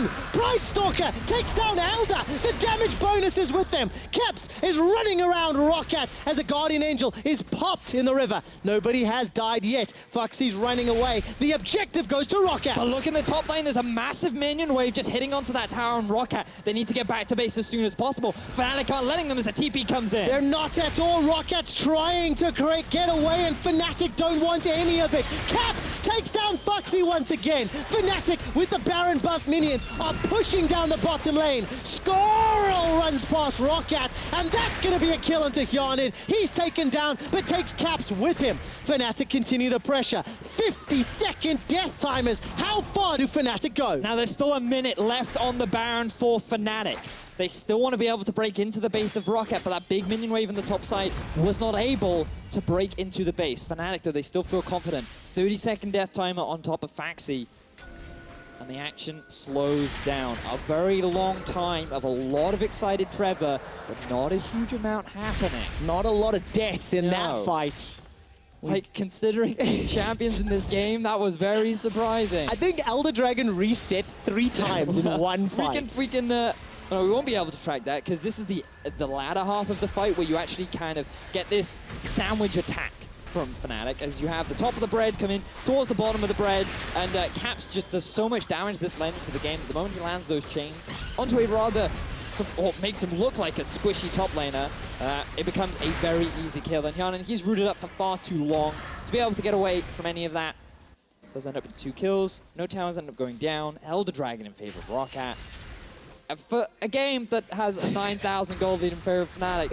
It's insane. And it goes back to the question that we asked, you know, like Fnatic in game 1, they were very slow to close out. They were safe to close out. And I'm not a huge fan of criticizing that style of play, but in a similar fashion, slow to push this advantage, slow to play around a 10K gold lead, means that now at 40 minutes, that 10K actually means significantly less. ROCCAT are showing, you know what, if you give us a fair fight, screw it, we can win some of these. Well, especially this lane into the game, yeah. And again, I just want to really highlight Hjarnin. This guy playing like a madman right now. His positioning and the damage output that he's throwing, I'd love to see his damage at the very end of the game because I feel like he is one of the big reasons as to why ROCCAT have been going fairly even in a lot of these fights. We'll track that a little later. There's a few more fights going before this game ends. Vedius, the 2017 game record for the most amount of kills is 54 here in Europe. Wow. And we're getting close to that. Who had that, do you know? I do not. Stats team buzzed me with the total kill number. I'll find out how many. I want to say it was a Unicorns game. I know, you always do. They oftentimes have the most entertaining. It was in actual fact, oh no. It was in actual fact ROCCAT versus Origin. Oh, it was that game where they had the most of everything. 54 kills. We are currently on 46.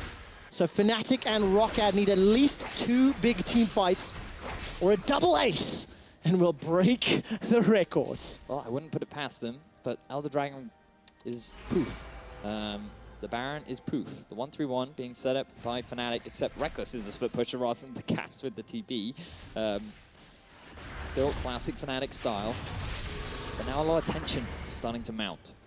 Because Fnatic realize that they cannot win fights super convincingly like they have done in the past.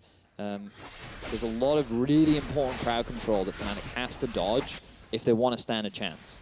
But you can't dodge a spreading chain of corruption. No, but we do know they were like, I remember a stat back in the old days where like that ultimate was the most missed ultimate. It was missed so much that they actually had to buff it because people could not land that ultimate.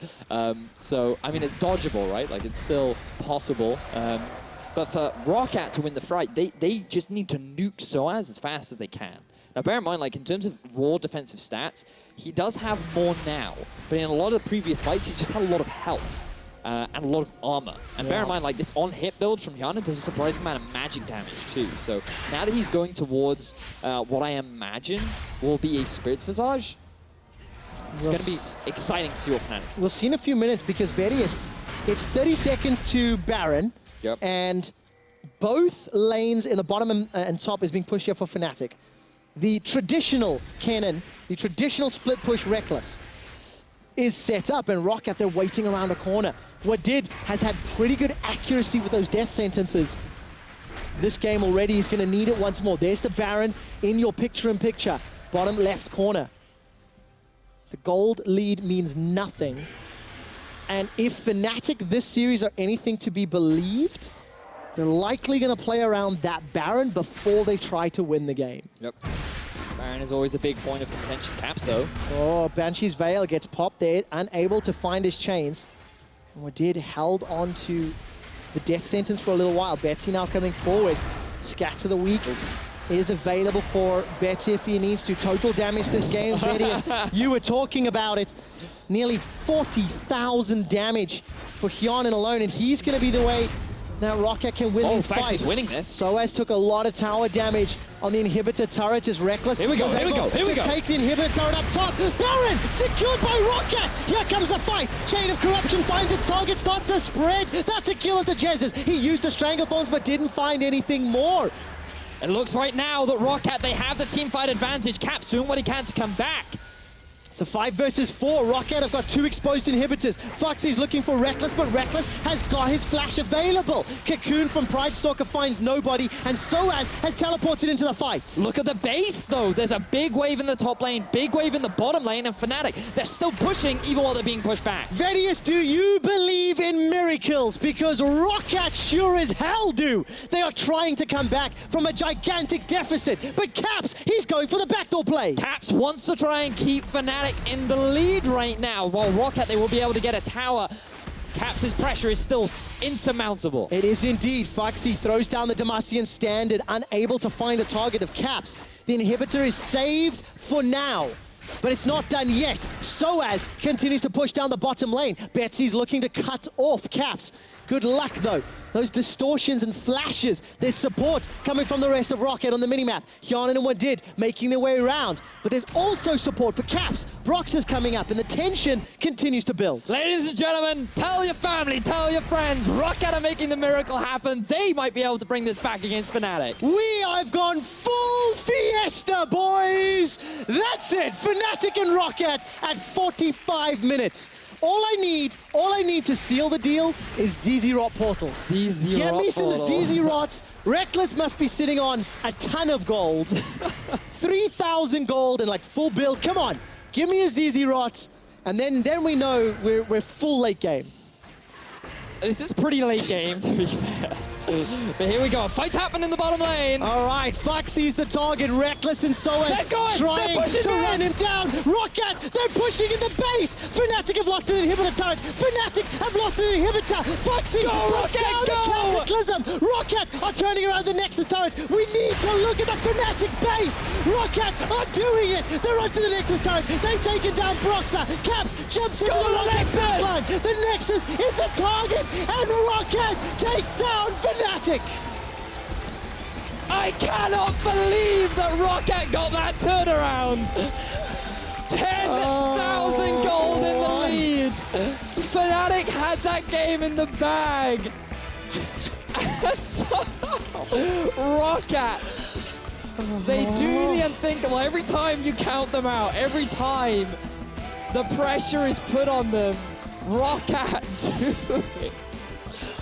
I love this team. How many total kills before the end of the game? 33 to 16. That makes 49. We did not break the kill record in 2017. There's a third game to come. Maybe that's where we will do it. But we did break another record, Vedius. Yeah, it's not a good one. Was it the first time I've ever had a stitch on cast? I think you need to go to gym more, my friend. Foxy died 13 times that game. Right. That is the most deaths in a single game for an EULCS player all year long. Wow. I mean, it's not a good stat. It's not a good stat. Oh, that was fun. That was a great game. Can I ask a horribly unfair question? Yeah, as always, carry on. Did ROCCAT win that game, or did Fnatic lose that game? And where do you land on the spectrum? Isn't it great that we have a dedicated team to figure that answer out? Oh, that is such a dodge. ROCCAT are going for the comeback victory. Let's see what our analysts think about that game and my question. Thank you very much, Trevor. So let's see if they listened. What do you guys think? I think... Did you listen? I did listen. Oh, okay. I so always listen the to question Quick was Shot. if they lost the game or Yes. if I mean, ROCCAT won it. all I will say is it doesn't matter because you're ROCCAT. You just managed to win a game against Fnatic. Absolutely. I don't know what happens whenever ROCCAT plays Fnatic. It's like they get really weird but somewhat better, and Fnatic somewhat gets much worse whenever these teams play each other. Also, records broken. This was the game that was won with the most deaths ever in a game in a split. 13. Yeah. Oh, Foxy. you mean for Foxy? Yes. Yeah, I did not do that well at all. This was the worst This year. scoreline a player ever had. Yeah, in when a he winning managed to game. win. Yes. But Kabashat did tell me that Darien used to have the same kind of scoreline. So maybe there's an old one back in season 3 that could. Do you want to let Kabashat talk at all, or are you just? Oh, he's not here anymore. Is he? I'm getting oppressed. Yeah, he is. He is. So let's actually talk about the game, because in the end, monumental upset, right? ROCCAT winning this game versus Fnatic fantastically, and we're going to start by taking a look at the early game and the bot lane, where it starts off really, really well for Fnatic actually, and Brox is back to his old form, Kabashat.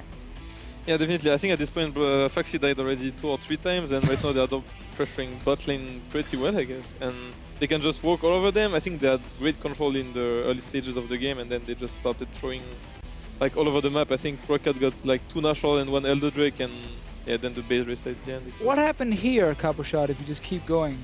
I don't know. Did he miss an ability, No, or? I don't think so. No? No. Oh. But Jan and Ryder, my boy, Yeah. sniping. The brain. You're trying That to play, that out. play. And this play obviously started the ROCCAT snowball. that is the play that did.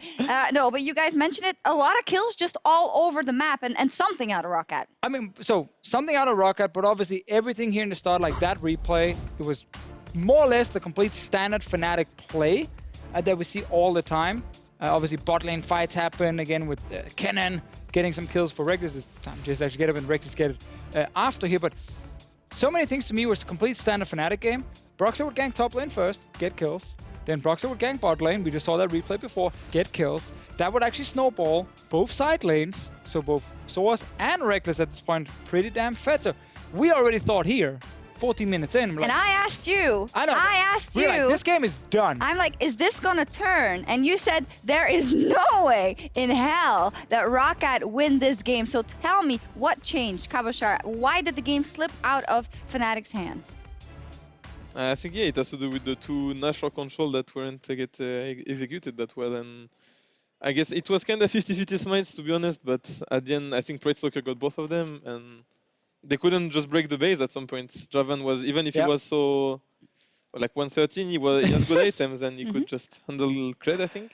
I mean, at some point you get enough items that no matter what your score is, you're going to have the same items as the guy next to you, and you can actually hold your own in And a 1v1. ROCCAT starts winning fights. They start winning fight, but also like, it felt like Fnatic tried to play too much of Fnatic's game, even when they actually didn't need to, when they're now at this point so far ahead.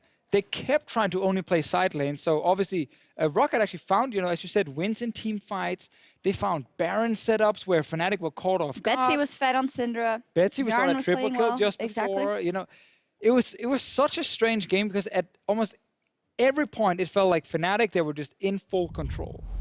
And then fights like this suddenly happen where you're like, wait a minute, how did they lose this fight? Beautiful ultimate by Yarn to start it all off. Fair. Yana, obviously great ulti, but like, these are the kind of fights you normally would never lose when you're this far ahead. I mean, I have nothing to add. Right, so here for Soaz is dying, and oh, come on, guys. How come that ROCCAT, like, they haven't been able to win any fights in the games before this? They haven't been able to put any real pressure down, and then they beat a team that has one of the best team fights in Europe through team fights. Well, not in the end, actually, but by turning it around. I don't think Fnatic has some of the best team fights in Europe. Great discussion point. This Take is it not away. even based on this game at all, but like I think Fnatic as a team are winning games through playing multiple lanes at the same time and having multiple players playing very aggressive in 1v1s, 2v2s. That's why Ken and Shen is such a good thing for them. That's why the Kled was successful in this game. I think pure team fighting, I'm looking at G2 and Unicorns of Love as teams who win more games like that. Like Fnatic technically are not doing that well full late game.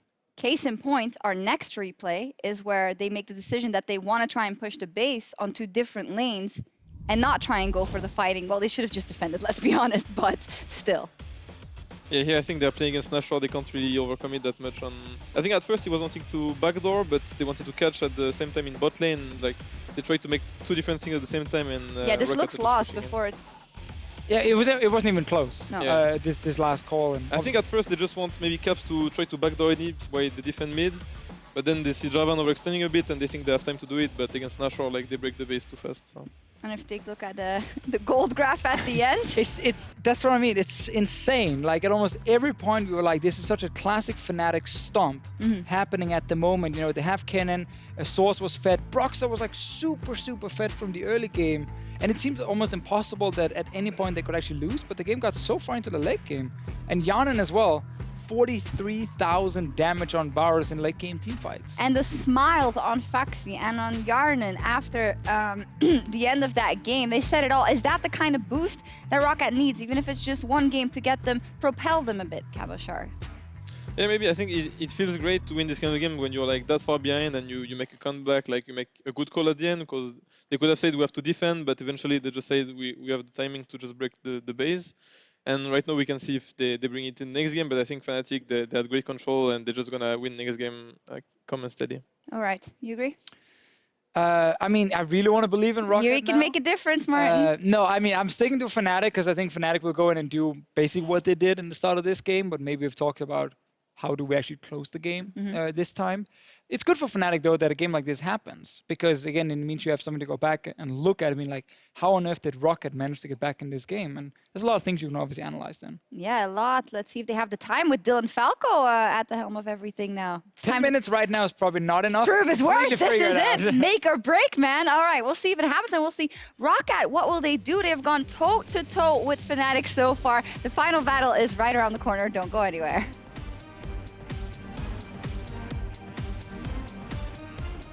As everyone here in Berlin is excited for Fnatic versus ROCCAT. Game number 2. Oh, Yana around the corner, ring around the Rosie, pocket pistol for Rosie, and that's a kill onto Soaz. And here comes Betsy. 1, 2, looking for the triple. Flashes doesn't find it. Finally takes it down. Triple for Betsy. Burst down Yarnan. Here comes Soaz with a charge. Stranglethorns zones away a ROCCAT.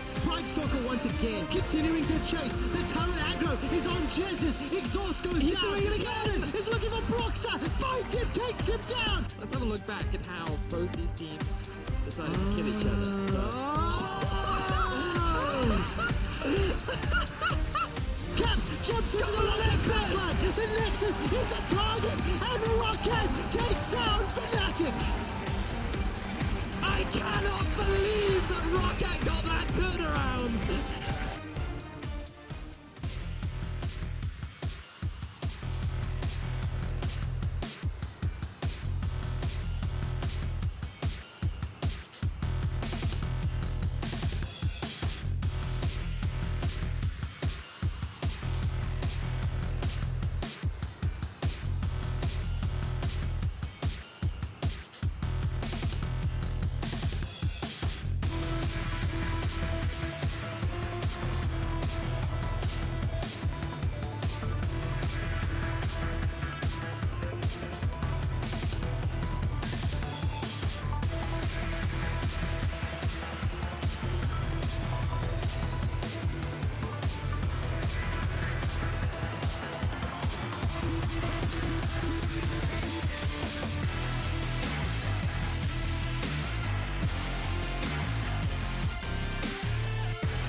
And welcome back, ladies and gentlemen, to the deciding game in this series. During the previous games, I've had a little bit of fun with being technically correct and discussing, a few things. I had a lot of fans come up and answer the question that Deficio was unwilling to answer. Yeah? What do they say? They said, quick shot, technically, ROCCAT won that game. That is very true. That means very true. our audience here in Berlin answered a question more accurately and acutely than Deficio himself. So technically, we have better analysts in the audience than we do on our own analysts. Indeed. Indeed.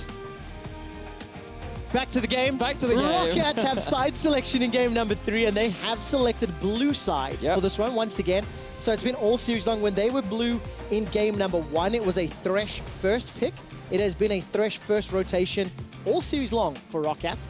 I can expect potentially more of the same because I don't think Fnatic need to change their bans necessarily. No. I think Fnatic need to keep just their style. I think that's working out perfectly fine. Except for the last bit. Yeah, it's very much just they showed their opponents way too much respect. I think they had a fantastic composition that had a 10,000 gold lead that they could have very easily set up like a tower dive for. And I think Fnatic need to be a little bit more willing to pull the trigger. Yes. That's all. But regardless, great for ROCCAT, able to find a comeback. Now for ROCCAT, I want to see Faxi die less. I think that's an achievable goal, personally, because he's dying a lot right now. However, I'm sure we'll see how he progresses in this final game. So at least will be the primary ban along with the Galio taken off, so nothing too unsurprising. And also in the previous game, ROCCAT actually banned Xayah when Kennen was still up and available. It was a questionable ban. Yeah, it was foolish. They fell into the same trap you did, thinking that Kennen could be flexed. I did indeed, and I have learned the error of my ways, Vedius. This time around, ROCCAT will be sticking to their Game 1 bans a little more closely. Elise and Shen. Lee Sin was the final ban from them. Fnatic went Galio, Rakan, Zac. So let's see if anything else changes. I don't think that it will. Rakan. No, Fnatic kind of have to ban the Zac now because no matter, we've given Prize Talk a lot of criticism, but I think that if he got his hands on Zac, that would actually be really good for ROCCAT because it is very difficult to play that champion poorly. There will be a slight shift up. Fascinating that the Lee has been left available because that does leave the opportunity for ROCCAT to maybe early prioritize it, but then it gives over a Thresh Kennen lane. So you're guaranteed. I feel like ROCCAT are basically saying, you know what, we need the Thresh. We're happy to give you Lee. We have something else stored up in the tank. Well, what else do they have? Technically speaking, ROCCAT have been able to take down Reckless's Kennen. Yep. One in the previous game. And Fnatic, we can expect them to run that once again for Reckless. The Zyra bottom lane has worked very well for Jezzes in both of their games thus far. So that would feel like the safe option. But instead, it is so far game 1 all over again. So I love this from Fnatic because they're challenging Pridestalker and they do not believe that he is good enough on Lee Sin where he has a lot more comfort on Kha'Zix. So they take that away from him, having a lot more faith in Broxah, and now they're challenging him. They're basically saying, come on then, if your Lee Sin is good, show us, bring it to us. No, we're game 1 all over again. Come on, Betsy. Lock in Kalista for Hyanin. There we go. Now we need the reply of Zyra at this stage, which is also looking quite feasible. Yeah, but bear in mind, Syndra's banned, lost game 1. They did indeed, but game 1, Syndra was available. It was picked. This time around, it is not. And Fnatic looking to shake the barrel up, as it were. Are you getting baited by a hover? Okay, it got locked in right at the end. I said that I was going for the punt. Interesting, because Gragas, really good flex pick. Can be moved to both support, top, jungle. We've even seen a mid. I love it. Technically, you are so correct. I'm not technically, I am correct. Gragas has been played this split too in both the jungle, a lot by Cersei, and in the top lane. Where would you expect it, though? I would expect it on Mr. Soaz up in the top lane, especially with Kha'Zix and Kennen already locked in. But I know Fnatic like to do weird stuff, so there's no reason as to why it couldn't go support, which is why I'm a little hesitant. However, initial expectations are it will be up in the top lane, and Fiora is up and available, which is quite exciting. Given that I feel like she is a super strong top lane that does super well into tanks right now. Of course, Cassiopeia has now been locked in. We anticipate that going to Caps. but Huni has played and won a game with it over in LCK in the top lane. I have to throw that out there for some fun. The reply from Betsy will be the victor, and it's going to be a cleared potential. Let's see. Foxy has got a number of carries in his past, and with a lot of the control that a Thresh and a Victor can offer team fights, the split pushing power is locked in here. Fiora into the anticipated Gragas. Unless Jesus takes it enough, so takes something watch my else. wisdom pen. I will rub my wisdom pen, and I have a strong feeling that damn, they had to hover the Lulu first. I was you had to ruin my prediction. If you had said the champion first instead of trying to play with your pen, yes, maybe you would have been fine. The lesson has been learned. It looks like that will be the Gragas up in the top lane, so is more than happy to take that matchup. Especially, I would make that argument that's fair based on recent performances of Faxi. He is a laner that you can easily punish with repeated jungle ganks, especially during the early game, because it feels like Pride Stalker does not offer much support for his lanes. No, and he's on a jungler that's not going to be able to offer support very early on. Pride Stalker, of course, his Warwick game in game number 1. 40 minutes long, dealt 1,400 damage. His infinite duresses were non-existent, and we need to see more of that. Let's talk team compositions really quickly. Feels like ROCCAT have got a lot of utility in the kits. The Victor, the Kalista, the Thresh, a lot of tools for picking off, for disengage and engage. ROCCAT have a very skirmish-heavy composition with the sort of wave clearing utility provided for by Victor, because the thing about Victor is he's kind of like an all-class, well-rounded mid-lane mage that can provide a number of uses. His biggest issue is that he can't really go off onto a side lane. But when it just comes into dealing with Cassio, not only is it a good mid-lane matchup, but he'll be fine off holding her in that side lane too. In terms of scaling, ROCCAT certainly have an edge, which is something they can play around largely because of the Fiora. And I'm excited to see if ROCCAT can get to that point again. Scaling on the side of ROCCAT against a Fnatic that haven't been able to finish a game sooner than 40 minutes today. Ladies and gentlemen in Berlin, putting their hands together. Can ROCCAT take down another king? They defeated G2 when G2 sat on the throne, and temporarily Fnatic hold claim. ROCCAT are coming for the kings against Fnatic.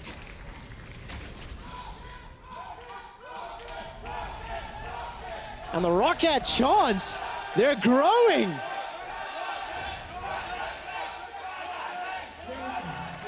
A little bit of back and forth here in the audience, Vedius. Yep. And we're going to expect a lot of back and forth on the Rift. What do you think of these early lane matchups in terms of how they should play out? So, early Fnatic again in all 3 lanes should have the early pressure advantage. And just give a little bit more expansion on that. What I mean by pressure is that they should have stronger wave clear tools, which means that the minion waves will be killed faster from that side as opposed to their opponent. So Soaz has more wave clear tools than the Fiora does at level 1, level 2, level 3.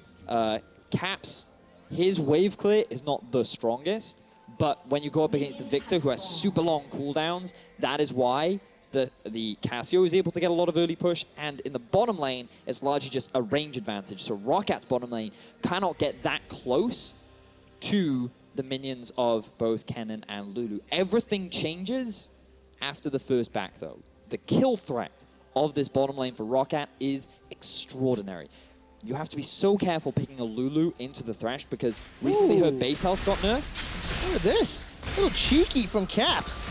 Keeps throwing down those twin fangs. Betsy down to 200 HP. Caps winning out the trade. 100 HP. Gonna go lower. Siphon Power comes out, and Betsy down to 50 hit points. Interesting that he would choose to take that trade. Bear in mind that the reason why that's risky on a Cassio is because it actually costs a huge amount of mana to use those fangs. And Betsy was relying on the fact he would run out of mana so that Betsy would be able to win out on that trade overall. But because Caps hadn't used any other mana on the minions, he was actually able to come out ahead, especially popping that Corrupting Potion, enhancing his damage as well while the trade was going on. So Betsy struggling there on the level 1. And that's exactly the type of plays we've really come to expect out of Caps this summer. You know, had mixed showings in spring, showing up multiple series this split. And Betsy has been able to sort of contain him in the laning phase. They've gone even a lot. And while Betsy hasn't necessarily won or lost his lane, the same can be said of Caps. He's able to roam more effectively, so he's impacted other lanes. Yeah, I think that's the big thing too, right? While Betsy during laning phase doesn't seem to be falling under severe deficits, the impact that they provide during the actual game to the other side lanes is the biggest difference between Caps and Betsy. You always find Caps TPing to the other side lanes, trying to help them turn a gank around, or just roaming around to exert just presence so that the enemy team has to respect where he is on the map. And on a Victor, you're not really going to see much difference. He's primarily just going to be used as wave clear, but his goal is to keep Caps in the middle lane as much as he can. He wants to be clearing out that minion wave and forcing Caps to wave clear so that then Betsy can get vision in the river and spot out when Caps tries to do those cheeky roams. Yeah, keep using those death rays, shove the wave in as best you can. Only got 2 points into that one as he's scaling up level 3 CSs. Pretty even across the board. Soaz, by the way, was pushed in very heavily by Foxy early on, and we caught a glimpse of Foxy roaming towards the Herald pit and popping that blast cone, just removing one of the options for Broxah to get over the wall. Down in the bottom lane, Hyanin and Wadid, they are currently pushing up Reckless and Jezz, giving them a little bit of leeway, you know, allowing the wave maybe to be pushed towards them. I didn't quite see the setup. And as it stands, Miasma comes down, Caps gets caught in the gravity field. Betsy's running low on mana, and Caps almost sunk his fangs in a target too big. Interesting. So sometimes what you do see on Victors is they actually take a second point in their queue to help with the 1v1 trades. Betsy decided to take it into his E instead, which for sure helped with the poke damage. But Betsy, he was so low on mana and the cooldown was still pretty high on the queue that he couldn't actually go for the flash execute, which means that it will force Caps back, and that will alleviate some of the pressure from Betsy. But with Broxah around, he can't actually push it in as much as he would like. Yeah, and all of that good early game from Caps, not really or necessarily undone. No. But it definitely just gives Betsy a little more breathing room. Gigantic wave pushed into Caps, and he's going to get there just in time to pick it up. That's the big thing. That was a good awareness from ROCCAT to just cut mid so that the free push wasn't available for Betsy. Because he had no mana, he always had to respect that Broxah could all in him. And at the very least, he would have had to burn a flash. So just good awareness from Broxah to buy time so the Caps could catch this big wave. Okay, we're 5 minutes into the game. Pretty even start. Fnatic and ROCCAT had a very slow game 1 this series. And despite Fnatic having a gigantic lead in game 2, they ended up losing it. Pride Stalker unable to do anything as Broxah just cheekily walks in. And so that was actually super unfortunate because Pride Stalker smited as the W came in from Broxah, and the smite didn't do enough damage, so Broxah ended up stealing it. Very unfortunate. Level 4 now to level 5 means Broxah will hit that level 6 spike a little bit sooner. Is that what Tilt is made of? No. Okay. I would just be annoyed, but I'd be like, nah. Okay, fair enough. Nolan takes a big chunk of damage. Help picks from Jezz onto Reckless helping out. There's no one nearby on the minimap, so Reckless and Jezz, vice versa, not on the threat of any ganks. As it stands, going to back away. You see, the moment Wadid started walking forward, Reckless and Jezz is sort of respecting that death sentence and immediately backing away. You've got to at this point as well, because the kill threat is monumental. For those that may not have seen it, it is pretty scary. Hopefully we can, because Wadid has been landing a lot of good hooks. How much respect to this bottom lane at Fnatic show? I think quite a lot. Every time Hyanin and Wadid move forward. If you look at the minimap, Reckless and Jezz is backing away. Thank you, observers. As Pride Stalker walks into the Raptor camp, he stood on top of the ward that the observers also highlighted Caps placing just a moment ago. He popped that Scryer's Bloom. It revealed that there was no wards in the Tribush. Just over the back of that Dragon Wall, and Broxah also placing wards down. Vedius, what do Fnatic want to do? I think they want to dive mid, but Brox is here to defend. He does want to do his best. That's a level 5 on Pride Stalker. Miasma does not murder. Pride Stalker is able to escape. Not enough. First blood picked up by Soaz. Betsy's put the Chaos Storm down. He's got a flash support from Foxy over the wall. Lunge continues to chase. Soaz, oh, that's so good. Flashes one wall, body slams the other. And Fnatic make that look clean. And Warwick is very squishy early on against 2 members, along with a level 6 Broxah. There was no way for Pride Stalker to be able to turn that around. If he'd had that level 6, he would have had the ultimate and he would have stayed alive. And just keep your eyes on the sustain coming out from Pride Stalker, because he stays alive for a surprising amount of time. But there's just not much he can do about it, right? Like, and then unfortunately for Betsy, he gets grounded, so he can't even flash after Caps to get the kill. And then just the TP was just a little bit too slow from Faxi. I feel like he should have just stayed top, continued pushing. But in any case, good proactive play from Fnatic. They utilize the pressure that Soaz had in top lane, along with the vision that ROCCAT had, in order to get themselves first blood. Really good play. Oh, that's an oopsie. Pride Stalker picks up the blue buff. That really hurts Victor too, because he is pretty mana dependent, really long cooldowns. Just, that is a really valuable thing to have on a Victor early levels. It is. Yeah. It is. I'm really triggered right now. That's what triggers me. Is that what tilt is made of? As a mid laner, just press S. Just give it to us, okay? We don't need your help. We're fine. So Betsy gonna be under additional pressure in this mid lane by Caps without that blue buff. And the fact that first blood was picked up by Soaz, for those of you who may have missed game 1, fairly early on we told what I think is an interesting stat. Reckless and Jezzes have not given up first blood in the last 43 games. They just don't die for first blood. They really don't. It's a bottom lane. They don't really die that often. 44 games ago, Jezzes did give up first blood. Yes. So the record currently stands at 45 consecutive games for Reckless and 43 for the two of them as a duo. Pretty impressive. It is very impressive. And they can't give it away that game. I'm assuming you've counted that one in as well. I did indeed, Young Day. I knew I could trust you. I did indeed. It was 42 coming into the game. It was 43 now. Death Sentence is able to get dodged away as Reckless uses the E. A polymorph turns Hyanin into an Iceman. Snowman, rather.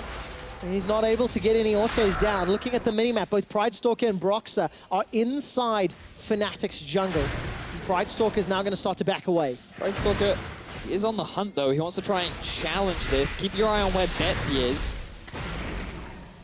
Blue buff picked up by Caps. Caps and Betsy about to go toe-to-toe. A lot of potential for fights. Jezzes gets caught by the Death Sentence and the Pierce. The Flay follows through. Slicing Maelstrom comes down and Wadid's in the box. Reckless tries to chase forward. Hyanin's got a lot of HP as Soaz finishes the teleport. Explosive Cask is available. He needs to find a target. Body slam over the wall is a possibility. Instead, Pride Stalker's the man. Pride Stalker uses the infinite duress. Remember, it's a retreat tool when Pride Stalker uses it. Soaz trying to cut off the Lantern Teeth, but he cannot escape, and Betsy gets taken down. And ROCCAT, they tried to respond to the teleport, but they should have just disengaged. The TP failed. Hyanin and Wadid were out.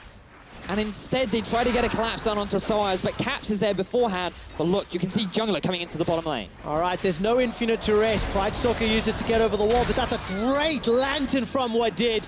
Jezzes gives up his life to allow Reckless to escape, and it goes to Hyanin. So the bright side for ROCCAT is that Reckless and Jezzes stick around for a little bit too long. That allows the Pride Stalker to come into the lane with the Lantern, and they get themselves a return killer. This would have been a great example to show you the all-in power, but they realize Broxah is on his way. The ulti from Reckless also stymies a lot of the pressure that they have. And then ROCCAT, look, they're out at this point, right? If you're Victor, you just go back to mid, you keep farming, you keep Cassie away from the fight. If you're Warwick, you just leave. But you think, oh, Caps is right behind me, Brox is in the river, Soaz as well. Like, maybe we can win this fight. And the grounding there prevents him from being able to take the Lantern along with Soaz's giant body standing in the way. Just, these are the common things that we do see from ROCCAT. They don't think things through entirely, and they end up getting punished for it. But this was a good play from ROCCAT. They do, in this instance, punish Jezzes effectively, and they get themselves a return kill. And it's so great to see the player reactions from Betsy into an instant reply from ROCCAT. They're able to at least get a kill down. And I mean, it's a 600 gold game. Tower First Blood is still available. Despite the fact that Fnatic got First Blood and now the First Herald, it is still very, very close for ROCCAT. And Hyanin getting the kill is a great sign. CS advantage for Foxy in the top lane is also a good sign. And it looks like ROCCAT going to get a lot of damage on this tower. They may even be able to get first blood. You're seeing a classic Fnatic move where they take Jezzes and send him off to another lane to guarantee that Rift Herald and then try and push down mid. Soaz is looking for Betsy. I think he pulled the barrel short, or it was flashed away. I missed. Somehow Reckless is caught up in the bottom lane because Jezzes was mid lane. Because this is the point, right? When you go for that play mid, you're trading the bottom tower for the mid lane one. And while we were just praising the bottom lane of Fnatic for so many few deaths, they just give away so many free kills, so many free objectives. They don't get the mid tower. Faxi's going to be hitting onto that tier 1 in the top. ROCCAT going to be hitting onto that tier 1 in the bottom. And that's going to be 2 first blood towers going in the favor of ROCCAT. Well, the first blood as well, along with another tower. A big gold swing, 1,500 gold here for ROCCAT. Hyonin takes down the second tower that will extend it even more. And about half an hour ago, near the end of that second game, Veres, I said, do you believe in miracles? ROCCAT did, and it's given them all the confidence to make plays like this. Oh, so much distance covered in such a short amount of time. With the ultimate from Kalista, followed by the Lantern. Such a great combo. What did the hero? Another great play. He set up the kill with Pride Stalker, follows through onto Reckless, and now Fnatic have to play from behind. This bottom lane's really good. It reminds me of when we first had Rodid join the LCS back in the beginning of spring, and he said, I don't just want to be another Korean import. I don't want to be that, you know? And he, in his first split, did not make a big name for himself. He didn't make a splash. When they started on their win streak, things looked more positive, but now it is, you can't just think of him like that. He is a standout performer on this ROCCAT lineup, and he is a big part of their success. Oh, just got an update from production, by the way. Broxer did not complete the channel on Rift Herald in that previous fight because of the gravity field. Oh. And they lost summoning the Herald. Damn. Outplayed. There you go. Despite the fact that Fnatic secured the objective, they were unable to summon its power. That's like the worst utilization of Rift Herald. Yep, because you're not utilizing it. Exactly. So technically... No, don't encourage this, okay? I put my foot in my mouth earlier, and it's going to keep coming back to haunt me. Impressive with your bones. Looking at mid lane right now, Capsy sitting on a ward. All right, sidestepped. Wow, gets caught out on the absolute tip of that gravity field. Flash is still available for Caps. He's going to slither to safety. Chaos Storm unable to take him down, but there's support coming from the rest of ROCCAT, and they've set their sight to the tower. Yeah, they have 5-man unit. They land it! Pride Stalker uses an ultimate. It allows Foxy to pick up a kill. The barrel comes out from Soaz before Pride Stalker goes down. The mid outer turret is the focus. ROCCAT take it down, trade 1 for 1, and they're not done yet. And ROCCAT, they may have lost their jungler, but they get so much back in return. 3,000 gold is currently sitting in the pockets of ROCCAT as they gain control over the entire map. This is a different ROCCAT, and quick shot, look, all I wanted this game was for Faxi to die less. He is 1-0-0 right now. He is head of Soaz in terms of farm. This is the game for Faxi. Faxi died 19 times combined in games 1 and 2. Great start for him then. Exceptional start. And I've got some other interesting numbers for you, by the way. ROCCAT won game 2 of this series after being down 4,800 gold at 20 minutes. Right. The only other team to come back from a larger gold deficit this year was G2 Esports. Do you want to know something interesting? Go on. Both of those comebacks were against Fnatic. Oh. It gets even juicier. It was game 3 of the series in week 10 for Fnatic, where they almost took down G2. I'll continue the story in a moment as we've got a replay here. Pride Stalker used R. Very straightforward. Oh, do you see this? So straightforward, in fact, that you even get your own cinematic. And it's unfortunate for Pride Stalker. He got polymorph, got tower aggro. He couldn't get out because once you go in, you don't really have the same sort of disengage tools. So Fnatic, they do respond with the kill. But as said, the tower still goes in favor of ROCCAT, so it's all Gucci. And to go back to Fnatic throwing story, that was the beginning of Fnatic's upward trend, you know, where they had been improving over and over. And we saw that gigantic throw a moment ago. Game 1 felt like a very slow closeout to the game. Did Fnatic throw so hard that they lose the entire series? That's what we're here to watch and find out, because ROCCAT are playing exceptionally well in the deciding game. Yep. Yes, they are. And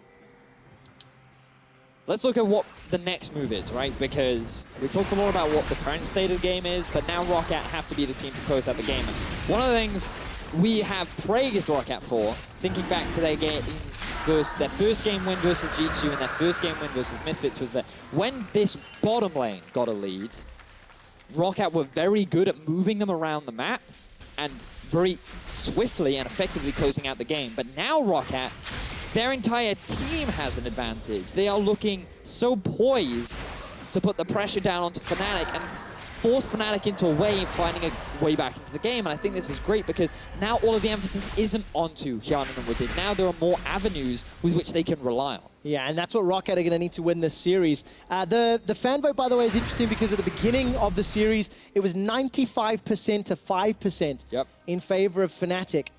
And as the series has continued to go on, either ROCCAT have gained fans or the Fnatic haters have jumped on the ROCCAT bandwagon. Either way, support coming in here for ROCCAT, showing a glimpse of hope. Pridestalker has been more active in this game. Hjarnan and Woodid showing up yet again. And ROCCAT, they've got themselves nearly 3,000 gold lead as we get to 20 minutes. We know that the players can be unlocked now that they've got advantages, but what does ROCCAT have to do as a composition to push this lead further? So they need to better utilize Faxi.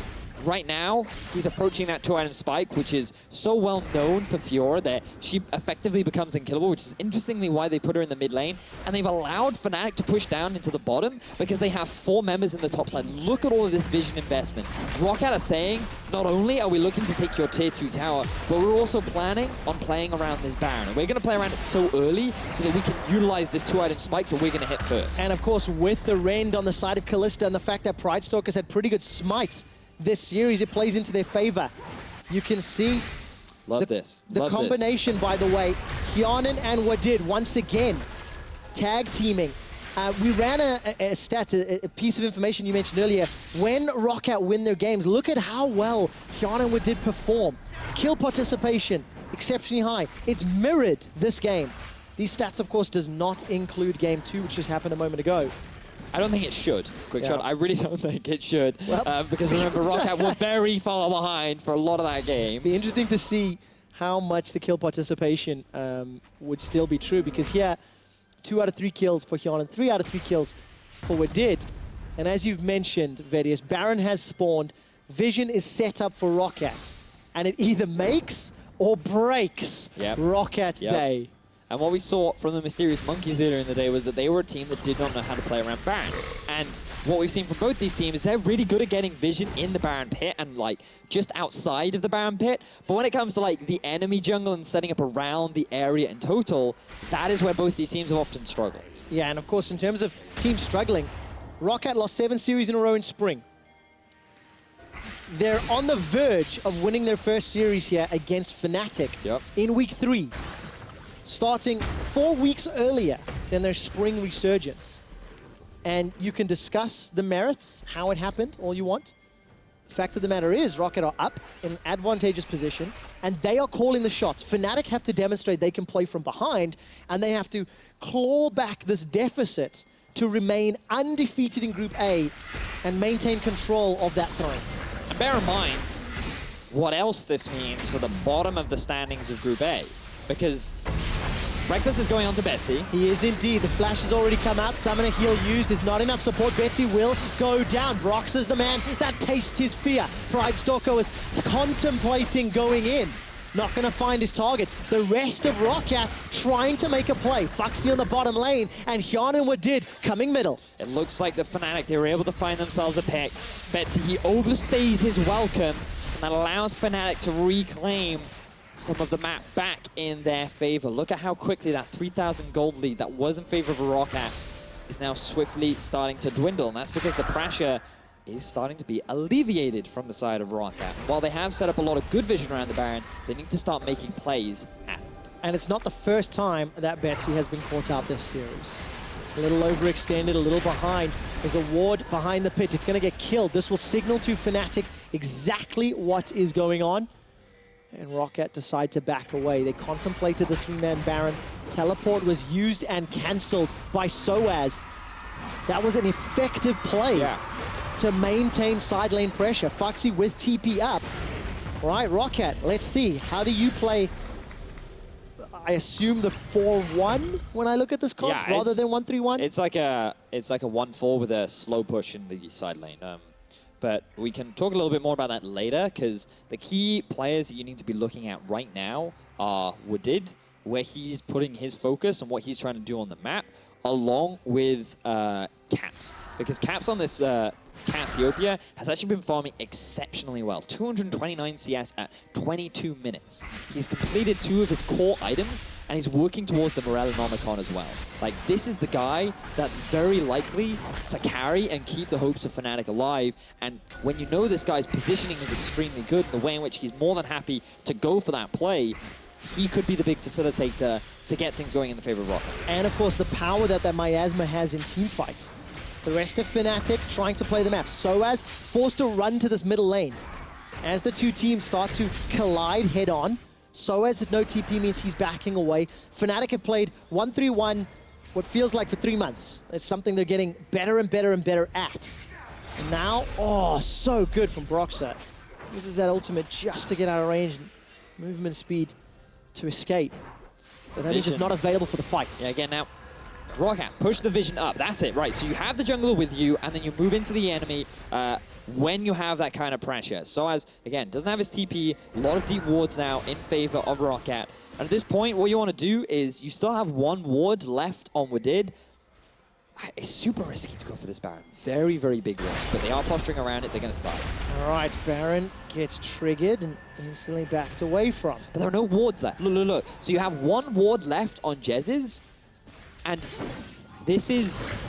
The problem is ROCCAT, they don't have enough vision in their inventory to be able to fight back Fnatic in terms of their vision control. They do have 2 sweepers on the side of ROCCAT, but it's exactly the same for Fnatic. As long as they have these 3 blue trinkets too, they can always keep an eye on it and just keep stalling the game out. The tension continues to build. That gold lead has gone. 2,000 gold at 25 minutes is just not significant enough when you look at the itemization. 1 and 2 item breakpoints across the map. Hyanan, the only one with a little bit of advantage over his opposite number. In that, he's got the QSS completed. While Reckless is still looking to build. And again, ROCCAT are going to start this one off. Fnatic need to get some vision. Broxer uses those void spikes. The blue trinket comes down. It's instantly denied. Baron had a whole bunch of Ren stacks loaded up. And so as this time round's completed. Okay, so ROCCAT have played the same game for the entirety of a teleport duration. Yep. Is it enough, Vedius? It doesn't feel like it right now.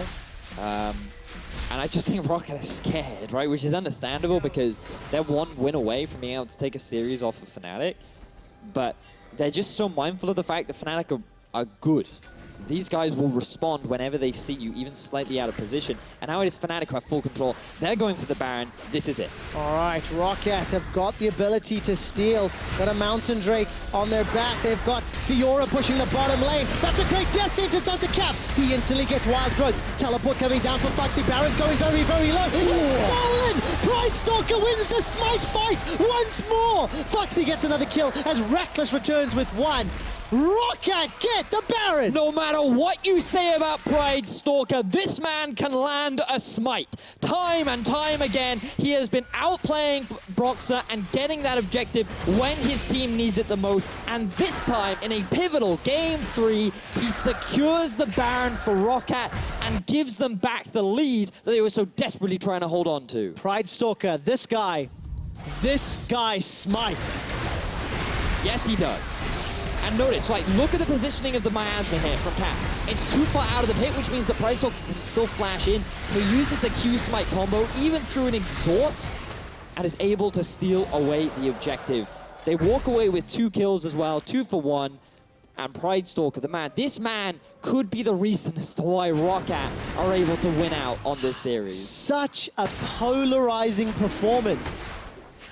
Like, the amount of poor plays and the amount of good plays. Oh, it's interesting. ROCCAT extend their gold lead, 4,000.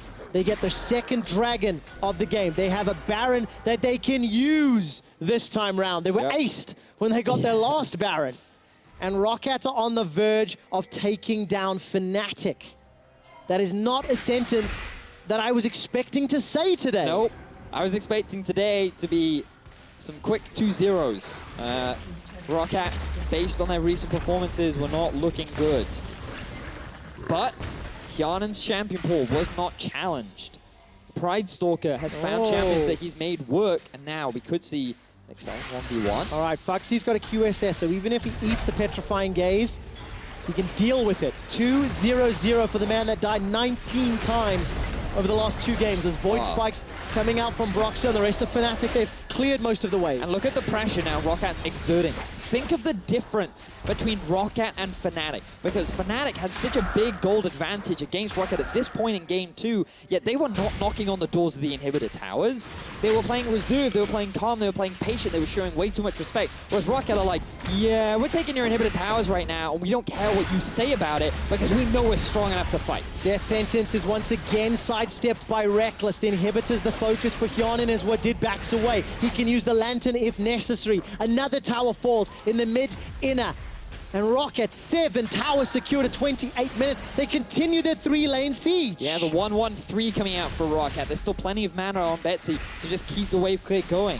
There's 47 seconds on this Baron. ROCCAT want to guarantee that inhibitor. With this minion wave, they should be able to go for it. But now there's a 4-man unit of Fnatic rather than the 3-man. Caps has got that Banshee's Veil, which will at least slow down any sort of engage up in the top lane. Soaz forced to use the ultimate to kick Foxy away. Grand Challenge was issued, not able to be completed. ROCCAT, though, get the inhibitor with 3 minutes of Baron. And that was only allowed to happen because of Foxy. He is 3 levels above Soaz. He is more than capable of winning out on that 1v1. And now, now we're getting to a point where you have to backtrack to the draft. Lulu being picked into the Thresh, Gragas being voluntarily picked into the Fiora. At this point in the game, these champions did not provide the same sort of value that they did during the laning phase, and if ROCCAT were ever able to get to a late game point, Fnatic's team comp was always going to struggle.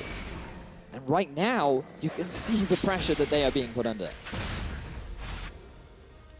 Where was this ROCCAT in earlier games?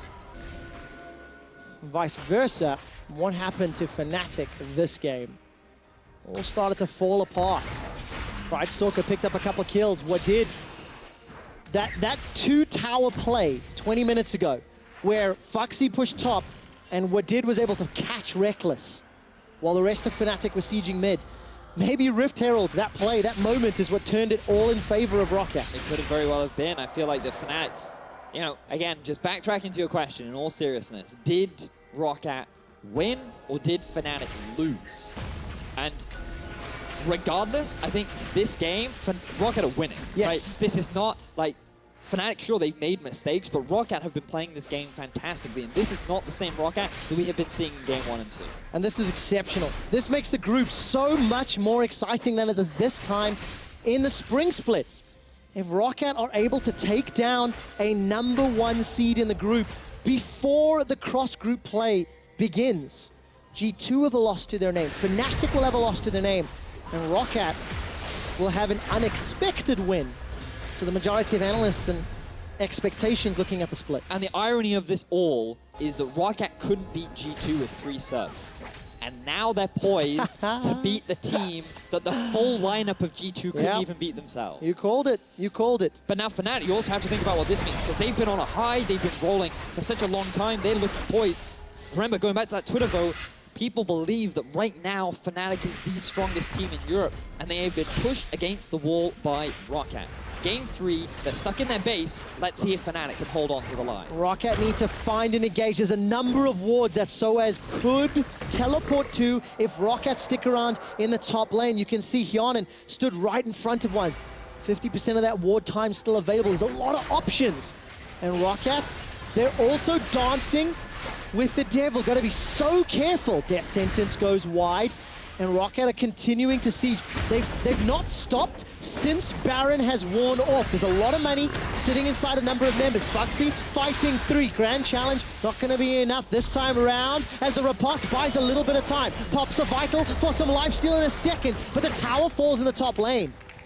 And Fnatic, they've been able to buy themselves some time. In fact, he made a big misplay there. Soaz getting a great barrel, allowed Reckless to catch up to him. It did cost him his flash, but with only 4 members, ROCCAT know they cannot continue the siege. With 25 seconds on the Baron, Foxy will likely be available when the Baron comes up because he has his TP, and Fnatic, they just have to use this as an opportunity to reclaim some of the vision in their half of the jungle so that they can try and contest it, because that is their best opportunity at coming back into the game. Look at the damage dealt to champions this game.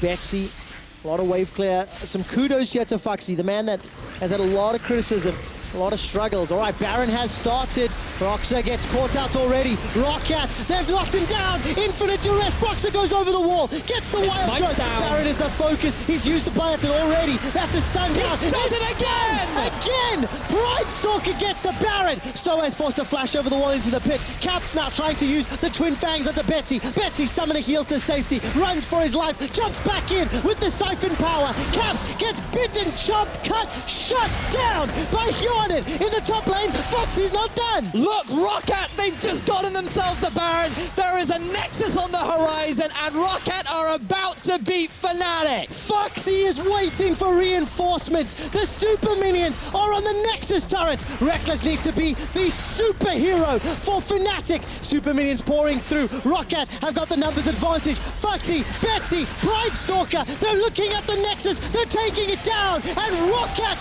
bow to no kings.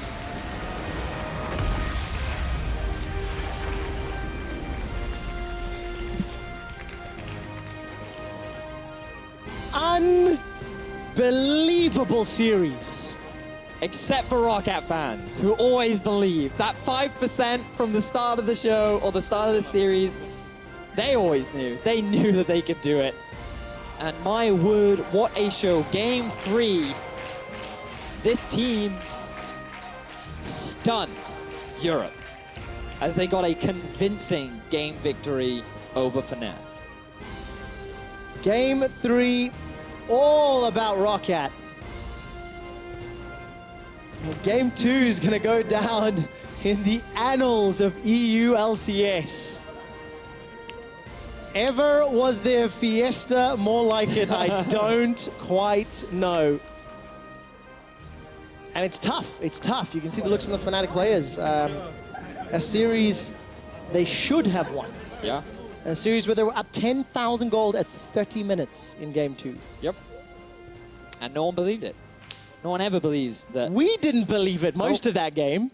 Like, even for the majority of Game 2, like, we have to be honest. Like, for a lot of that, we thought the Fnatic would still win. Like, sure, ROCCAT were fighting back, but the expectations were like, and it'll still go in the favor. But yes, I have to say, Pride Stalker, I've given you a lot of crap. I have. I'm sorry. We have. Yeah, we have, right? But your smites, they're almost as good as Shooks. ROCCAT came out victorious against Fnatic. Let's send it over to Shooks to talk about Game 3. Well then, ROCCAT, call them Lannister because they are the Kingslayers. Which she, by the way, stole because we used it in week 1. Oh, did you? Well, I actually did not register that. It's so I'm fine. gonna act like It works. But anyway, a couple of things. ROCCAT, fantastic victory, the reverse sweep versus Fnatic. And you actually want to say that you thought that this was obviously a clearly very convincing victory, but you also thought that ROCCAT did more in Game 2 that we're giving them credit for. Well, Game 3 specifically was where. So I 100% agree, like, Game 2 was all over the place. That's not what you just said. My point was that Game 3, I actually didn't feel like that was a fiesta at all. Oh, no, not at all. As people were talking about. I actually think Game 3, ROCCAT played extremely well, which is why they deserve full credit for that. Game 2, hell yeah. Okay, Hats on, sorry, I notes on, misunderstood. go crazy. That was all over the place. But Game 3 was a legit ROCCAT win. Absolutely, and we asked the question, will this be a boost for ROCCAT? And yes, they closed it out, but we do want to highlight a couple of objective plays, and the Rift Herald is one that we have a replay of Cabo Shard. It's unlucky. Yeah, I think it was pretty... they didn't think it would happen like that, Fnatic. Right now they want to make a play into top, and they have to get first blood tower, so they want to do Rift as soon as possible mid, and then... Yeah, we'll see Victor ulting, cancelling it, like... And yeah, I don't know, then Kennen dies bot, they lose bot tower, they try to make the play on Victor, but he flashes it. Like, I actually thought it would go back on cooldown, but it disappeared. So, it's important to remember, I mean, a lot of people don't actually know that Victor ulti will interrupt channels, so obviously interrupted him right there. And as Cabochard was talking about, like, Lulu was up there, like, they literally sacrificed bot lane to try and get Rift held and get a tower. And that was a tipping point, according to you guys. Exactly, because then as soon as he gets interrupted, there's no Rift Held, there's no tower. Source misses ulti on his engage, so there's no kill. Reckless stays bot lane, so he dies with the tower. Gave actually quite a lot of gold to ROCCAT, and then he used that to then get another turret right after. Yeah, I think like the moment they try to make their play, Victor clears the whole wave, so they can't even have tempo at all. Fiora gets time to back. She's slowly scaling and getting well into that. And Fnatic have to base, but then ROCCAT ahead on the tempo, and we see them 3K ahead there. They played pretty clean the third game, yeah. Exactly, and that's why I really want to highlight that point, like that it wasn't a messy third game by any means, because they won bot lane with the Kalista Thresh after Jessis picks Lulu against it, which is not a good pick at all against Thresh. It's actually one of the reasons Lulu kind of fell out of favor, because he came back in. You'd rather have seen Gragas support. I mean, I almost rather see Gragas support at this point, but then, because they invested everything by picking Gragas in the first phase instead of Zyra, because then they knew Zyra would get banned. That meant Jessis didn't feel like he probably had any picks left he wanted to play. I'm even looking at things like a Tom Kench that I actually don't think was banned away. Could have been a good choice. Yeah, I think even then the problem is that they picked up that early that it's ending up in not so good of a matchup. When you have last pick, you can try to do other things. I think that draft in game 1 went really well, but here they tried to switch things up when they could have picked the Zyra, as you said, and maybe it would have been way better for both top and bot, yeah. Maybe it would have been. We, of course, are going to get a word with the victorious ROCCAT in just a bit. We're just setting up for that, and we want to highlight a couple of other things because Pride Stalker caused for a lot of discussion, and honestly, he had not been doing a lot in the games for ROCCAT so far, but here, he does a couple of very good things. Also, Elder Drake in the last game. It's just insane. He picks Warwick, he feeds, and then he actually ends up being probably the most important member in the end because of this steal right here, but I think Kabasha, we were talking a lot about everything before this steal, like in terms of how ROCCAT were trying to set up Baron and some of their problems. Yeah, I think they realized that they realized that the tempo, they had to push top and then rotate onto Nash Vision, try to set it up properly around red buff. I think they tried 2 times to force Nash for no reason, so then Fnatic get the tempo back. And then I think Soaz TP'd in, so they felt like we need to force Nashor because Fiora is still pushing in bot, and if we just recall, we're going to lose on tempo. And at this point, they try to force it. It ends up in a 50-50 Nash that Pride Stalker once again steals, and it all goes to hell, yeah. That was the one moment, man, where it just went completely wrong. Yeah. El Bandito. It started to go wrong with the Rift Herald in Pride this game, Stalker Bandito. Pride Bandito. No. Trying to find something here. Pride Stealer. Pride Stealer? Baron Stealer? Oh, fixed. No, so for the side of Fnatic, obviously, what is it? How can it all go wrong, and why does it all go wrong at this point, and what does it mean, knowing that you had a fantastic victory versus G2, obviously, last week. You were riding so incredibly high, and then you lose to the last place team. Will this dent them a lot, you think? I don't know. They probably feel very confident already, so I don't think it makes them like worse, but I like the fact that Shen was banned in every game, which and is Kennen lost 2 games in a row. Exactly, like that was something G2 didn't do. They gave Shen plus Kennen, which is something Fnatic used to force a lot of fights early on. They couldn't do the same without the Shen, and that's something teams will look at for sure. Definitely so, but enough about Fnatic for now because we need to talk to ROCCAT. They pulled off a great comeback against Fnatic, and for more, Pyra is ready with our player of the series, Peter Freischus. Thank you very much, Shox. And yeah, let's open up the floor to you because Yarnan, you are player of the series. How's it feel in retrospect after that big turnaround, 2-1? Yeah, obviously it feels pretty fucking good, you know? Well, I shouldn't say that, I guess, but... Just roll with it. Yeah, it feels really good. Obviously, the second game we thought we were like really doomed, right? Because we were down so much kills, we just said, okay, let's go for solo kills on every lane. We have to try something, right? But like we managed to win game 2, and then on game 3, we know ourselves because we lost second game like twice already in our series. So we just know how tilted you are after losing the second game when they won the first one. So we're just like, okay, let's just play our game. And yeah, we played pretty good for the last game, I think. Absolutely. I mean, it was such an improvement on form. And I want to go back to that game too, because at the moment that it clicked, that you guys were marching down the mid lane and everything was going absolutely insane. What was that like to you when you realized, holy moly, we're going to win game 2 and we can start a turnaround? It was pretty much like we just made team fight after team fight and just felt like, sure, let's just keep on fighting. We go equal in this fight. So I guess we just kept on fighting and it went good. So in the end though, we were like, I don't know, they did some random base race. We know that Kennen would, or Reckless would go for his Kennen play. Always does it on ganking top laner. And we saw their mid lane top as well at that point. So we just like, okay, sure, we just end the game mid and what are they doing, you know? Like we were really confused, but that's how we won, I guess. Well, it caps off an impressive turnaround. Now, I think a lot of fans look at ROCCAT and see them as sort of a Cinderella team. You guys had your miracle run during the spring split, cut a little bit short, but now you're able to knock off Fnatic in dramatic fashion. How does ROCCAT see itself as a team? I think we were really disappointed last split. Obviously, we didn't go to playoffs after we went like 6-0, I think. Or I don't know exactly what it was, something like that. And we were pretty good at that time. And then we changed jungler, so it was like we kind of had to start over all this process again because we did not go with the same lineup. So we had to start over and learn everything new, what we're gonna have to do with the team and all this. So it was like really hard now in the beginning, the first 2 weeks, to actually like show like our scrims are not great. So it's really hard like to get the I don't know how to say it. It's like I don't know actually. It's really hard actually to answer that question. So you guys had to basically kind of pick things back up from square one because you'd brought in a new jungler and it's just such a fragile state of things. Yeah. Is that why it was such a rough time for the first weeks, including losing to the G2 sub squad? Yeah, I think so for sure. Like we didn't really know. I don't know. We were really bad basically, and right now we're not good. I think right now either. Like we're not really good. We played good this year, I think. But overall, if this is another day, maybe we won't beat them. You know. Today we were a better team, I think, but yeah, we just have to work harder and improve as a team, I think. All right. Well, we saw the potential at the very least, and there's a long split ahead of you guys, several more weeks. Where do you see yourself placing at the end? Do you guys think you're going to be able to make that playoff run?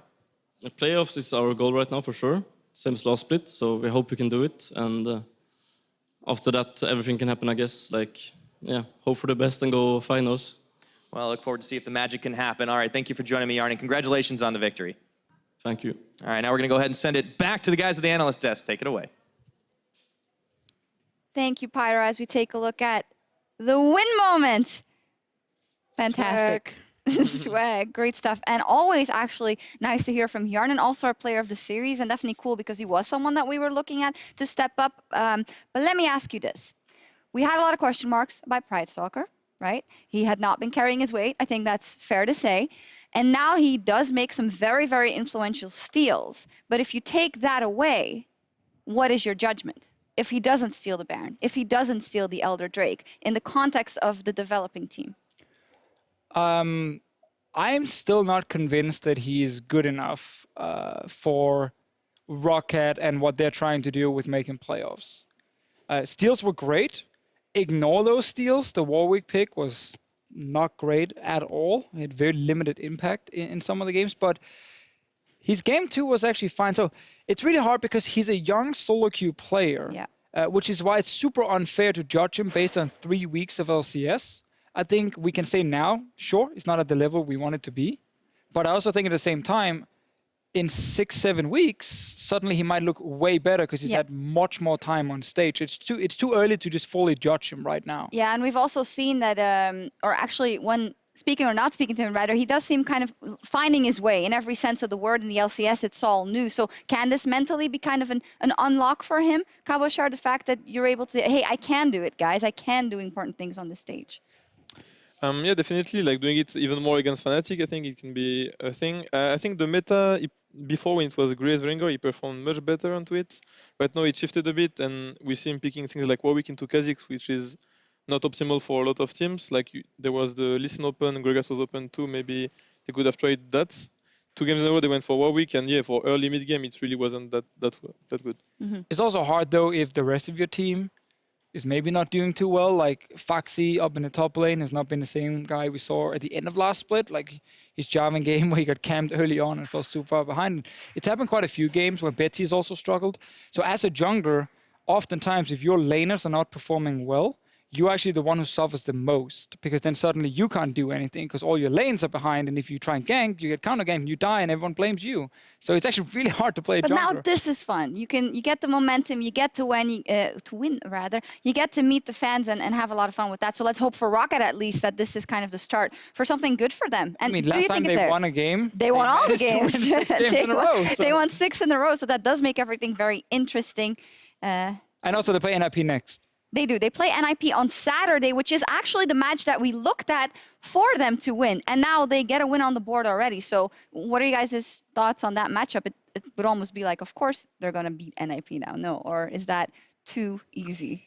Kabashar. Yeah, I think they're going to win. I'm not sure it's going to be like a clean sweep, like 2-0 or something. But yeah, I think they're going to take the victory. And right now in the current system, they're getting a win from Fnatic. I think it's really important for them. So they have to get home and they'll be really happy about today, Absolutely. I think. I mean, it's kind of the same situation as Vitality, right? You guys just got your first win, and obviously that was not against one of the top teams in your group, but still you pick up a win, and now you're trying to obviously get a few more to make it into playoffs. But not 100% convinced that ROCCAT will just go in and sweep NIP, because I think they figured out Fnatic very well, especially in the last game, and Fnatic showed some of the problems. But I'm not sure ROCCAT is just going to be the same team we saw at the end of last split all of a sudden. Yeah. Before we move on, is this the end of the Cannon pick? No. No. It is not. All right. Cool. We're going to take a look back at our first series. As you mentioned already, the Fisho, Vitality also booked their first series victory up versus the Mysterious Monkeys.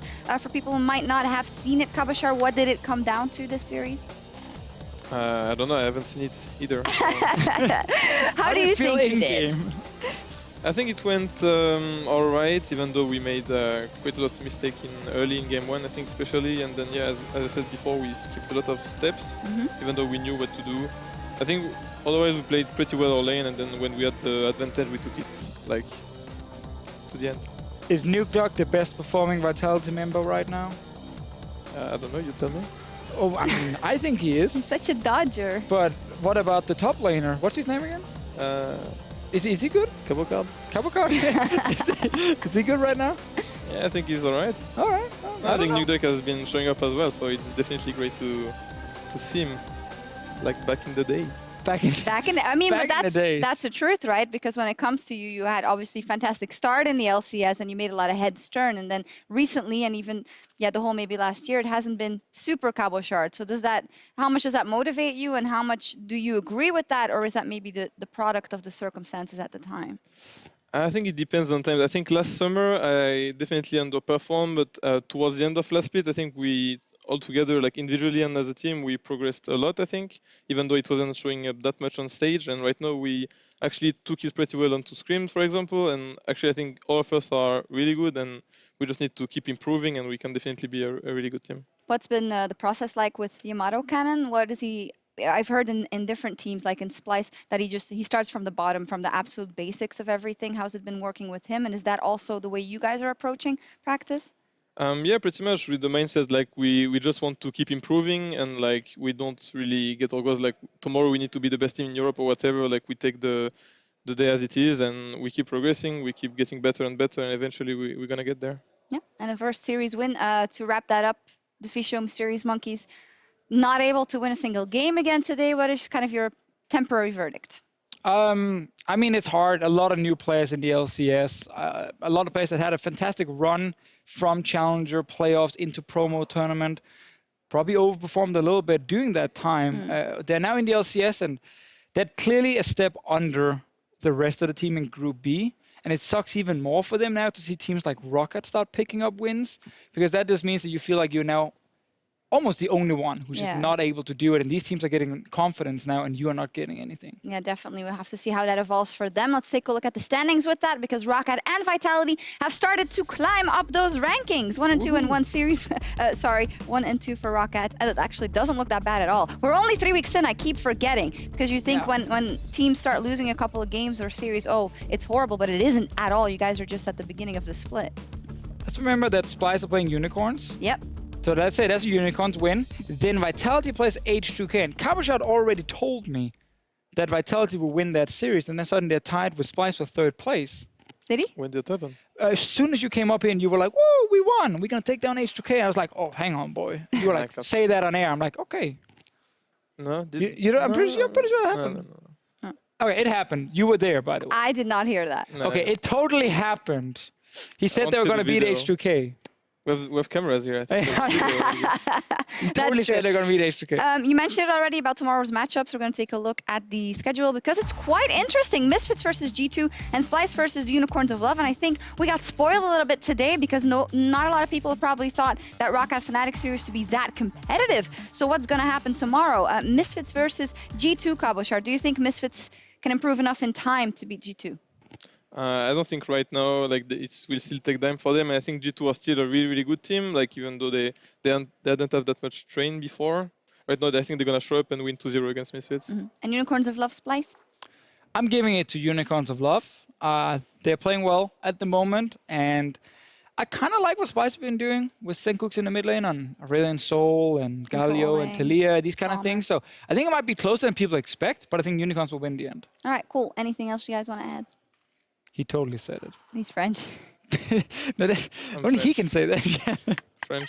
All right, had to do it. All right, well, thank you very much, Kabashar, for joining us. Congratulations Check on out the his first tweet, by victory the for way. Vitality. Thank you very much to Fisho for all your help. And for us, it's time to log off for the night. Thank you so much. We will be back tomorrow for more League of Legends in the EULCS. See you then. Au revoir. I'm French. Au revoir. The cheer goes up. Crowd gets pumped, and the players are loaded onto Summoner's Rift. Can they spot him? Can they stop him? This is going to be messy. It comes Llama Bear. The spike goes down. It's stolen away by Joko. Nice and easy. Nuke Duck flashing forward, looking for Yuki once again, and down he goes. That's 2 for 2 on the game. Llama Bear will have his smite. Kabashar getting 1 kill now, but it's gone really messy. It's a double taunt as Nuke Duck picks up Cosq. That's going to be all she wrote. It's just going to be cleanup duty to finish off these towers. And after a rough start to the split, Vitality are revitalized! Comfort champions for Hyonin and Wadid going up against Reckless and Jesus. The 2v2 could be instrumental in the win. 3-man stun into the crunch. Solaz is putting the damage down. He wallops himself forward, takes Hyonin down, knocks up Foxy in the air. Reckless gets another flash away from the shockwave. Double kill for Reckless. He takes down the 3rd Nexus turret. And here comes Betsy. 1, 2, looking for the triple. Flashes, doesn't find it. Finally takes him down. Triple for Betsy. Continuing to chase. The turret aggro is on Jez's. Exhaust goes down. Doing it again. Is looking for Broxa. Finds him, takes him down. Let's have a look back at how both these teams decided to kill each other. So. Caps jumps into the next backline. The Nexus is the target. And ROCCAT take down Fnatic. Soaz trying to cut off the activities, but he cannot escape. And Betsy gets taken down. And they've set the sight to the tower. Yeah, they have 5-man unit. They land it. Bright Stalker uses an ultimate. It allows Foxy to pick up the kill. Kill already. Kill already. Nice. Go fight. Go forward. Okay, nice. That's so good. Baron is the focus. He's used the Planted already. That's a stun down. Does it again. Bright Stalker gets the Baron. Okay, I've got the numbers advantage. Foxy, Betsy, Bright Stalker. They're looking at the Nexus. They're taking it down. And ROCCAT bow to no kings.